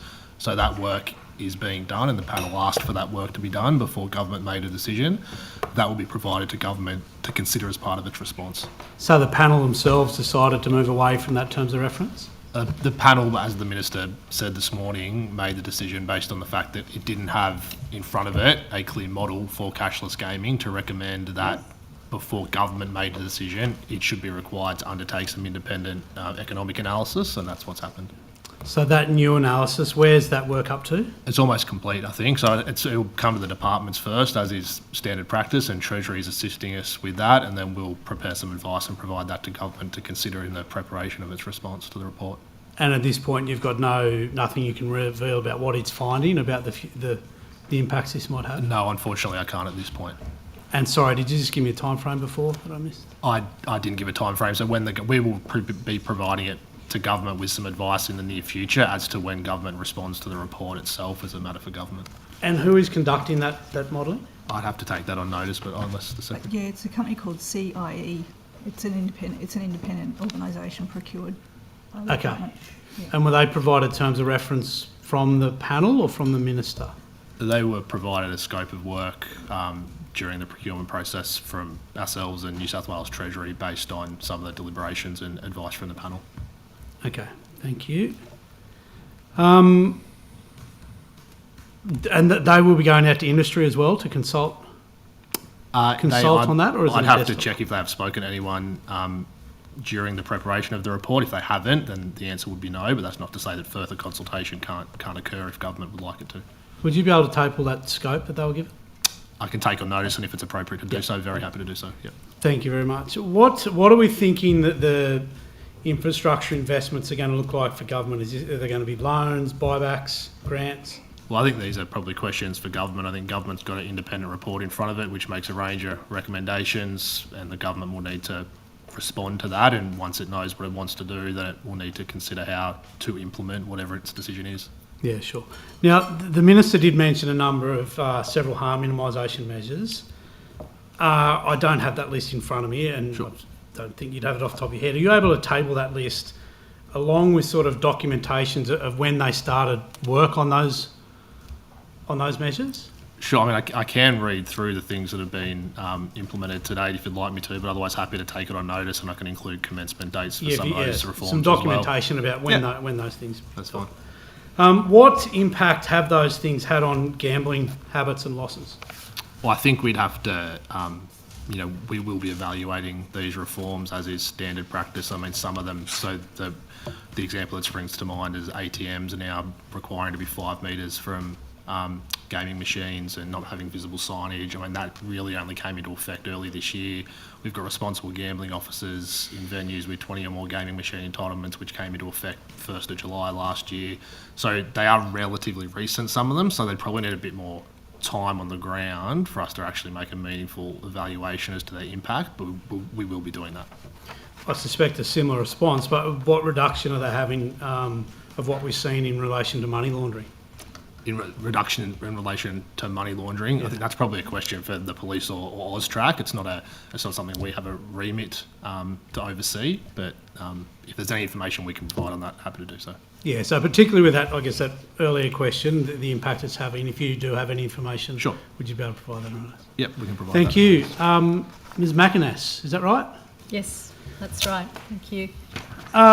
Thank you, and thanks for joining us at the table. The Skyville Veterans Family and Community Centre, are you familiar with this?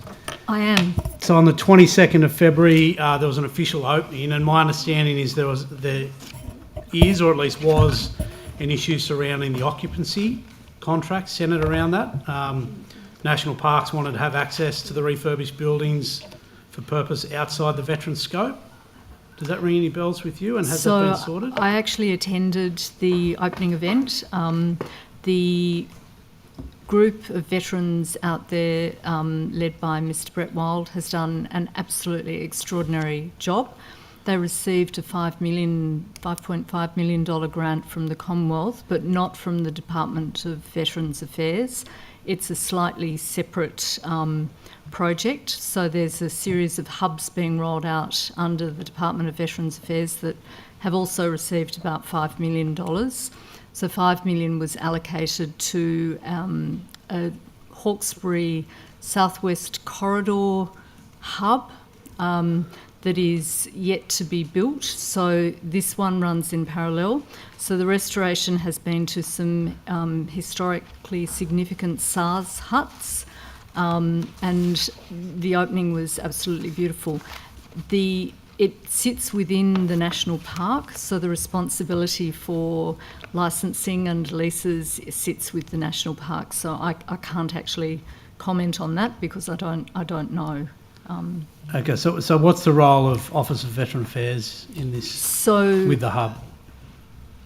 We haven't formally had a role because it's not one of the official Commonwealth hubs that are focused on wellbeing. It sat slightly to the separate.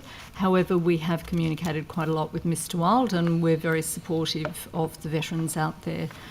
So we've been out to the site a couple of times. We talked to our colleagues. I think the relationship over the lease is a fairly recent, so the buildings are just finished and they're working out. Obviously, it's within a national park, so they have national park guidelines as to what fits under their act, and I think the relationship has been very good. They've done an amazing job restoring these buildings that were at great risk of being lost. Okay. So you're not sure then exactly where that occupancy contract is up to? No, you'd have to follow that up with the National Parks and Wildlife portfolio under Minister Sharp, I believe. Okay, thank you. What's been involved? So I've got a series of things I'll just move through. No, that's okay. What's been involved with the development of the new strategy so far as in relation to consultation with veterans and ex-services organisations? So it's been absolutely continual and iterative. So the first ever New South Wales Government strategy was launched in 21. We did extensive consultation for that despite COVID, surveys, online workshops with people, that's all been recorded. So the current strategy that we've been working on has been a 6-month process because we've operated the first strategy for 4 years, obviously. The first 2-year action plan was reported on. We then worked through the next 2 years. In the meantime, we've had 3 years of the Royal Commission. So my team has also, small as it is, been leading the work on the New South Wales Government response into defence and veterans suicide. So we grouped up, the Royal Commission was launched April 21. We established an interdepartmental committee in June 21. That's been operating for 3 years, so it's had all the departments sitting on that. We've had serious work responding to the Royal Commission, to notices to give, responses to questions, preparing the Minister to be present in the Royal Commission to answer questions about New South Wales engagement. So we've been tracking all of that, very closely, what the issues are. We've also held, as part of our first strategy, we committed to annual forums in the regions. So we've had one in Nara, one on the Central Coast. We attend lots of forums with DVA. We sit on the Commonwealth State and Territory Committee and listen to the work that comes through from every other state and territory and the Commonwealth. We've sat on working groups. So a good example is incarceration. South Australia was an early leader in establishing a veterans strategy for incarceration from twofold, because veterans actually are in a lot of custodial jobs, uniform to uniform, but we also sadly have veterans in jail. So that piece of work was shared through that forum, and we've then looked at that in New South Wales and worked with our counterparts in corrections to look at developing their own strategy, which they have been actively working on during this period. So when we talk about the next strategy, it's built on 4 years of delivering the first one, 3 years of working through the Royal Commission and listening to all of that evidence and responding to evidence, 6 years of sitting on Commonwealth, State and Territory committees. The committee sits underneath the Veterans Ministerial Council, so there's a hierarchy there. And then under the Commonwealth, State and Territory Committee, there are actually working groups for each of the key issues. So employment is another really important issue for veterans. Yep. We established the first veterans employment program in the country. And that's a key focus of the recommendations under the Royal Commission. So that's, again, continuing in the next strategy. And the reason that it's at this stage only 3 months late, like the other one's expired, are we just waiting for the response to the Royal Commission? No, not at all. So we started working on the strategy for 25 to 30 in June of last year. It's quite a big piece of work. So we built on all the work we've done, and of course it had to go through all of the processes of a consultation with our colleagues and our interdepartmental committee. So the the report from the Royal Commission was only delivered in September, so we'd been working in preparation. Then we looked at that. Then we've workshopped with our colleagues. We've workshopped with ex-service organisations, key ex-service organisations, and then we've written the strategy, and it's sitting now with the Minister in February, ready for Cabinet. So there's not really been, it's been a very pressured, tight time frame to develop a new 5-year strategy. So as the Minister said, it's sitting, waiting for Cabinet approval. The forums you mentioned there, one down the south coast, one up the north coast. Can I implore you to take one west? Yes, certainly can. I think that would be very much appreciated. Yep. Does the Office of Veteran Affairs break the state down into regions or zones? Yes, we do. So the veterans employment, well, a couple of things. The census data in 2021, our office has developed an interactive tool, so you can actually use that data to drill down to every local government area. That's been very useful. The Minister was able to quote the Central Coast as one of the highest veteran populations in every age category. So we've shared that with everyone, including the Commonwealth, because we've put together this interactivity, and that's helped guide what we're doing. So my team helped while we were waiting for this afternoon. So the census, 60% of veterans in New South Wales live in regional areas. So then our Veterans Employment Program tracks where veterans are being employed in the state, and we put out, we're about to publish the 2-year report on the current data, so that tracks where veterans are getting jobs. So you asked before, and the Minister did quote, we had 1,015 veterans employed to September 2024. That's the first 2 years of the 4-year tally. So we're just over halfway there to the 2,000. As an example, the Department of Primary Industries and Regional Development hired 55 veterans between April and September 2024. So we're tracking how many veterans are applied in getting roles in different departments and where across the state they're getting the roles. So those reports, previous reports, are all online, and the next one will be published in the next month. Geographic breakdown of those? Yeah, as much as we can, because not every veteran, all of our data is voluntary. We've been encouraging veterans to self-identify more and more. It's sometimes veterans have concerns because they've had security clearances and so forth. So we don't capture every single veteran, but we're trying to say, look, it's a good thing. We want you to identify because we want to be able to support your employment. And what's the success rate of that program as far as how many veterans engage with the Veteran Employment Program and then don't end up in a job? So actually we're tracking veterans have a better success rate than the average population, and in some areas it's a higher success rate. I'm just looking for where I had some data. Happy for you to provide that. But yeah, Sure. If you're interested in more data, that'd be great if you could. We can get that to you. Does the Office of Veteran Affairs have a charter or a mission statement? But to clearly outline what the roles and responsibilities are? Look, it is complex. We have put an explanation on our website of what the Department of Veterans Affairs does, because they have the national legislated responsibility.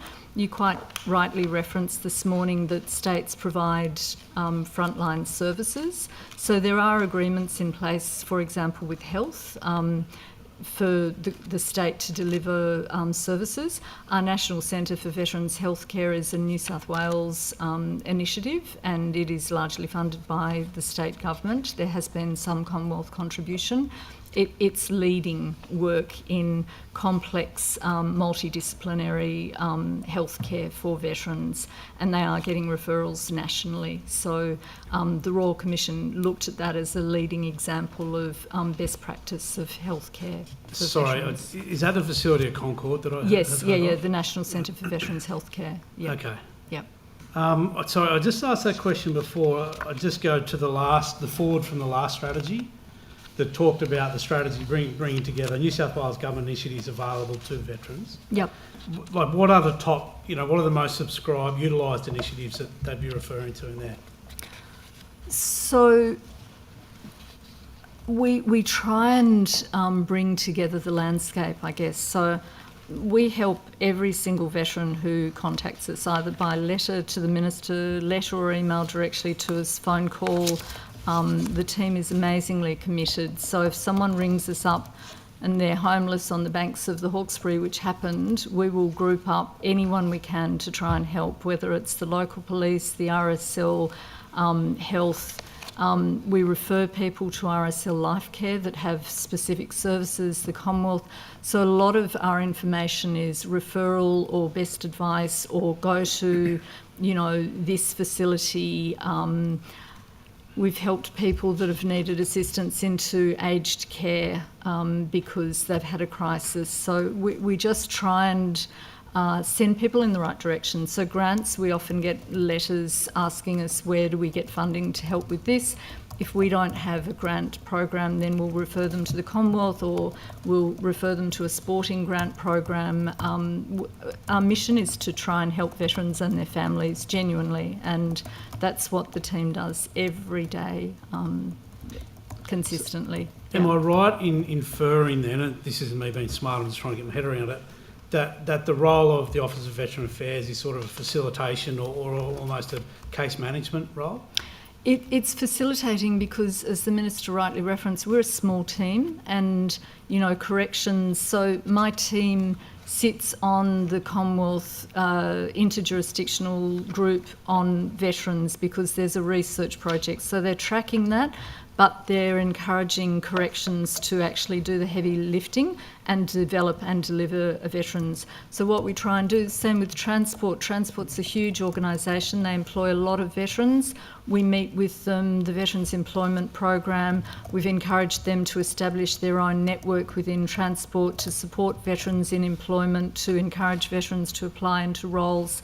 Local government, we've done the same. We've encouraged local government to establish veteran employment programs. We're up to 29 out of 128. That's an amazing achievement. So right across the state, local government is starting to take up just a simple pledge of we support veterans and their families. And if you apply for roles here, we'll take you seriously. In relation to some of the concessions, and I mentioned earlier this morning, concessions from Transport, is that just money that Transport doesn't take, or is it money that the Office of Veteran Affairs reimburses Transport? So it's a Treasury budgetary decision through Transport. So Transport wears that. So, again, the Interdepartmental Committee tries to group up and focus everyone's attention and try and coordinate for the best outcomes for veterans and their families. And as we wind this clock down, the Afghanistan War Memorial. You've got another 7 minutes if you need it. We're right up to the break. Okay. The Afghanistan War Memorial to be built in the Domain. Yes. Is that still on track for a 2026 completion? It is. We've been working since it was announced in July. It's so there's been a lot of consultation with Afghanistan veterans from the different cohorts. There are cohorts going back to the 1990s, as you'd appreciate. So it will be a memorial to recognise all contemporary service, including, of course, Afghanistan and Iraq. But veterans themselves are very passionate about acknowledging their counterparts, and there's been a lot of death and suffering through other peacekeeping operations as well as through Afghanistan and Iraq. So we're at the stage of we have a well-developed design, and we're hoping that will be promoted to the public soon. Just a follow-up question in relation to the Veterans and Employment Program. It sounds as if it's mainly looking at government and local government. I wonder whether you have any relationship with the Franchising Council of Australia, for example. So we hold annual veteran employment forums that are broader than just the public service. So we had a focus on the housing industry, the building industry, for example. I mentioned franchising in particular because you may be aware there's a significant body of academic evidence that demonstrates that former service personnel do very well as franchisees because they enjoy the structure but also the opportunity to learn new skills. So I wondered if you had any, like, do you invite franchising groups to those fora that you run?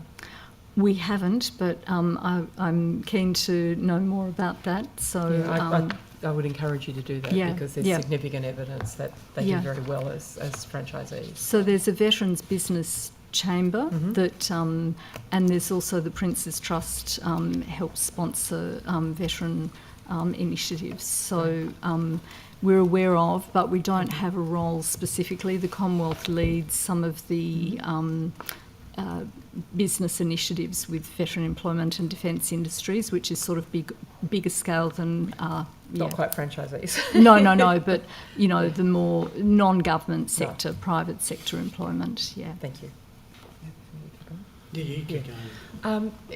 Dr. Sutherland, the medical research strategy that we understand we're to receive soon, does that align with the principals and the recipients of the flagship medical support program that was announced at the end of last year?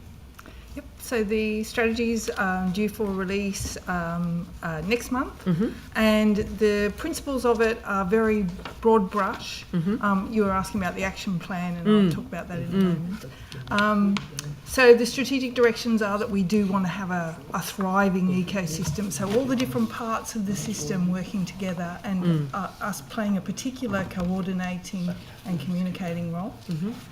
We want to focus on strategic investment, so that will be informed by evidence, by horizon scanning, by really understanding what the state of the science is, and of course MRIs play an important role in that, but also the medical research institutes. We're also looking to what our inherent strengths are already in New South Wales. And so what does New South Wales do better than Victoria, for example? What are we going to focus on so that we're not competing with other states? Exactly. So that's the process we've put in place. We could say that we're very strong on cell and gene therapies. We're very strong in precision medicine, particularly in paediatric precision medicine. We'll have a proper process to go through in order to identify those areas, and then we'll have that process isn't part of the plan that's about to be released? No, the process, the actual foundations for the process is in the strategy. Right. And then what we'll do is we'll run that process every few years to say, this is where we're going to focus our efforts because the science has moved on, and we can see... And there'll be funding for that? We have funding for programs, and what we'll do is potentially pivot those programs as we change the priorities as we go through this process. And the funding will be for startups, the funding will be for PhD scholarships, what will the funding be for? There's a range of funding mechanisms that we have. So at the moment we have support for the medical research institutes that you were talking about, where we fund the indirect costs of research. So those medical research institutes, they get grant funds from NHMRC or MRFF, so national funding. But we know that those funds don't cover the full costs of research. Yes. And so the funding that we give for the MRSP, the Medical Research Support Program, actually tops up that funding so that we are covering much of the indirect costs of research. And then who owns the research? The MRIs. Right, so we're investing in it, but we don't have a stake in any commercialisation of that? Commercialisation is a different consideration. Well, if the MRI owns the research, then they own the rights to commercialise, don't they? So there's a policy around intellectual property. Yes. And so the inventor has some rights, and the organisation, so the PHO in which they work, and the team that they work also has IP. But we also have Sorry, that's your standard contract then for that? Or because if the inventor is employed by an organisation, they have no rights in the IP other than moral?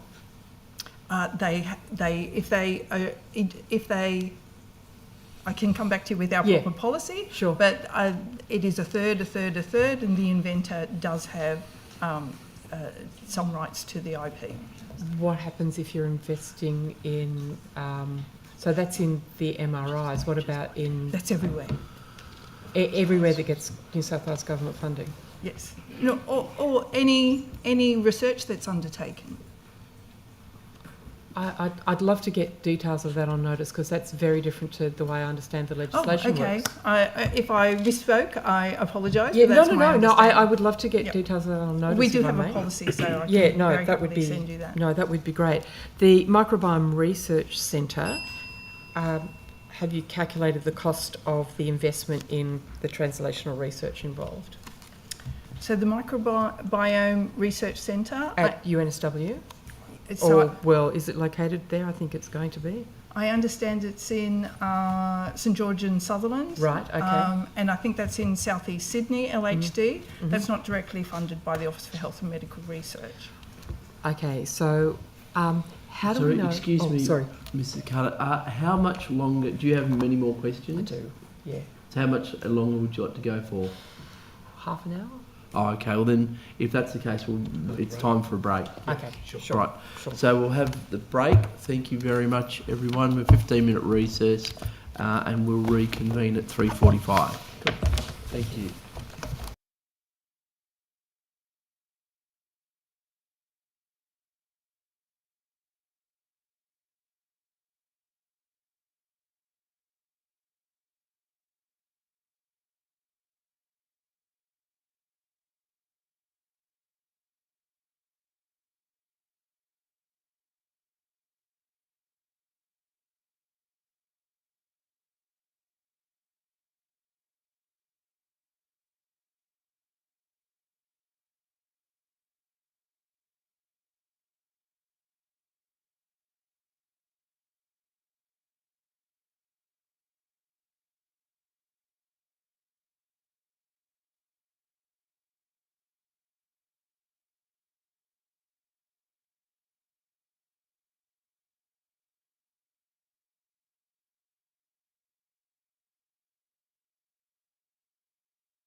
See you later.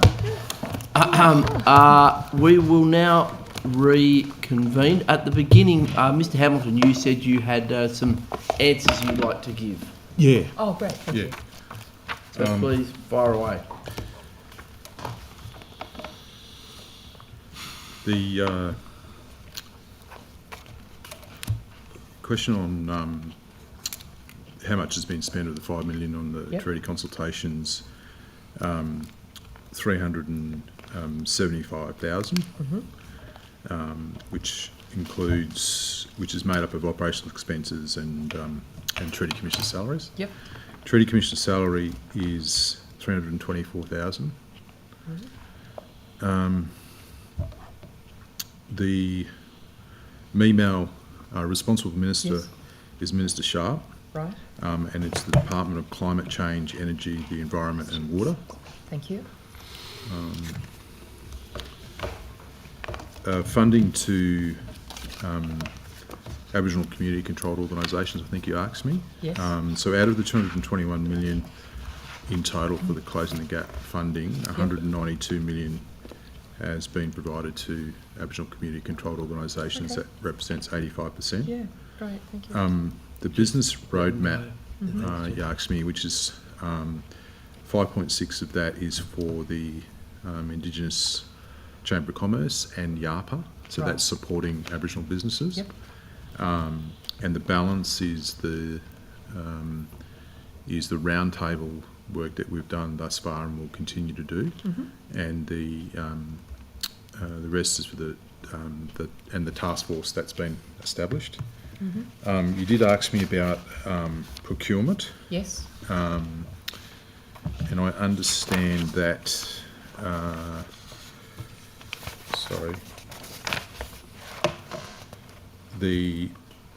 in terms of the work that's been done and reviewed, there will be a new policy in June, I understand, this year that will be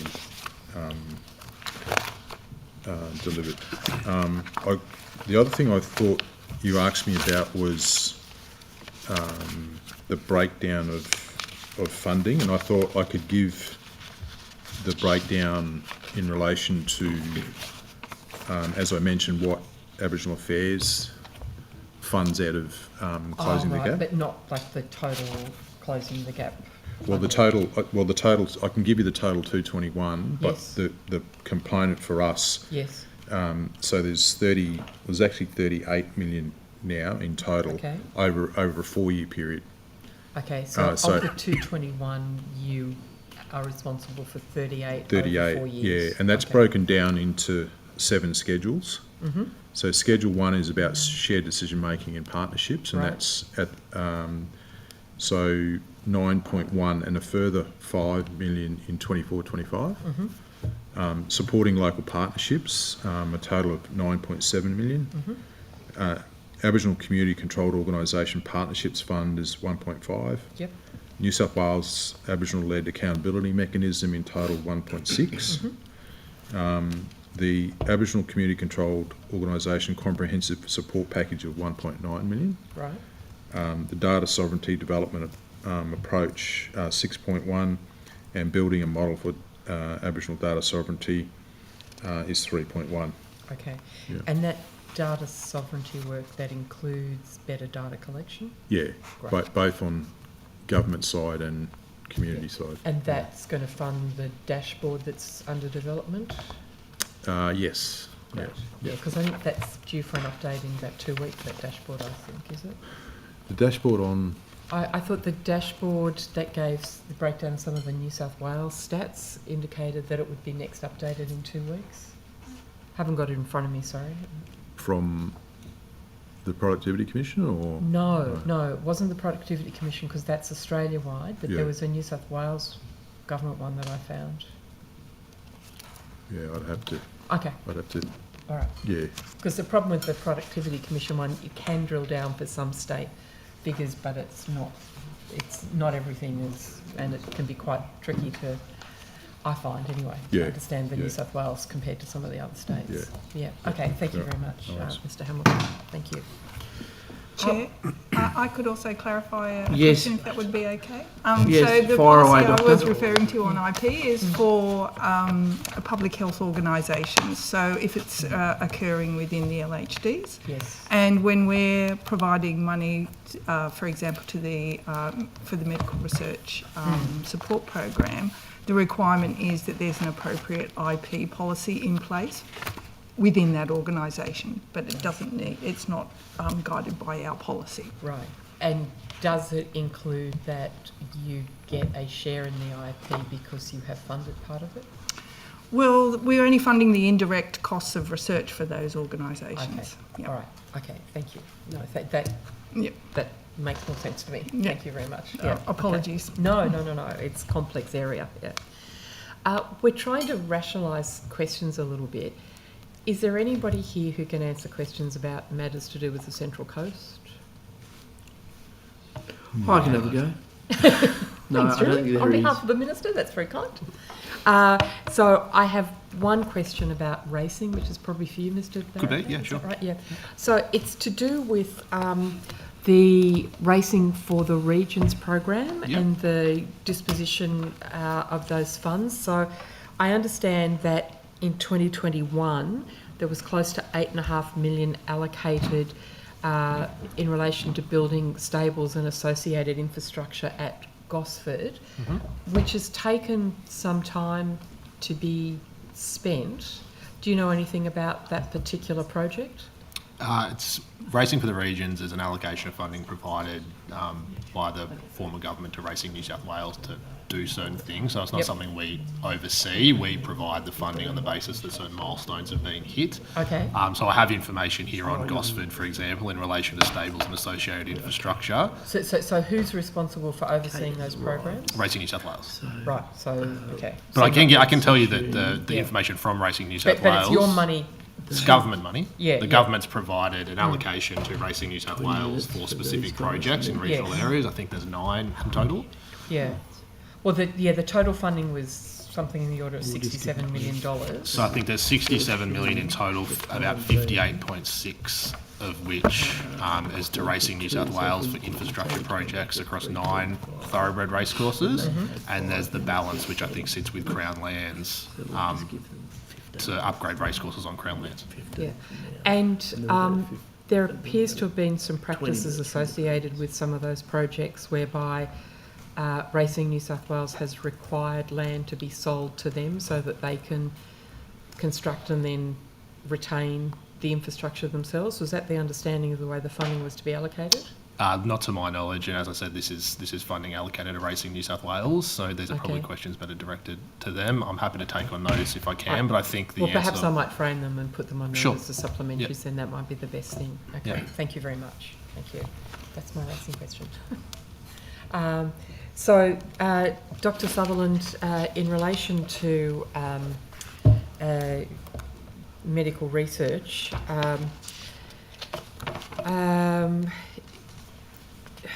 just trying to work out which ones. So the Lang Walker Medical Research Building, that wasn't an LHD, that's you, that's medical research? I think that's in southwest Sydney, and it's a to do with the Ingham Institute, which Yes. is a medical research institute. So that's an independent to qualify for the medical research support program. Yes. There are criteria. So you need to be based in New South Wales. You need to primarily do health and medical research. You need to be independent, an independent organisation, and you need to have at least $3 million per year for the previous 3 years in order for us to support the indirect costs of research. Independent, so this building is associated with WSU.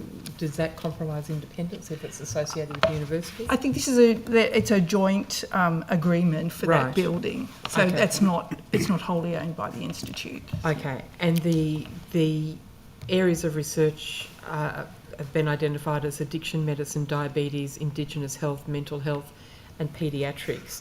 Are all of those 5 going to be proceeding as far as you're aware? I don't know the Okay. details around that particular building. All right, I'll take it okay. on notice. So the New South Wales Health and Medical Research website which displays milestones from 2011 to 2023. Is there an intention to update it? So the website is referring to... The New South Wales Health and Medical Research website? Yes. So apparently our milestones stop at 2023. Oh. Did we do anything in 2024 we'd like to tell people We about? certainly did. Yes. So, yes, we'll be updating the website, and particularly in light of the release of the new strategy. What issues are there with workforce retention in the medical research workforce? Actually, I think research has a positive role to play in retention of workforce, and it's been a big part of the conversations that we've been having in developing the strategy, that really having regard for how we can be innovative in the way that we support workforce, to everyone to have a role in research, either in the translation of research into best practice so patients are benefiting, but also that you can be in a challenging, you can have additional welcome challenges in your work life. Are there issues because a lot of the research tends to be funded on a sort of 3 to 5 year contract term basis, and that makes it very difficult if you've got researchers having to move location, change projects all the time? Absolutely. Well, there is inherent problem, issues with the system that we need to be able to address. I think working together as a system helps us overcome some of those short-term contract issues. But also there's some funding that we do. We have a grant fund for elite researchers where we're trying to encourage researchers to relocate to New South Wales. So we're strengthening our own teams here, really thinking about how that will then enrich other people's working lives in joining those teams and having opportunities for training. How many researchers do we lose overseas every year? Beg your pardon? How many researchers do we lose overseas every year? I don't have those numbers. A lot, I think. I would think there would be a significant number. Yeah. All right, thank you, Dr. Sutherland. Oh, sure. While we're still with you, Dr. Sutherland, the Australian Teletrial program, which I believe is looking at improving healthcare regardless of geography, my understanding is New South Wales isn't part of that research project? That's right. It's got a bit of a history to that. So all of the states and territories except for New South Wales and ACT are in the ATP, so the Australian Teletrials program. However, there's almost a parallel program called the Rural, Regional and Remote Clinical Trials Enabling Program, which is funded by the MRFF, so funded federally. We administer the funds for that, and that has a very similar set of goals. We have recognised that there may be some benefits in coming together, and so we are now in conversations with the other jurisdictions to think about the next application for remote trials and supporting clinical trials in rural areas, to do it all the jurisdictions together. So we're in conversations about that at the moment. Our Triple R program, which is how we refer to it, is a 5-year program, and that funding is till 2027. The ATP program runs till next year, and so that's why those discussions are starting now. Okay, so the likelihood, the research continues, maybe we bring it under one umbrella. Exactly, and it's really about trying to encourage the clinical trials for everybody, so really improving equity for the people of New South Wales is our particular interest. Sure, thank you. Back to, are you good? Or? Yeah, I've got a couple more. Okay, Yeah. back to veterans. I just wonder, what support does the government offer to charities working in the veteran space? So, again, it's mostly collaboration with ex-service organisations. So the major funding, again, we're talking the Commonwealth has billions of dollars compared to the state funding for veterans, because it is traditionally a Commonwealth. So the grants programs that the Commonwealth offers for ex-service organisations are large, and a good example, you asked about homelessness previously, and the Commonwealth gave $30 million in funding for veterans' acute housing programs. So 1.5 million of that went to Homes for Heroes for Life Cares program, and 4.1 million went to Legacy for housing in Coffs Harbour. So the Commonwealth has the lion's share of funding distribution to charities and ex-service organisations to support veterans, and then the hubs are connecting veterans and their families to various services, including state government services, which are available to veterans and their families. Can you remind me again where those hubs are? So we have, I have to remember the list. Wagga Wagga, Nowra, I think Coffs Harbour. There's one being established in the Hawkesbury. I'm just not seeing my... Oh, yes, here we are. Hawkesbury, Hunter, Tweed, North Coast, Queanbeyan, Pallarang, and there are existing hubs in Shoalhaven, Riverina, and currently a temporary one in Newcastle will move to Maitland. And Lifecare also has a collaboration with the Northern Beaches RSL sub-branch in DY for one. So Lifecare and RSL have been working together to support hubs. So the one in Queanbeyan is utilising an RSL existing building, and Lifecare's had investment from the Commonwealth and is rolling that out. Okay. Can we touch again, please? Earlier we talked on the whole of government committee looking at the response to the Royal Commission. Are you more familiar with that than the Minister? Yeah, I chair that one. Okay, yes. Can you tell me who participates in that committee?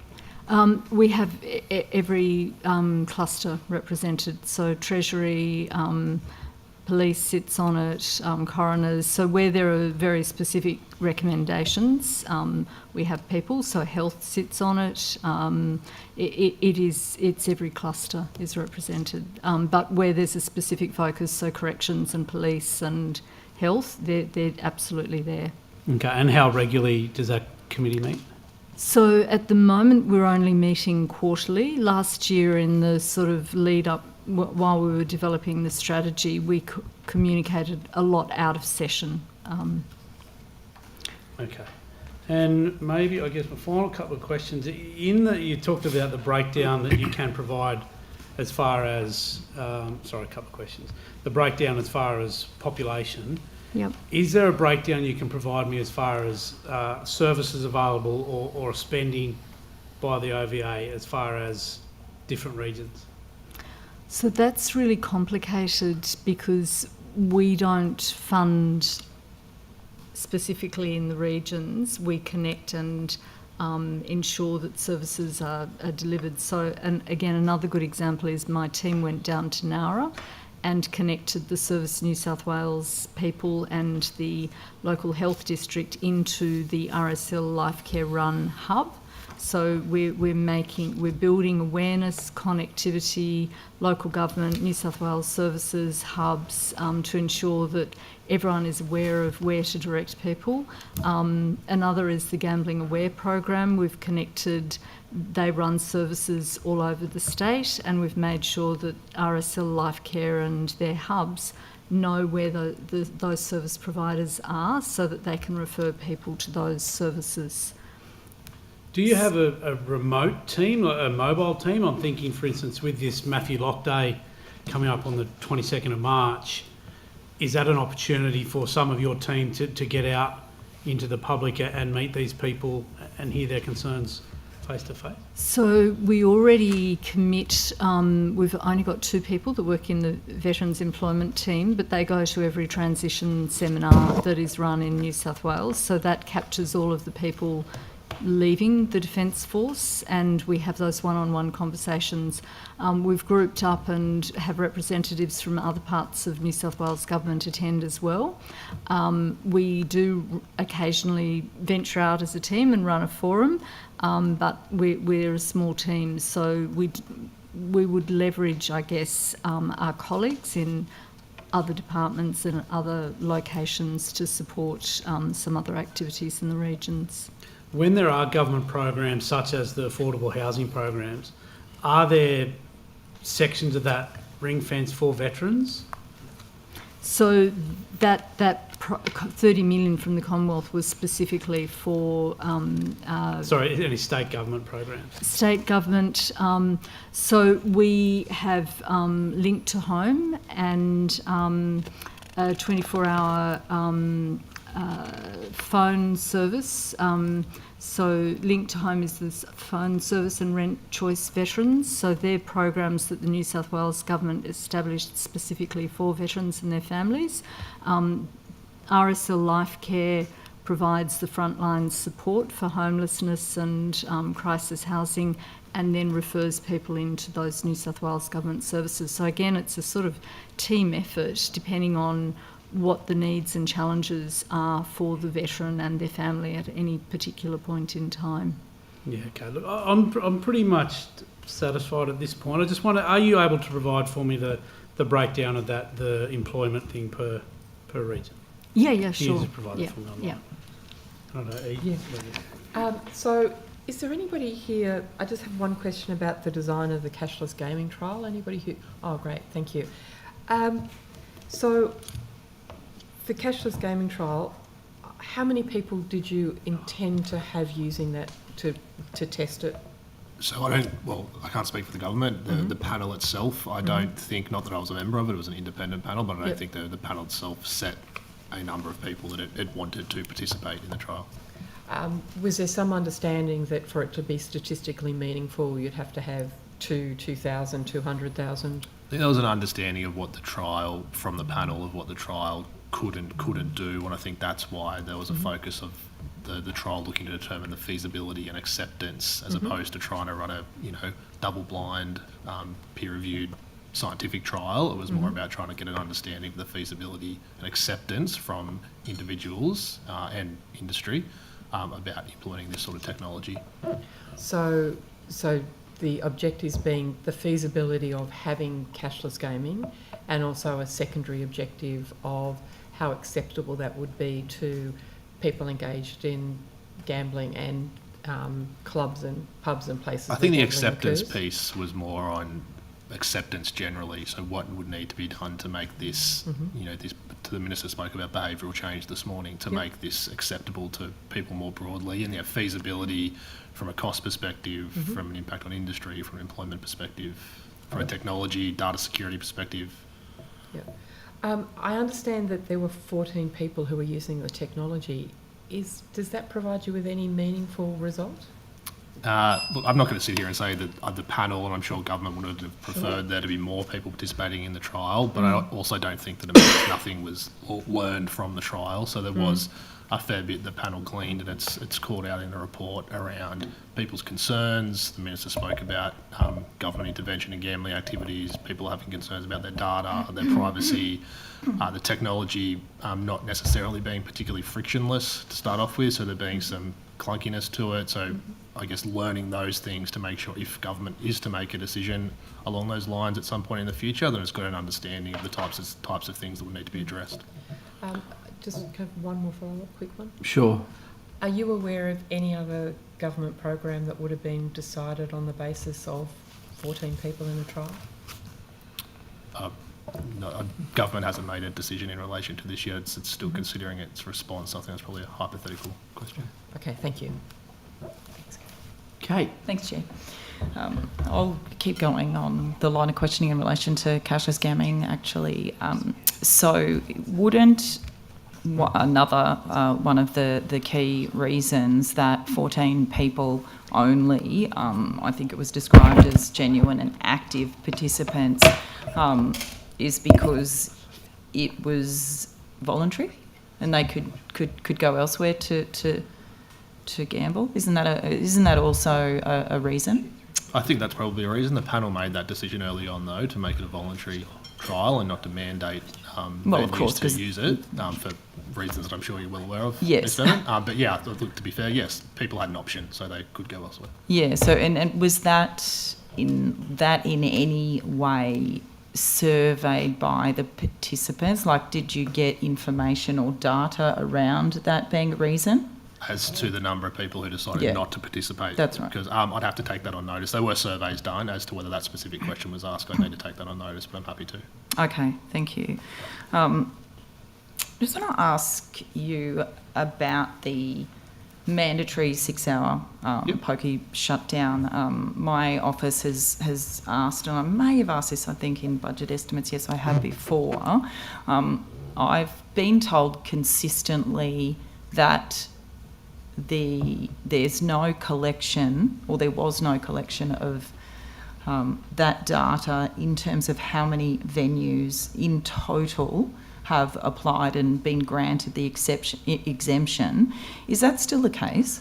So I've got a total figure here, which I'm happy to share with you. Great. The best information I have that there's approximately 673 venues.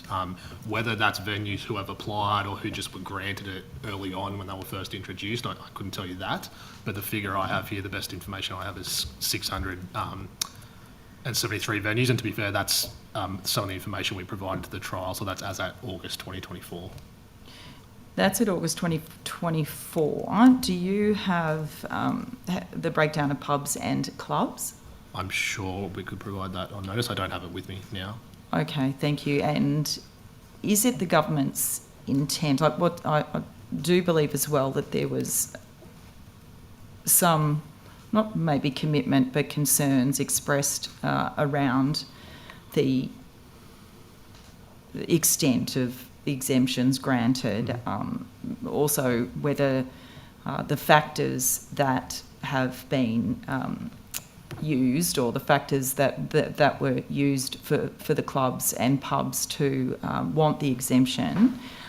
Does the government have that data as well? Yeah, so we've done, it's on our website, we did a review of the existing shutdown hours exemptions, and that's now on our website. It was also provided to the panel. So in terms of how many, so for example, in terms of what's on the website, Yep. for the 673 venues, the number of venues that said it was because of this, or is it just more general than that? Is it more general?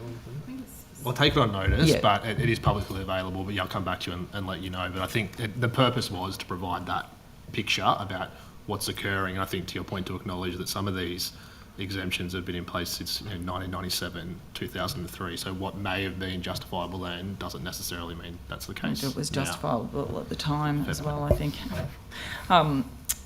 So I'm aware that the government's considering the panel's recommendations, but is there anything at this point in time that the government has committed to, or you're looking at in terms of those 673 exemptions? So the 673 venues, is there any plan to reassess what's being granted to them? Well, I think the panel's recommendation makes a specific recommendation in relation to this. So, to be fair, I think government will make its position known in relation to that recommendation when it responds to the report wholly. And with what the panel considered and the information that the panel was provided, is there information from those venues as to turnover in those particular hours? Turnover between... Yeah, the exemption, the shutdown, what is the shutdown period that they're operating? I don't know that was provided to the panel, and we, through the centralised monitoring system, if you were going back all the way to, say, 1997, it would be a significant piece of work, but I think you could probably look at the data. Last year or two would be useful. Yeah, we could, and I'm happy to take on notice what we can provide, but and also what's appropriate to provide, but I'm happy to do that and come back to you. Okay, thank you very much. I'll just turn to a slightly different issue, but in the same area, gambling. Just wanted to get an update on last year in May, the Parliament passed a motion in relation to the government recognising the links between gendered violence and gambling, so and pokies in particular. There were the motion said that for the government to ensure that actions to reduce the pervasive and destructive presence of gambling is a key component of any plan to end men's violence against women. It was unanimously supported with very positive statements by the who spoke to it for the government in the House. What's been done since then to acknowledge that and to ensure that it's a key component of any plans? Do you have that information, or should I be asking? Here. I've got so the Officer Responsible Gambling would be the main entity that takes carriage of that, and it's provided face-to-face training on the intersection between family and domestic violence and gambling to its counselling workforce in Gamble Aware. The officer's also working with the family and domestic violence sector, so their support services can support clients experiencing gambling harm and link them to the counselling services that Gamble Aware provides across the state. And there's also research being funded, so I think the RGF has provided a grant of about $195,000 to the ANU to look at evidence-based development of evidence-based prevention programs and intervention services in New South Wales. And then through the community benefit payment scheme, which is effectively where venues seek to have a gaming machine threshold increase the number of machines they can operate, ILGA would determine a payment into this community benefit payment scheme. And there's about $6 million out of that scheme is currently funding around 20 organisations that have as part of what they do a focus on preventing sexual and family violence. And those organisations are located across in Murrumbidgee, Hunter, Illawarra, Central Coast, as well as Metro Sydney. And in addition to that, and I can get more information on this on notice if you'd like me to, but the Officer Responsible Gambling also has 2 actions in the New South Wales Domestic and Family Violence Plan, which relate to research and cross-referral. Okay, all right, that's useful, thank you. I think, I've asked about this before as well, but this is around data that's collected in relation to pokies losses. So I understand Wesley Mission has been asking for this for some time, the venue by venue, lost data, not lost data, loss, to be, and is published, every 6 months in Victoria. But we consistently get the justification from New South Wales that it's about tax data and privacy provisions relate to the publication of tax information. But we don't need to publish the tax data. The information can still be published in terms of venue by venue lost data. So why hasn't this happened? Why isn't the liquor and gaming? I know it's probably an ILGA thing as well, but you would probably know the reasons why this is happening. I know what you're referring to. We have provided an answer to Wesley, and we do meet with them quarterly and discuss these things and but others. I'm asking you now on budget estimates. And I think we'll provide it on notice because we did get some specific legal advice to some of those points that you've just raised about tax and things like that. So I'm happy to provide that answer to you, which I think is the same answer we provided to Wesley as to why that isn't occurring in New South Wales. And we did say to Wesley, we're very happy to work with them to look at what we can try and publish, given what we understand to be legal impediments to publishing this data. Yeah, so what I understand after my conversations about it is that it's the privacy provisions relating to the publication of tax information. So I know I can't ask you this, and it probably would have been a question for the Minister in terms of a policy shift. So, we'll wait and see. And I'll leave it with me, and I'll provide you what we can on notice about that advice, so you've got that information. Yeah, okay. So, just an update. I'm sorry if it's already been given this morning because I've been between 2 committees, but I noticed earlier in the year there was an exclusive, I think, about a response, I think, by the Minister, a discussion about facial recognition. And where that's up to. I mean, obviously, is that linked as part of? I mean, we're waiting for everything else in relation to the Independent Panel on Gaming Reform's recommendations. This is a totally separate component of the response to address issues with people who are addicted to gambling. Yeah. So the government made an election commitment on implementation of mandatory facial rec. Yes. So we're actually out now in consultation about that. So there's a discussion paper that's out publicly now. I think the close for responses was 14th of March. We've extended that after some feedback from Wesley and others to the 28th of March to give people more time. And we've also, so aligned with that, we've also got a third-party discussion paper on a third-party exclusion scheme. So that will be where third parties could seek to have family members excluded from venues who are suffering or at risk of suffering from gambling harm. And then linked to all of those things is the development of a statewide exclusion register. So you'd be aware, Ms. Fairman, that venues currently have to offer self-exclusion, but there's actually nothing that links all venues across the state. No. So we are in market now. I think actually the tender's recently closed for a company to come and develop that integrated back-end system so that there's a single register in New South Wales, so that if you're excluded from a venue in Byron Bay, then it applies to a venue in Ulladulla or, you know. Can I ask whether, has that been successfully, is that successfully used in, say, for example, Victoria or Queensland? Not that anybody has the extent of pokies that we do, of course, but for example, Victoria, to deal with gamblers who have that addiction, who, when their family members or themselves want to be excluded from every club or pub with pokies, has there been successful use of facial recognition technology across the state to do that, or is this it's relatively new? They use it in South Australia, and I think it does have some success there. I'm pretty sure across the state. Yeah, yeah, it is. So I'm happy to take on notice and provide some detail on how that works. But the only one that really springs to mind where it is a similar sort of setup would be South Australia currently. Okay, all right. I'll have a look at the discussion paper. That's it for me, Chair. Thank you. Thank you. A couple more questions. One more in relation to Veterans Affairs.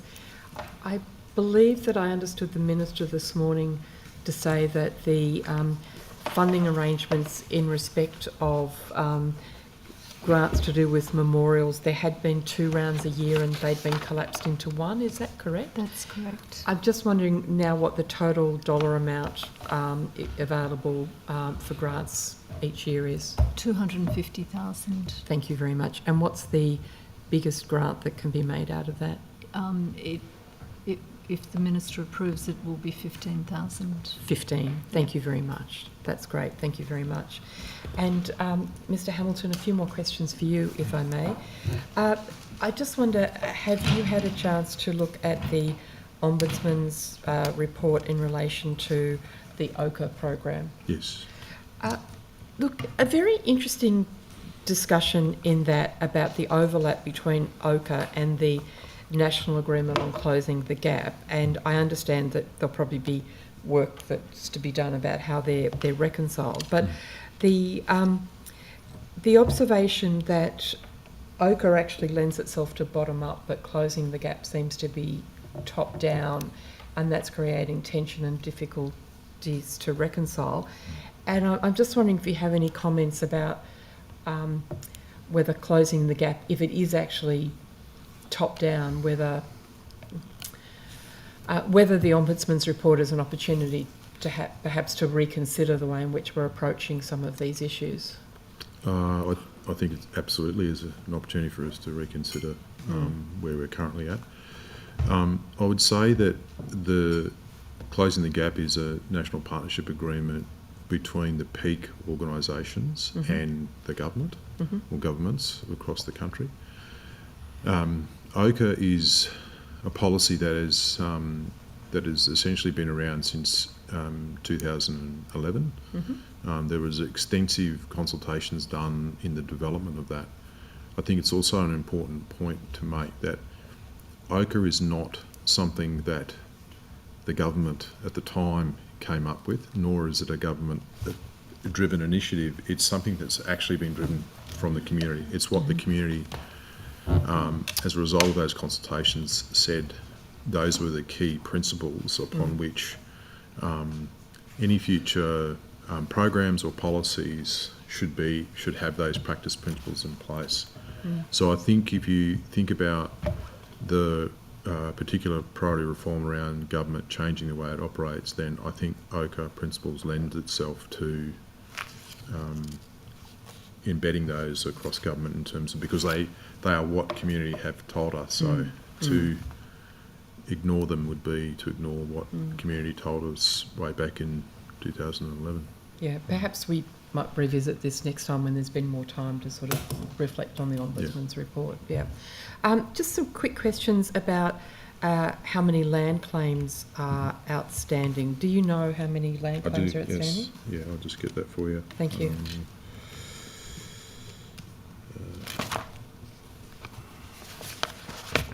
As of January this year, there were 41,383 Aboriginal land claims awaiting assessment, either undetermined or part undetermined. Wow. What percentage of the New South Wales land mass does that represent? I'm not sure. I'd have to take that on notice. I don't have that. If you could, I'd be very grateful. Yeah. So if we've got over 41,000 outstanding, do you have any figure historically over how many have been resolved? No, I don't have the breakdown of the... Are you able to take that on notice? I can, yeah. That would be great. Yeah. No, thank you very much. Yeah. And also what percentage of the land mass that represents as well, Yeah, those resolved yeah. claims. Just to note that we, again, this is at Crown Lands. Right. They deal with the claims themselves. So Okay. we obviously are interested in it because the Minister have responsibility under the Aboriginal Land Rights Act. Yes. And of course, land councils are those that are making, putting the claims in. So we Yes. track the numbers, but yeah, we'd have to can take that on notice. Okay, thank you very much. No, that'd be great. Thank you. The Stolen Generations Keeping Places program received just under $37 million over 4 years. Yep. A number of survivors are saying they haven't seen meaningful progress. Can you confirm how much of the funding's been spent? I can. The actual number of expenditure number I can get you, but I probably just need to explain the Keeping Places project. So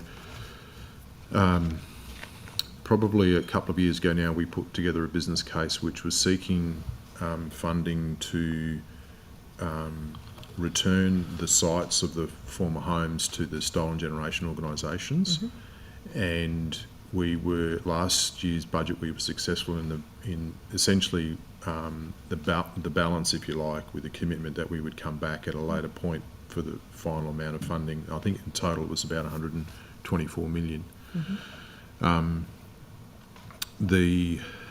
We have spent some money to date on essentially infrastructure on the sites to make them safe, because survivor organisations wanting to go back on there, the removal of asbestos and other things to make it safe. So it's more a safety aspect. Whilst we work with survivor organisations to redevelop and replan what those keeping places or healing centres, upon their wishes of how they want to turn those into. And it's also important to understand that the owners of those sites are the local Aboriginal land councils. So in order for Stolen Generation organisations to purchase it from them, we would need to negotiate with those land councils who own them.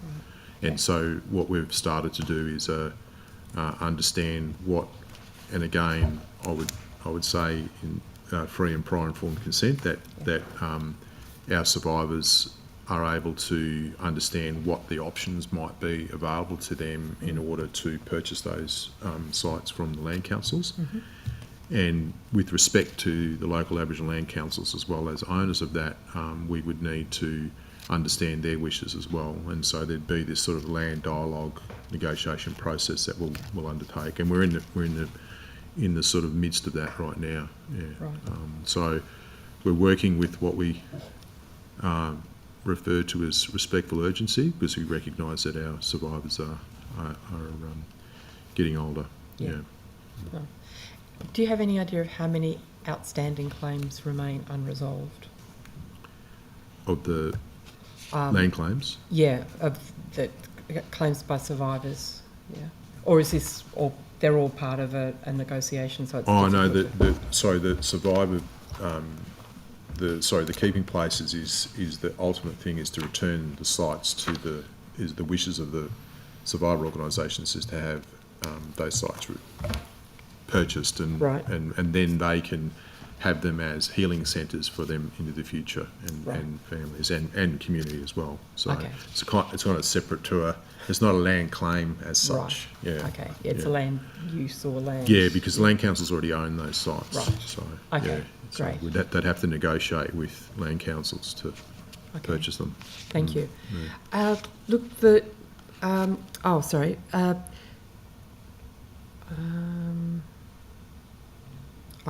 I think that's already been answered. Last question, really, and you may not have any visibility over this. I'm just wondering whether you are aware there was information provided to a breakfast radio show about a 17-year-old Indigenous boy, district court matter, but heard under the Children Criminal Proceedings Act. Closed court, information not meant to be released, and especially I think information released in such a way that I imagine it would have had a negative impact upon the person who was involved. I just wondered if you were aware of that, if you're involved in any cross-government consultation to make sure that this type of thing never happens again. No, I'm not. I'm not aware of the Okay. case, Right. and yeah, I haven't been involved in a case such as that. Yeah. Yeah. Okay. I understand that there is a what's been reported in the press that there is a police investigation into the matter. So hopefully it's resolved in that way. Okay. Thank you very much. That's the end of my questions, Chair. Thank you very much, Mrs. Carter. Mr Chair, I've got a couple of follow-ups. If that Sure, thank Yep. you. Fire away, Ms. Mould. Mr Latham asked for the name of a probity advisor earlier. It's APAC, probity company. APAC. APAC. And also there was a request of the Minister for some letters that he'd written to Greyhound Racing New South Wales and the Greyhound Welfare Integrity Committee. I have those letters here to table. Thank you. Okay. All right, well, we're happy to accept those. Okay, well, thank you very much for your attendance today and answering a thorough set of questions.